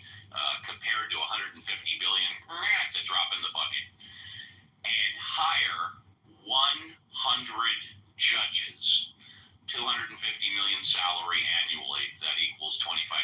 what? Screw it. Let's hire 1,000 judges. $250 million. Lots of money? Yep. Next to $150 billion, it's still a drop in the bucket. Let's hire 1,000 judges to deal specifically with immigration administrative law. I'm in Southern California. We'll put them in California, in Texas, and Florida. If there's other southern states, I don't know, but I think those are the three main ones. And rather than having people, say, which one? Whatever, I'll continue. Arizona. Rather than have Arizona, thank you, Arizona, absolutely. Let's get 1,000 judges for $250 million. That's when we pay them, $250,000 a year. And rather than bringing people in, registering them, and letting them go free for 2 or 3 years, let's set a court hearing in 30 days. Hell, we might even want to house them and keep trying. No, we don't want to do that. Let's just set the hearing for 30 days, and let's get them adjudicated. And if they're here legally, they're here legally. And if not, we kick their ass. Too many people to do it in that time frame, Steve. It's way too many of them. Well, I guess then it's a bad idea. Sorry, everybody. Back to you, JB. I don't think it's a bad idea. I think we definitely need more judges. I would even take 10% of the $150 billion and get some more judges, get some more housing for these people. I mean, listen, the way the media plays it out, they're going to talk about the one-bed immigrant that came into this country, did something heinous, instead of the thousands that come in here and work, pay taxes, support their family. It's bizarre to me. But let me go to Stephen 420, then Enda. Stephen 420. Hey, how's it going? Long time since I've been out on your stage, and thank you for hosting the room. Very interesting topics. I am a single father who has recently, became unemployed and has had to, rely on the system. And mind everybody, it's a system that I paid into my whole life, that my parents paid into their whole lives, and my grandparents who paid into their whole lives, none of which received the full amount of which they paid into. So me feeling any sort of guilt about getting food stamps or any public assistance right now is null and void. And anybody who wants to shame me for doing that, well, go look at my tax history and how much I've paid into it. I'm taking out a small percentage. Give me a second, son. I'm talking a small percentage and have a game plan to be off of it. It's not a lifelong thing that I want to be on or do, but I am utilizing it at the moment.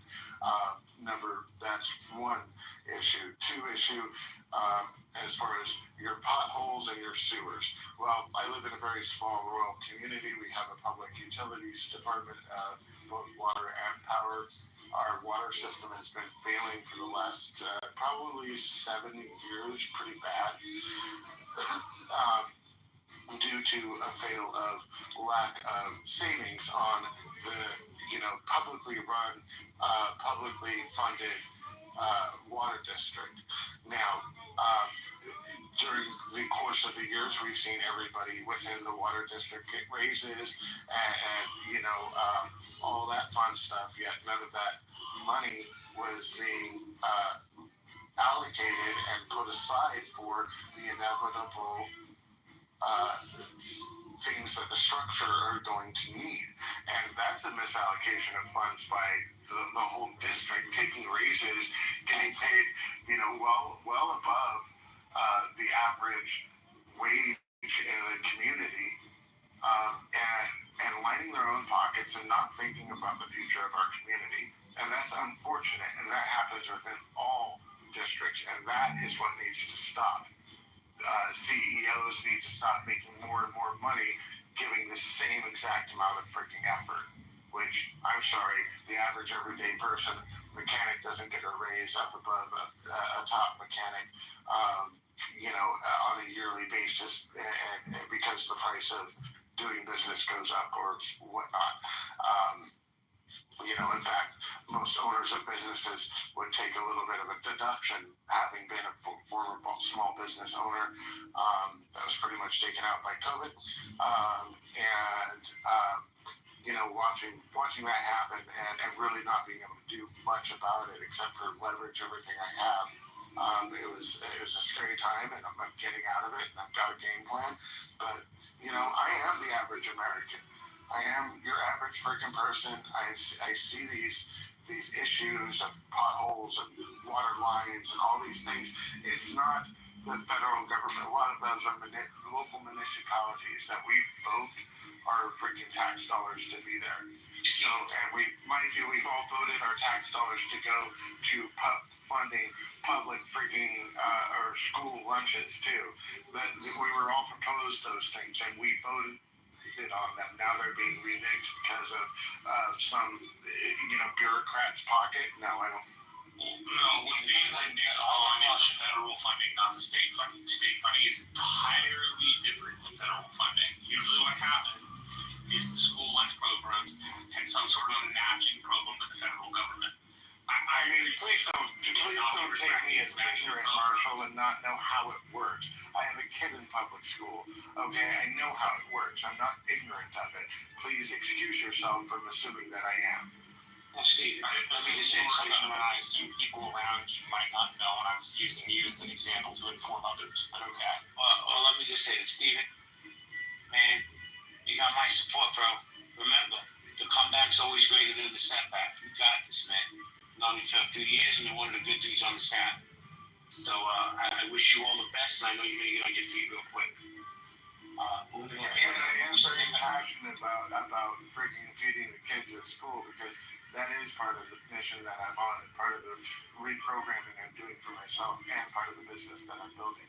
It is going to be providing fresh, local, organically raised food for our local schools. So thank you, Stephen. Thank you, appreciate you. Guys, hold on, let me get the queue in order. We got Hinder, Moose, Ravi, then Jules. I was gonna say, like, prior to these lunch funding programs, like my aunt worked in the school system, and she worked in the cafeteria. Like, she was a substitute, she was a cafeteria worker, and like they just throw the extra food out anyway. So the kids would be hungry. They didn't have food. They didn't have breakfast, whatever. And they're like, I'm hungry.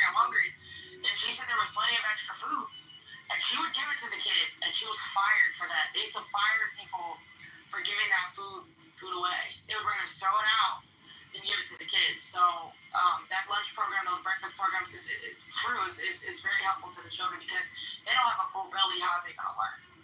The other thing I want to just read here is the funding of ICE. So $45 billion. Now they said it was more than this. I'm reading $75 billion, so maybe they increased it, because the original bill I thought was the $75 billion. No, it was 45 in the initial funding, 75 in the secondary funding. Okay.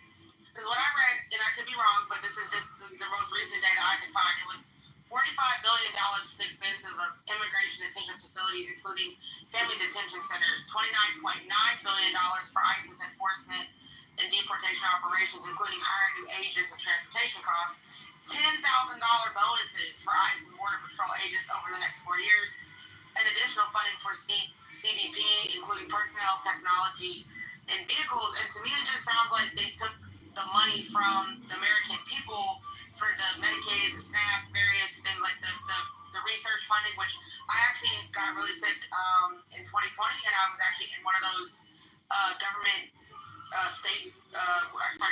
research programs. Me and a group of people were. I have something that people don't believe it. COVID's not real, blah, blah. I almost died from COVID in 2020, just before the vaccine was available.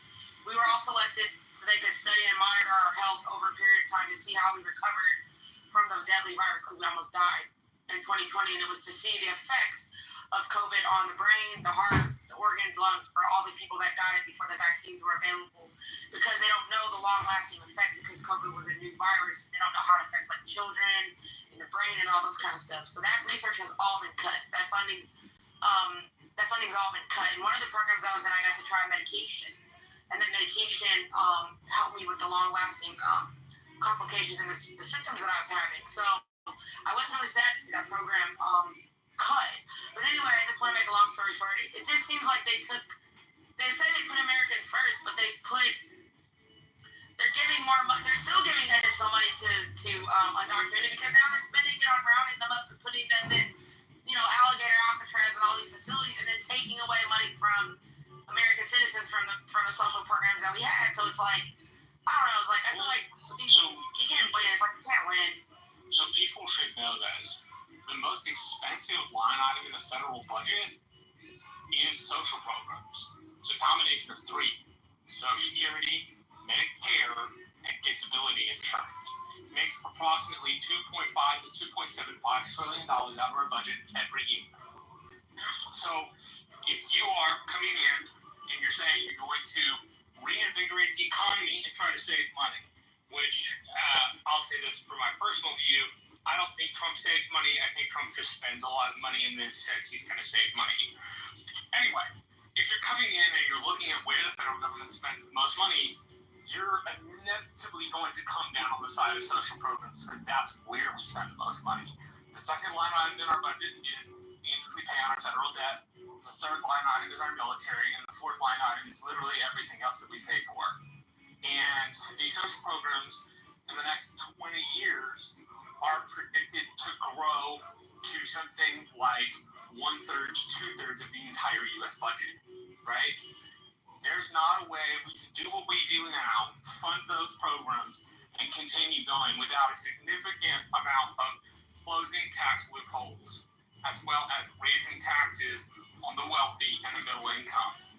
You just simply cannot continue to spend the way we're spending without doing that. Otherwise, what we're going to end up doing is spending so much that the first line item on our debt becomes paying the interest on our debt. And we can only do that for so long before we lose the reserve currency of the world. Hey, Marshall. I'm going too far down the rabbit hole. No. Let me just say this. I also want to get Moose and Rabbi in the conversation. And maybe it's just because I know Ash wants to jump in also. I could be in the minority here, Marshall. How about we cut the military budget by less than 1%, 0.5%? Take that money and put it into social programs and take care of our own kids. That's just my idea. But we won't do it. I don't be the big bully on the block. We have the biggest missiles. We have the greatest machine guns and airplanes. We're the strongest. We're the best. But we'll let our kids starve and people rot in prison. Let's start with that. So I don't agree with cutting the waste out of the military. I'm sure if you had Brad here, Brad could give you specific examples of where the waste is. The only specific example I have is the creation of the Bradley fighting vehicle, which is a 20-year-old vehicle. It started out at $2 million a unit between the Army and Ford, and went to something like $10 or $20 million a unit. So in the contracting space, there's a lot of room to cut out waste. I would completely agree with that.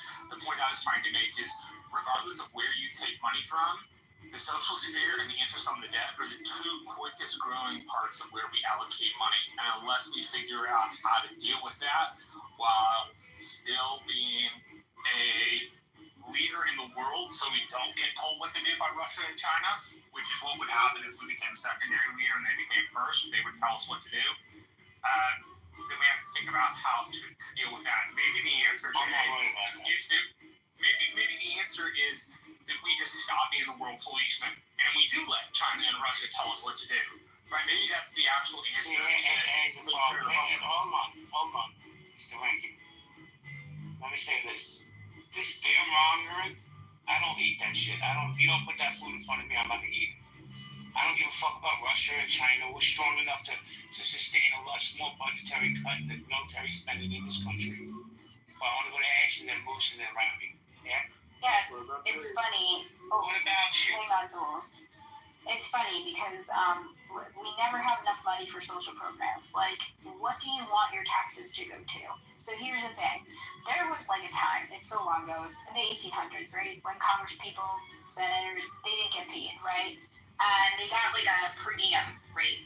But they were members of the community that they represented. They worked in the community. So let's say we even still have to pay a salary, which somehow we have enough money in the budget for them to get a raise. Like, I feel like it's every other week.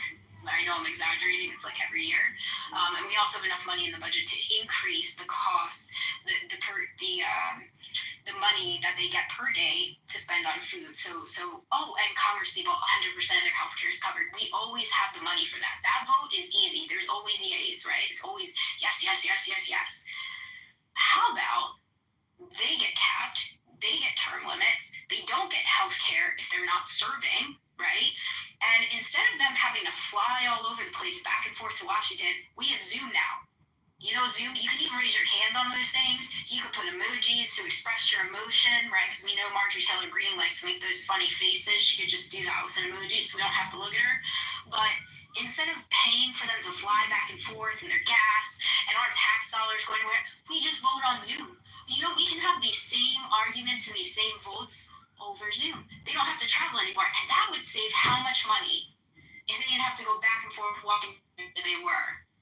How much money, if they had to live in their community and we didn't have to fork up rent for them to stay in DC, how much money would that save? Because we do have Zoom, right? Hey, Marshall, hold on 1 second. Actually, I like this. I love what you're saying. How about we put a 10% cap on all these politicians that do insider trading like Nancy Pelosi? We take that 10%, we put it into social programs. Because I guarantee you it's going to be hundreds of millions of dollars. Yeah, it's Marshall, just hold on. Go ahead. It's just wild that we're always talking about cutting social programs that help people because we think people stay on it. I mean, for the most part, Stephen, I'm sorry to use you as an example, but for the most part, most of the people on there are Stephen.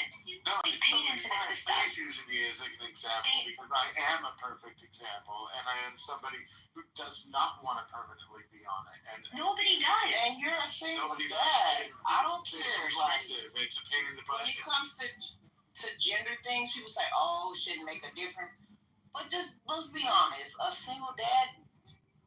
I'm sorry, I just couldn't, because I think it's a natural innate thing when you're a mom, right? That nurturing thing, that's a natural thing.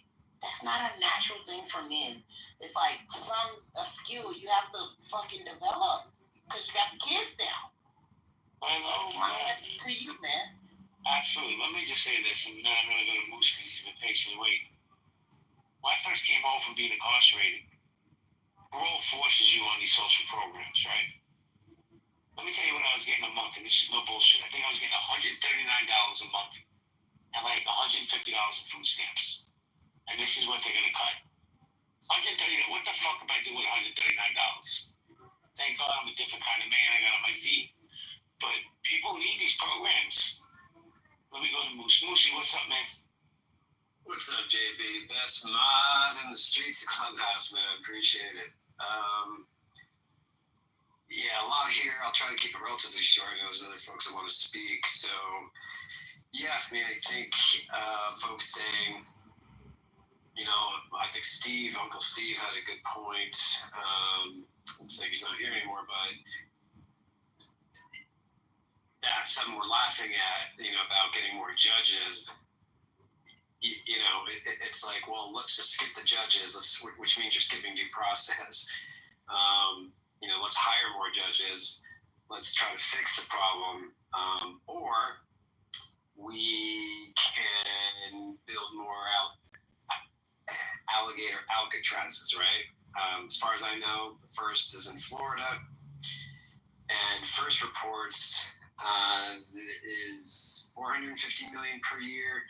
I dug a little deeper, was looking at some New York Times stuff, and I think they were saying it could, when all is said and done, operation costs, personnel, insurance, all that, they could easily exceed $600 million for one institution. They actually even further went to say that while the state of Florida is initially funding the project, it can request reimbursement from FEMA, from Federal Emergency Management Agency. This funding is part of the Shelter and Services Program, which is normally used for disaster relief. Pretty timely considering what just happened to Texas, not to mention all the hurricanes that smash down on Florida on a regular basis. But let the elephant continue to cut off its trunk to spite its face and spin in its voters' faces. That we're going to increase the ICE budget alone to the increments that have been discussed. I think we last heard was $75 billion. Do we even have transparency or what exactly or how that is exactly being spent? I mean, the government just throws out these numbers like, oh, okay, well, yeah, I guess ICE, gee, yeah, that's expensive stuff. Even though when you look at the previous budget that seemed to, be operating, maybe not perfectly, but manageably, was way, way, way less. But let's go crazy and just throw out a number there. 75 billion. Next week might be 90 billion, because we need to keep those borders safe. Never mind all the discussion that we've been hearing here with school lunch programs being cut, social service programs being cut.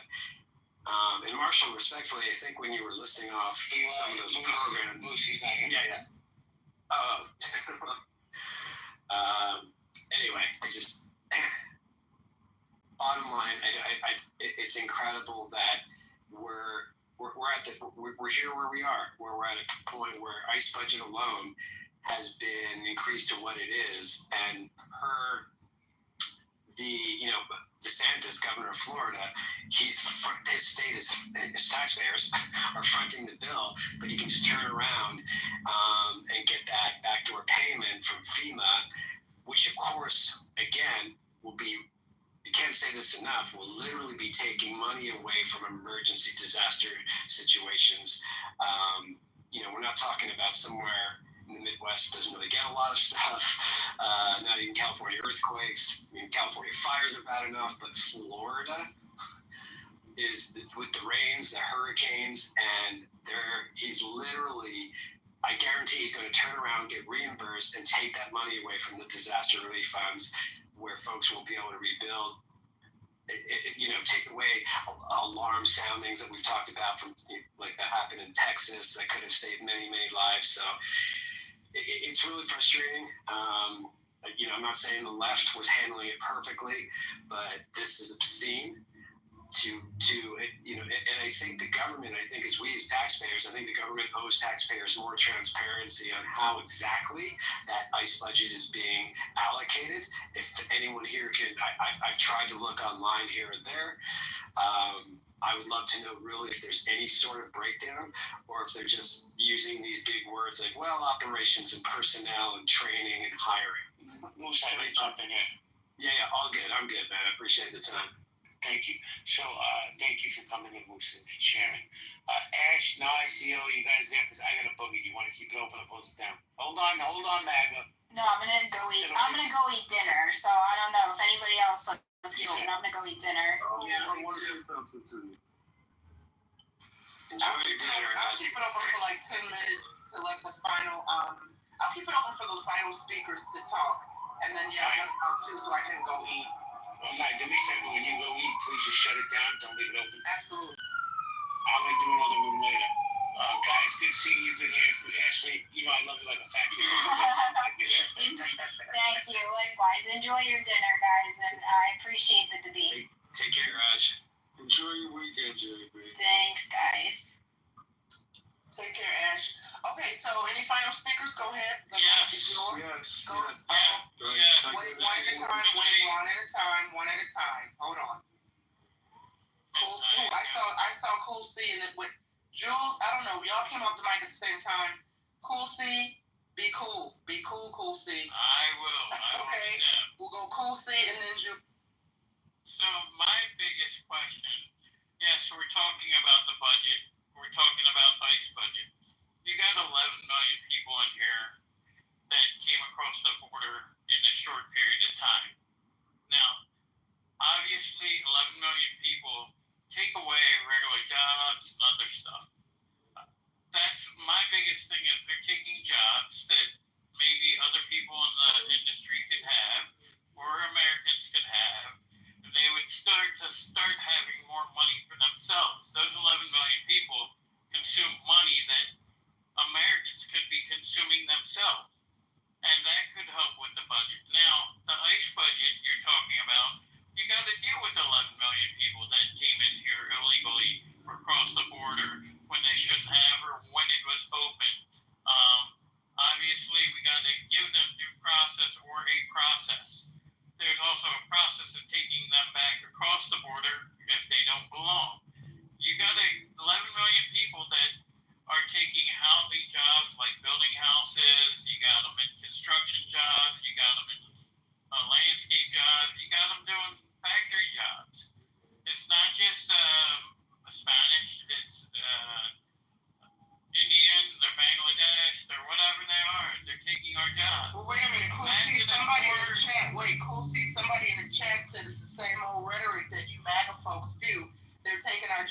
taking our jobs. But what's interesting is what jobs? Because on the flip side, the argument is Americans don't want these jobs. So, but they would take those jobs, just like in Wisconsin when that factory got raided.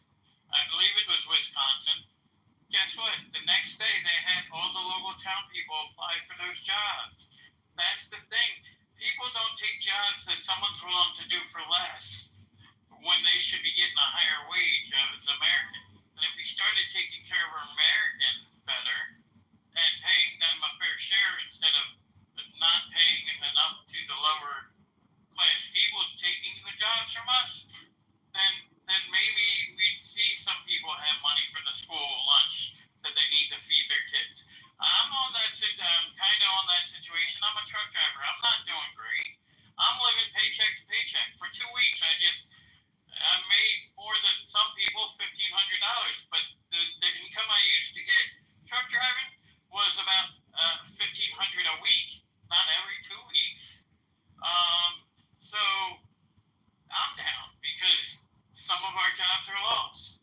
Thank you, Kofi. Hold on, let's go to Jules. Go ahead, Jules. Thank you. Hey, thank you. I'm glad you let Kofi speak first because I like a lot of what he said. So I'll keep going on that. But first, I want to say it was Steven, the single father. I want to wish him my best.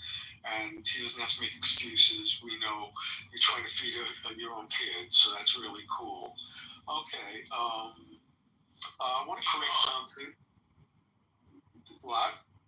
I think he left, but yeah. Yeah, all right, but if he's in the audience, and my sympathies are with him. I mean, you gotta feed your kid. Wait, hold on, Kofi, go on mute if you don't mind, so we don't get any feedback, please. Yeah, thank you. I just don't like hearing the false things when we talk about spending or whatever, how billionaires don't pay taxes. I'm an ex-IRS agent. The billionaires pay taxes. In fact, 90% of our federal tax comes from billionaires.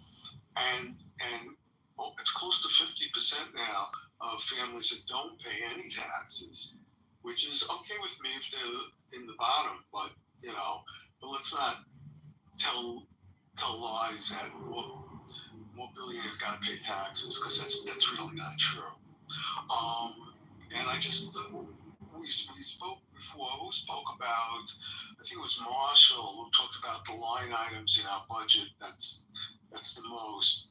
Well, the second most was the interest on the debt, and that is the second largest line item in our budget. Now, if Powell would stop playing games and reduce the Fed Reserve interest rate, that saves us billions, and that could pay a lot, to whoever you want to direct it to. So he's just playing political games. It's not right. I don't want him to be fired, but it's really hurting the country. And he has no reason, because there's no inflation. And if we ever go into an inflationary period, he could raise it just as simple as he cuts it. So, there's no excuse for that. He's just playing politics. I don't know, that's about all I wanted to say. Billionaires pay taxes. You can't keep saying, I could get the money from the billionaires. You're getting plenty from the billionaires. You're getting more than their fair share from the billionaires. Trust me. And I don't know. That's all I want to say, unless somebody wants to ask me something. Well, somebody in the chat said, Leanne in the chat said, but Jules also says, I voted for this. Billionaires pay a lower tax rate. That's what Leanne in the chat says. I think she's responding to your comments. Well, when the tax rate is staying low. That's what the Big Beautiful Deal was about. The tax rate stayed low.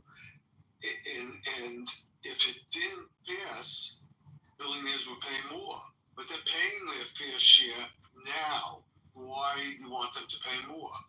It's more than, by the way, more than billionaires paying more. most Americans would be paying more. And we don't want that. We want lower taxes. And there's other ways. Trump is generating money on tariffs. It's just unbelievable what he's doing on that. So there's money coming there. Oh my God! I want to say one more thing. I can't remember. So that's being. So would take the phone out. So we're paying our fair share. It would have been the biggest tax raise ever in this country if the big bill didn't pass.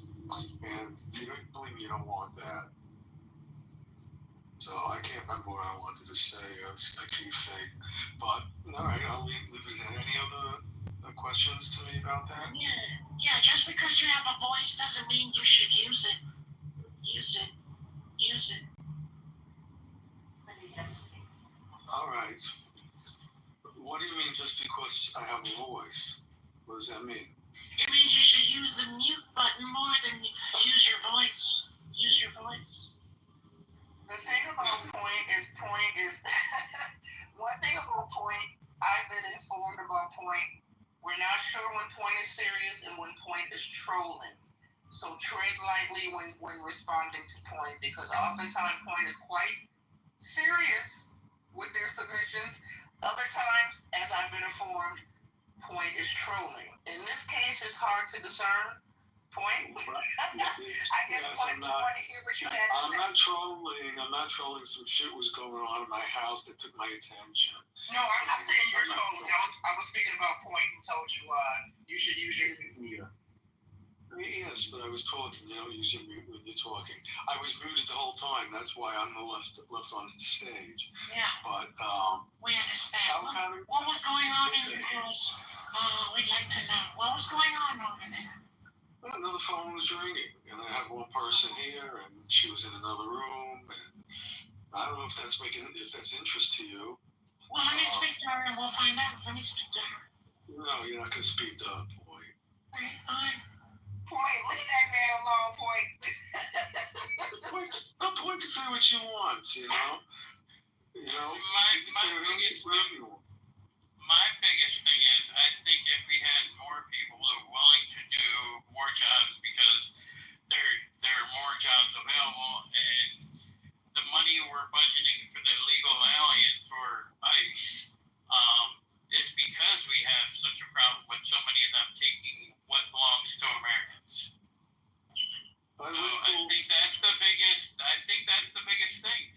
I mean, people are questioning what ICE is spending a year, but imagine if they didn't have to spend $45 billion or whatever it is on housing and alligator Alcatraz. If we didn't let that many people in, imagine more Americans doing actual getting good wages, living wages, because of that.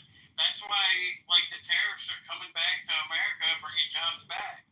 And if we do more of that, bring more jobs back, and give more Americans more of a living wage, and incentivize employers, and like you said, the billionaires are paying their taxes. The person who owns certain companies are paying their fair share in taxes. I mean, the small business owner will, but if he gets credit for giving that guy a $20 an hour job or whatever it is, you have more Americans making more livable wages, we would be able to take care of the kids. We've let too many illegal people in here that make it difficult to take care of these things. And that's the biggest thing. You've got house cleaners, housekeepers. You could probably find some other housekeepers or back of the house kitchen people to do the jobs, but because the employer can't or won't pay them a fair wage, they'll rather pay someone $6 an hour, $8 an hour, state minimum wage in Pennsylvania like $7.25 an hour to do a back of the house job, when you could pay that person $11 an hour and get good quality work out of them. And that's the biggest thing. And ICE, hopefully is a temporary expense because, and by the way, the blame for why we have to pay so much for ICE is obviously the previous administration that opened the borders. Whether you like it or not, that's who's to blame for that. And somebody posted something, is $20 a fair wage? Probably not. It depends on the job you're talking about. But in this country, you don't have to. Fast food is they got rid of, they hired machines to do the burgers in McDonald's in California. They were paying people $15 an hour, but there's people who are getting paid $15 an hour can't even buy their cheeseburger at Burger King anymore because the burger is $15 an hour. How are they going to buy a meal? When I was working at $7.25 an hour, my meal was half price at Burger King. So instead of $6 at that time, I was still able to afford a $3 meal. I mean, you got to work harder, longer to get that meal covered now. And maybe if you had quality people in the kitchen doing the job and talk respect, I mean, it's hard to do, but I get it. These people will take less of an income and more of a discount, less of an income, but able to hire more because they'll do it for less. So I get it, and that's why I brought it up in the beginning about JB's grandson. His boss shut the door and took video of his boss getting arrested for not letting ICE in and doing their job. Imagine if they would have hired the regular Americans to do the job that ICE got rid of. Guess what? Those would be Americans making that money instead of immigrants sending it back overseas. Well, like they said, the Americans don't want the jobs. They say Americans don't want the jobs. They would want the jobs if they weren't getting cheated, giving it up to a lower wage person. You give it up to a lower wage person. How are these illegal immigrants paying taxes while they're stealing your social security number, mine possibly, someone's social security number? And guess what? When you go to file your taxes, maybe the IRS guy, Jules, would say, oh yeah, there's a lot of people that got multiple social security numbers or taxes coming in that aren't in the same state, and they're being filed. So who do we give the tax refund to? The legal immigrant or the legal immigrant? Or are we supposed to send them out with an LLC, the legal immigrant, and get them an EIN number so they do pay taxes? That would be one way of doing it, and actually making sure they get their fair taxes by setting them up with an LLC for $125 in Pennsylvania. And then they go to the state, get an EIN. And now they got to report their income, 1099. There you go. It's illegal that way. You know, it's funny you're talking about lower earners and the taxes and everything. And you know, what you're saying is valid. So I don't know why the people of America didn't revolt when they saw Joe Biden's son setting up LLCs all across the world and stashing money that they were getting and not paying any taxes. I mean, that should. I'm not worried about that. I'm worried about the Mexican taking the job. Hold on. Oh, that's Marshall. Hold on. Let me just say this really quick. And Marshall, you got it. Do you guys think that we are, as Americans, we're concerned about the wrong things? That all of this is just distracting? That at the end of the day, when we lay our heads down and go to sleep, a lot of this stuff is not. I realize it's important, but is it how detrimental is it to our livelihoods? I mean, do we really care at the end of the day?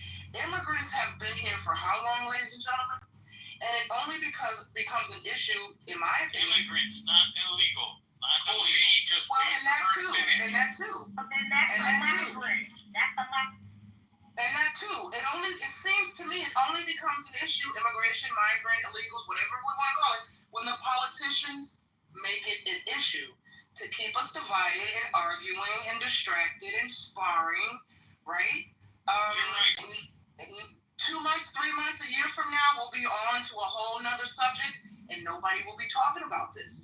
So I have to wonder, do we actually really care? This isn't, I understand the position that they're taking jobs from Americans. I understand that passionate talking point that many people have. I've been guilty of sharing my opinion on that too. And I agree, we need to have more jobs for Americans. But I keep stressing this. Every time we have this conversation, folks, the pushback is always, well, Americans don't want these jobs, so somebody has to do it, right? Well, I think Americans don't want the jobs because employers are giving them to lower income people who will take them, when if they were to pay the American a decent wage to do that job, build a house, to actually nail in the nails correctly, instead of just putting a house up in 3 days or 2 days and the framework not being great. Imagine an American going in there hardworking. It does happen. See, that's not often the problem. The problem is in agriculture and construction, Americans can't do the jobs as fast. So, They could. You can just let me finish.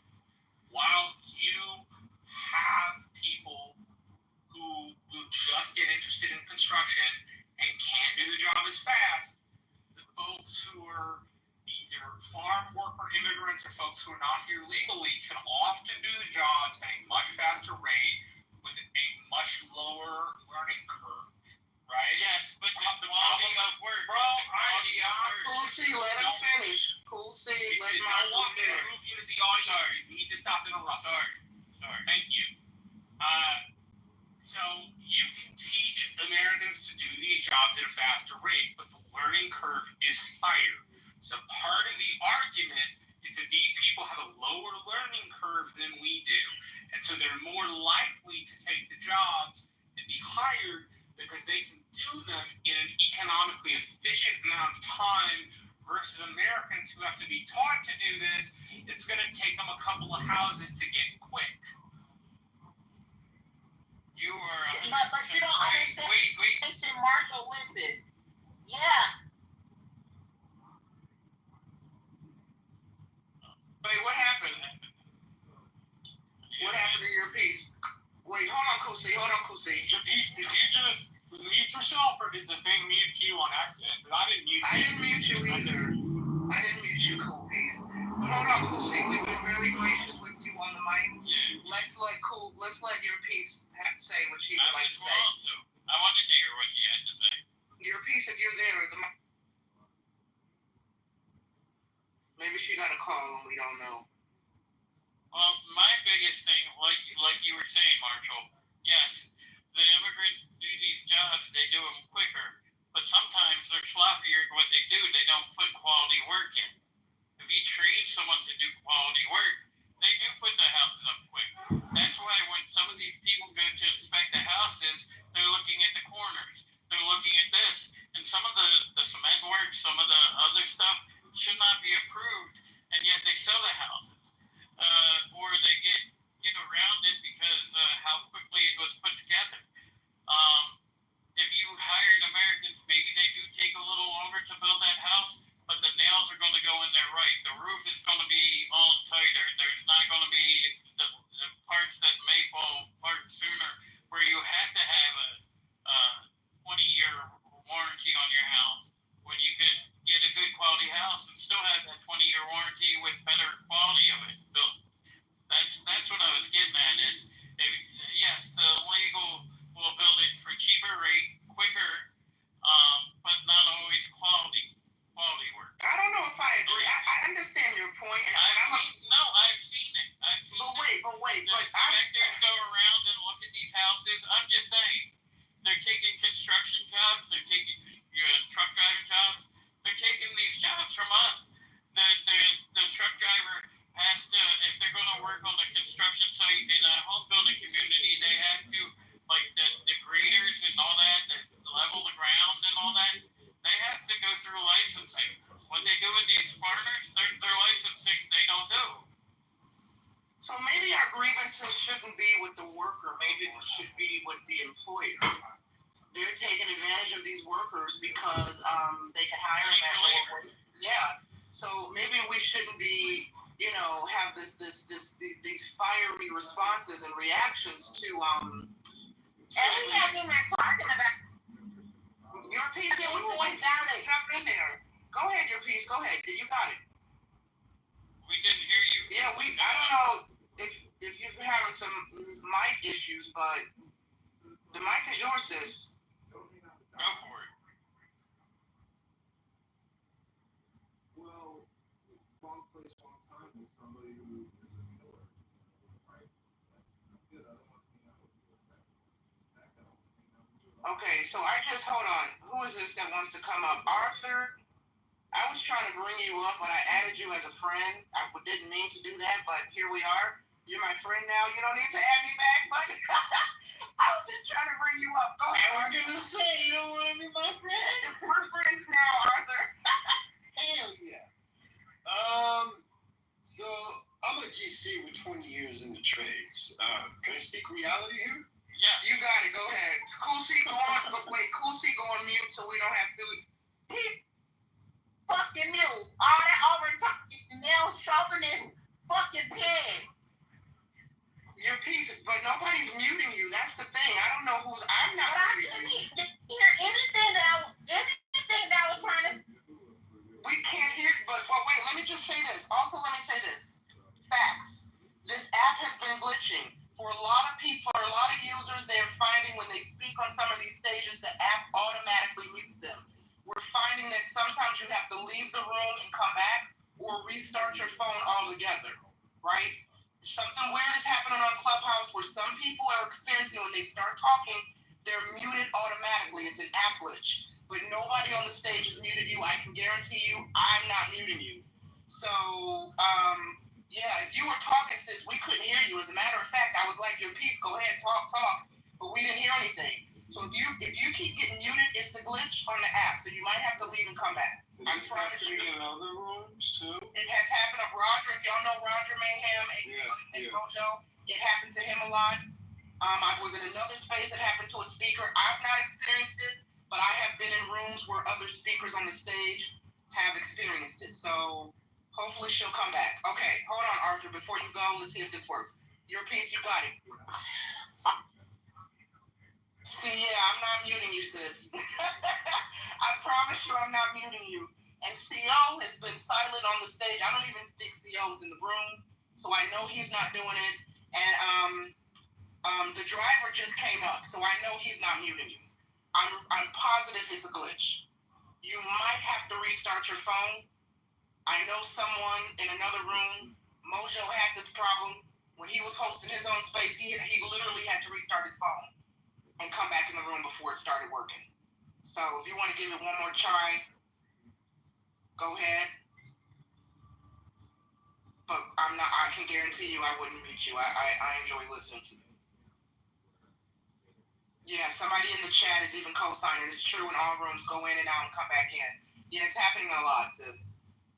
So while we wait for you and this weird glitch with the mic, we're going to turn it over to Arthur, but your piece, when you come back, just go off the app and come back. Scotty Lynn is saying, hey, Scotty.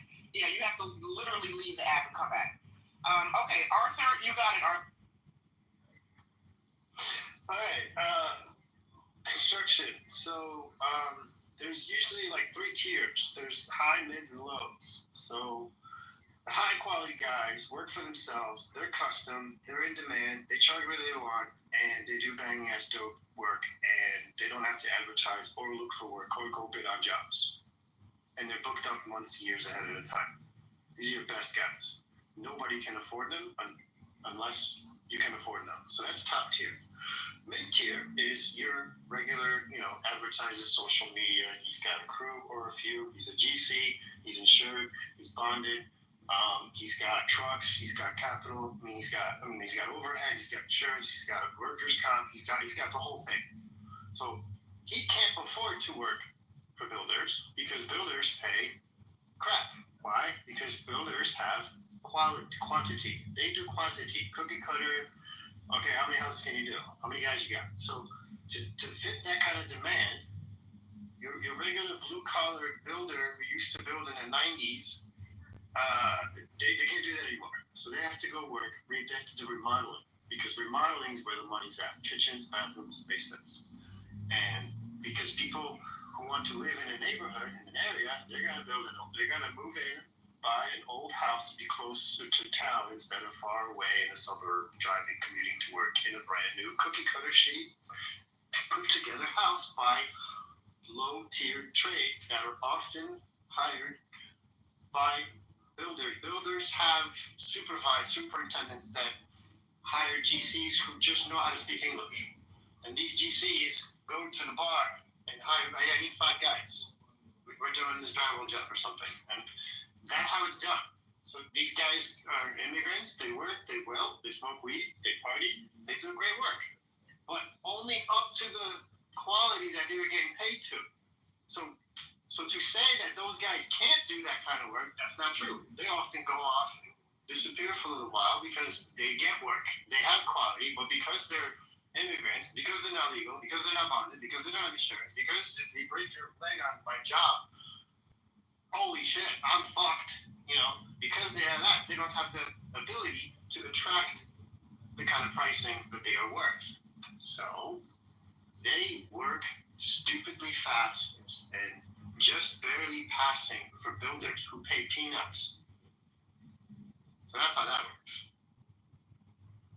Yes, I was agreeing with you. That's what I was saying.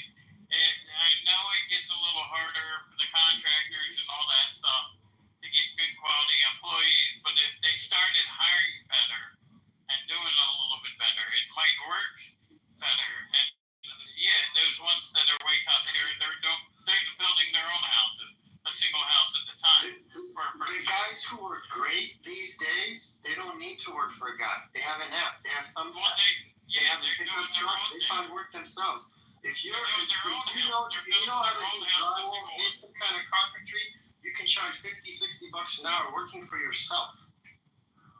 I'll hire you. I charge $150. I'll pay you $60. Do it.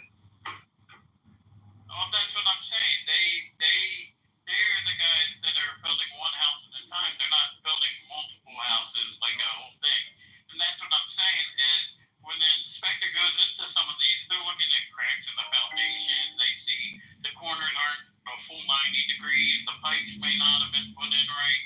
The electricity, that's the one whole thing they do look for, I think, importance. But, I mean, the corners of the wall, all that stuff, the windows. I've seen videos where windows aren't even square in houses that were being built. You have to factor in settlement. Some builders don't want to wait that 6 months, 12 months that it takes for a foundation. You have to wait for settlement to frame and build a house. So they build right away, and it's cheaper for them to have a punch list of things to correct than to build it correctly and take longer, doing it the correct way, and paying guys that are worth it. No. They'd rather get away with doing 100, failing on 10 of them. Half of them will have warranty issues, but the builders only have typically a 1-year warranty. So I was a punch guy for about a year. I went and I saw how all the builders work because I was the punch list guy before I went on my own 10 years ago. So that's what caused me to go on my own. I thought you picture a big shot builder, supervisor, running teams and training people. I thought it was great, and then I saw what building is actually.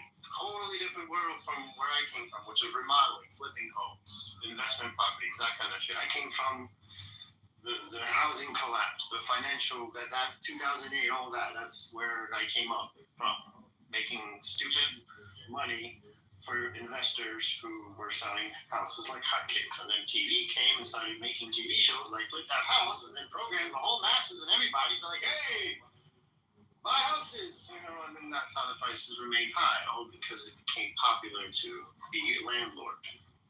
Social media influencers, hey, you should be a landlord. Now all these people came in during COVID lockdown, bought Airbnbs, now they're paying the price. Everybody's losing their house. It was all hype. It was fake. It was pumped. Everything's pumped. Everything was hyped up, and now everything's coming back down. So I also said if someone, so like that builder or that that guy who does hire all those illegal immigrants. We got a mushroom factory in Pennsylvania that's been raided at least twice over time. I say someone who's like that, who has hired illegal immigrants, they sponsor them. They sponsor their visa. They sponsor their education. They may have to do 1 week, because they were housing them there, I think, at one point, at this farm. They have to pay, they have to give them 1 hour of English speaking classes so that they actually become American. I think if someone's going to do that, I think that's the way you go about these programs. If you're going to do this, you treat them right. You also help them get their visa as part of your program, or get their American whatever. It's not that easy. You gotta come in here legally first. If you're legal, you've already broken the law. You can't get papers by being here legal. You need an invitation from a company, from a corporation in the United States, send an invitation to your address and invited via some kind of work visa. So that when you stay for a work visa and stay for like a year, then you can qualify for residency. And once you become a fucking resident and stay 5 years and taking tests, then you become legal.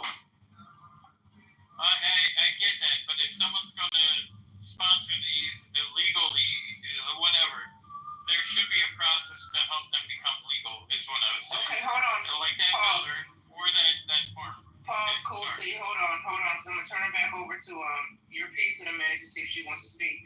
I am about to shut the room down in a second here. But shameless plug, really quickly. Deviate from the immigration migrant job talk.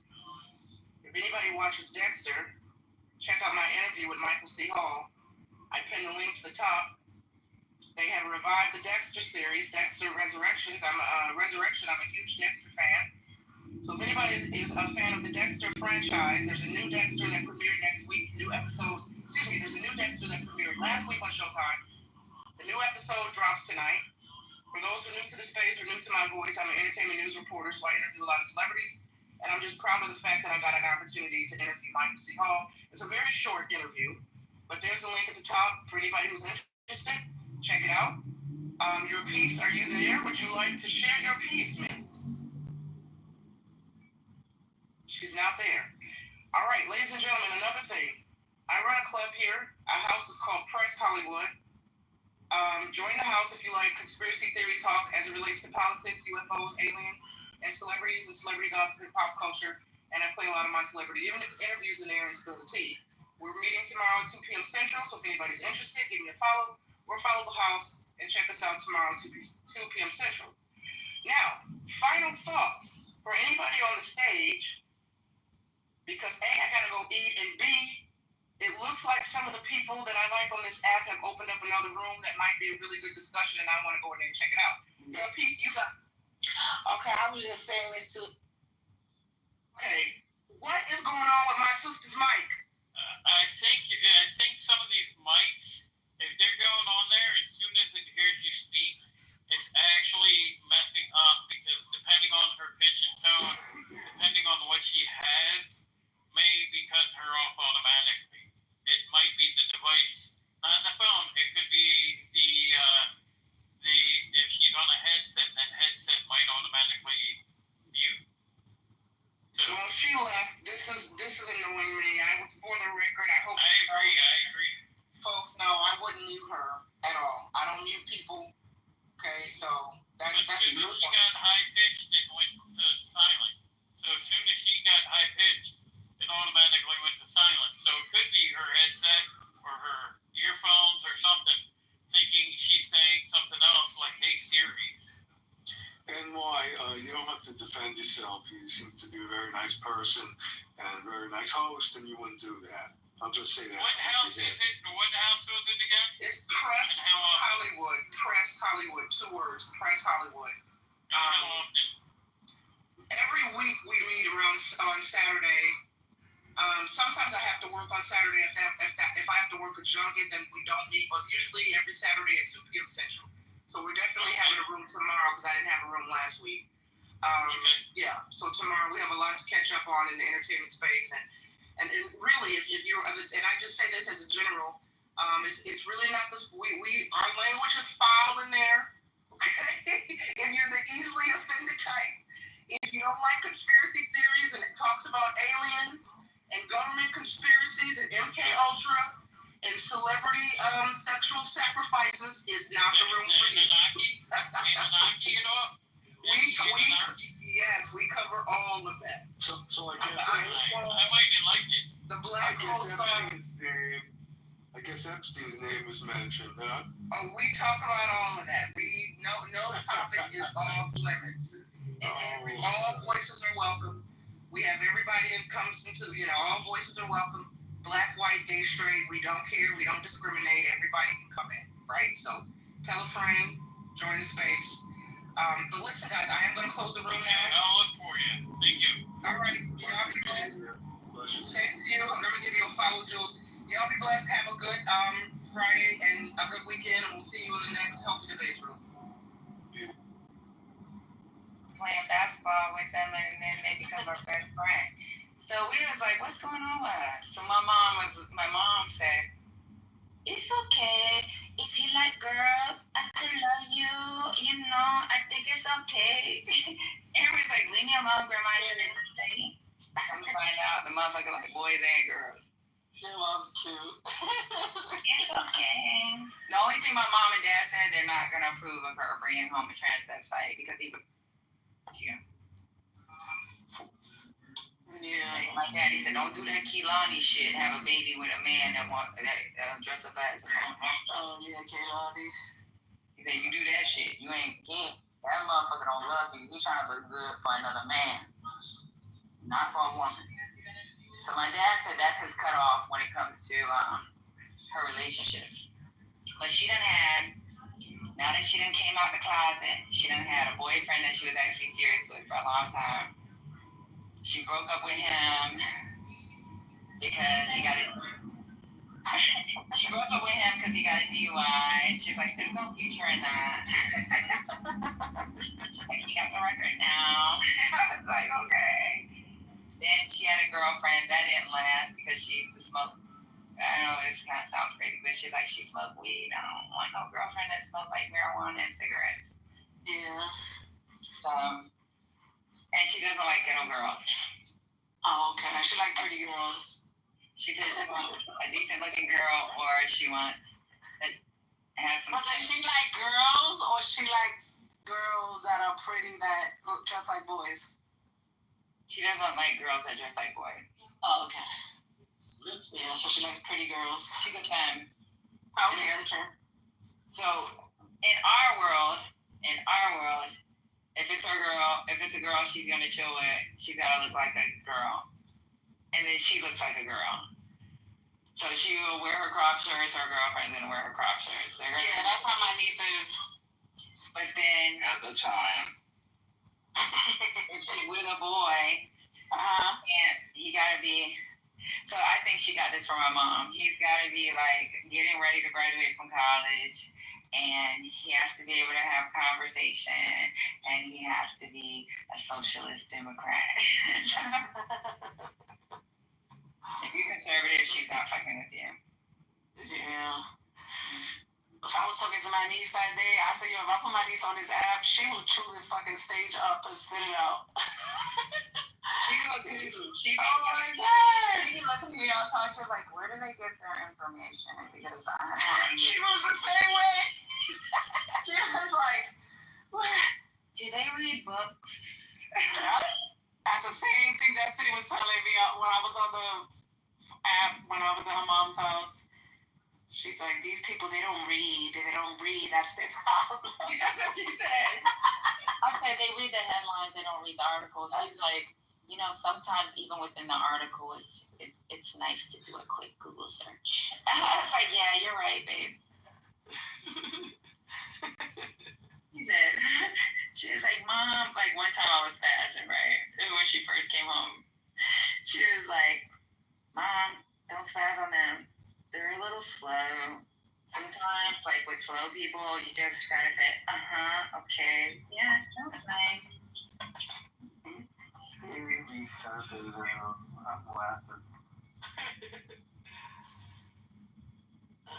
My my niece was like, I have blocked all the family that was Republican. I have blocked them. I was like, really? She was like, yeah, I just can't do it. Yeah, her too. Yeah. And then even with Aya or even the African girl, let me tell you something. They went to go see Barbie. This is how deep entrenched they are into socialism. So they come home and I was like, do you understand the whole story behind Barbie? There's a message. And I'm like, what's the message? It's how men put their foot on our neck. They don't want us to progress in society. It's as if we cannot. The greatest leaders are like Merkel. Like, look how Merkel brought countries together. And like, it wasn't about pretty politics because she's a thick older lady, short haircut, and looks butch-like, and still made things happen. My favorite picture is the picture of her eyeing Trump. She let him know, like, I'm not with the BS. And I was like, yeah, you're right. It sounds nice. My daddy calls her a gray baby. He calls all the girls a gray baby. He's like, them girls are gray babies.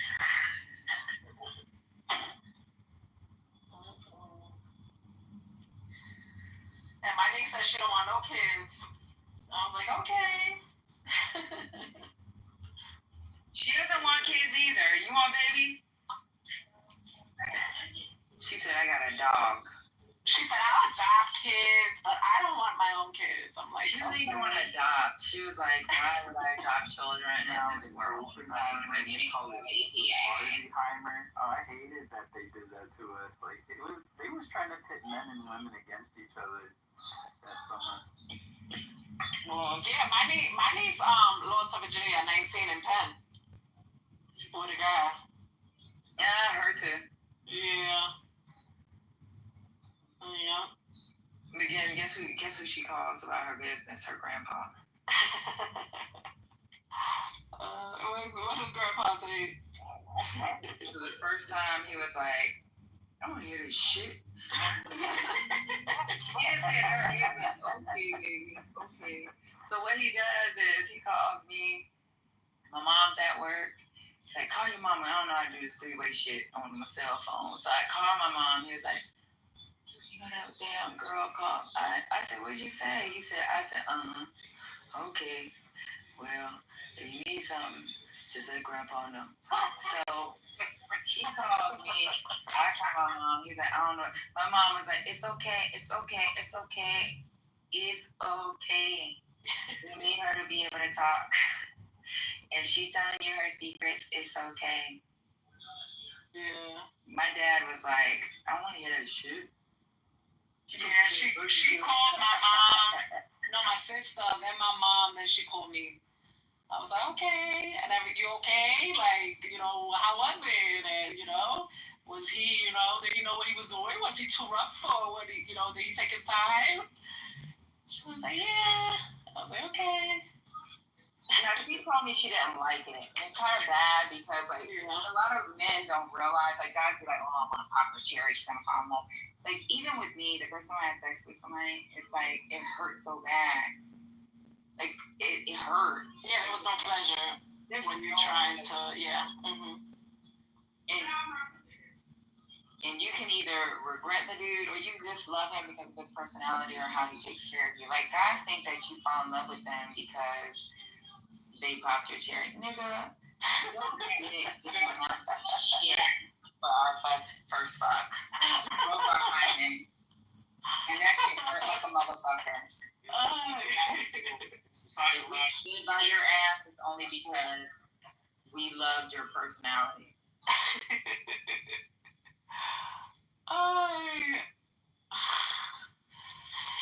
No, the girl that loved you when she was a virgin only loved you because of who you were and had nothing to do with your dick. Am I right? Yeah. That's like the worst experience. George, it had nothing to do with sex. I just really liked him. He was so cute. So you said, oh, George. type issue, like he was plus personality. What? We can't hear you, Peter. Why? You never said. You never told us. You're You underwater. didn't even know you opened the room and we can't hear you. She ain't open that room. She went to go get some chicken and she trying to chill in here so we can fucking stay up all goddamn night. Where is she at? Anyway. She had it open first. I was right about to go right now, Lisa. Let me go check. Lisa. Is Lisa gone? Okay, she's gonna reopen. Dr. AG. All right, guys, we got a link. Let me put the link on top. Yes, Patty. Oh, go to the other room. I'm gonna ask you in the other room. All right, click the link up on top, guys. We're closing down. Dr. AG, you gonna go before me? I know you love. Let's go. No. I'm on the left. Go, Dr. AG. Lisa waiting for you. Okay. Michael, come on. Ladies. Deborah, come on. Okay, Deborah left. Simpson, come on. Broken. I'm gonna leave it up there. Be the boss bitch. And I can tell you this, the boss bitch is so unhappy with her life. Yeah, Because the man wants to marry me. Dude, I mean, here's the thing though. I can fuck a few times a day still. You know, I'm good to go. I can still, get a woman pregnant. Okay, I can't say that. If you're in your mid-40s or, I'm kind of in my early 40s still, but I know women, they can't say that. They just can't do that. But I'm the norm for somebody in their 40s, at least I would think. of course. I mean, but these bitches are, their norm is they can't have kids. They ran through, they went past the prime of their lives. Now they get to... Pepe, they expect you to pay full price for what everyone else got for free when they're 20. For real, that is like the worst thing I think any man can experience from a woman.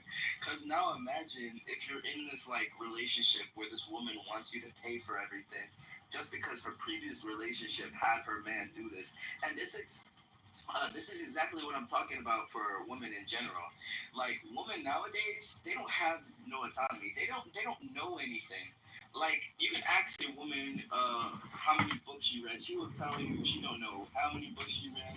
She'd sit there and say, like, maybe like one book or something. But then after that, she can't even name more than 10 books. Stupid hoe. And now we have people in America who are even more dumb. We have the education system that is so fucking bad. People don't even know people don't even know what other countries are out there other than America. We have women nowadays who are more sluts than before.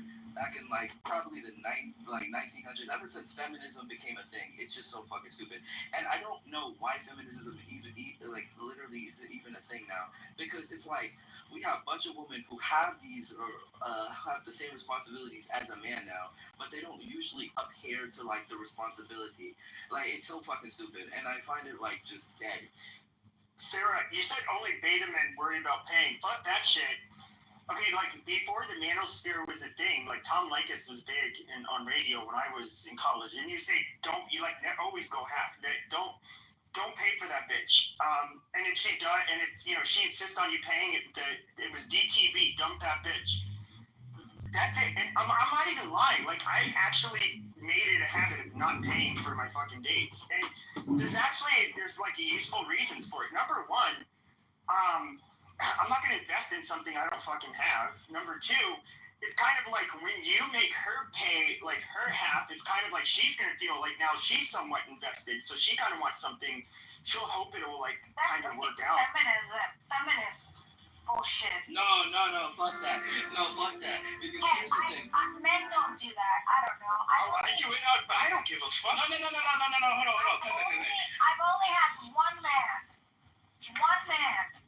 allowed me to pay half of the bill, and I have been on a lot of first dates. Yeah, getting a lot of free food. And but I don't need free meal, Jaden. But I have always offered to pay, split the bill. Look, I can understand that. But that's absolutely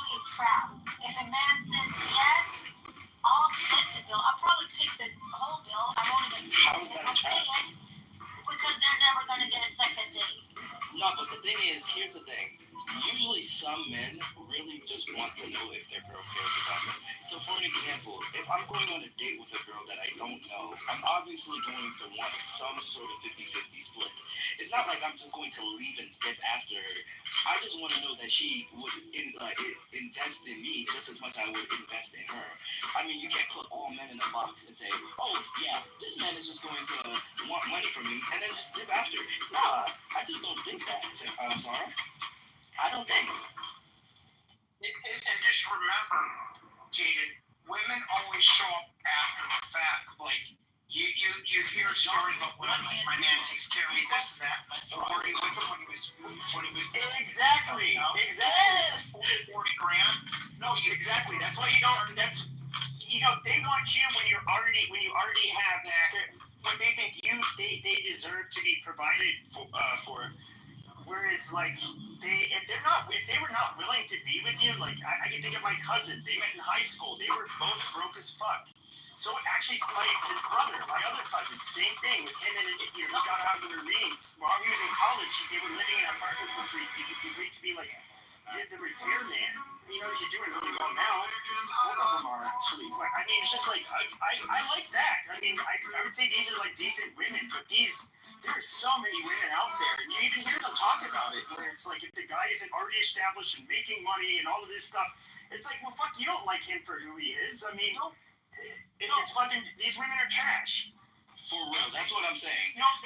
What I was saying is, you don't love him. You love the life that he gives you. Because all of a sudden, let's say he gets sick and tells you, I can't work anymore.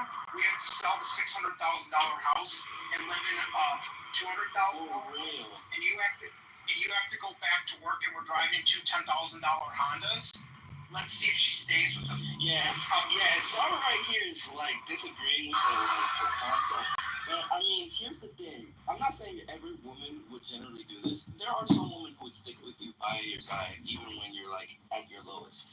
But if there's just this woman who's with you just because you have this fancy lifestyle, then that's not a woman at all. Because a woman would generally take care of you, take care of the kids, take care of the house, wash the dishes, make you a sandwich. All of these things. I don't know where you guys find these women. Let me say this, Nick. I don't know where you guys find these women that you guys are talking about. I don't know any woman like that around me, and I know a lot of women. Women stand by their men. You hear them on this app all fucking day, too. Yeah, this app is not real, man. Okay, here. Go ahead. They're stay-at-home moms. They don't do grocery shopping. They don't cut the grass. They don't clean. They don't make you a fucking sandwich. Yeah, they do, and they don't even want to cook dinner, and they don't, like, take the kids or walk the kids to school. Like, mom was a stay-at-home mom, but she cooked, cleaned, cut the grass, pulled weeds in the garden, and had a hot meal for my dad every day. My parents started from nothing, and they've been married 45 years. But these women don't want to do that. Yeah, I agree. I want to play something, okay? This is a 53-year-old woman. Yeah, go ahead. She had a viral video like a year ago. 53. It has been several years. Where are all the good men? I'm tired of being alone. I want to share my life with someone. I am just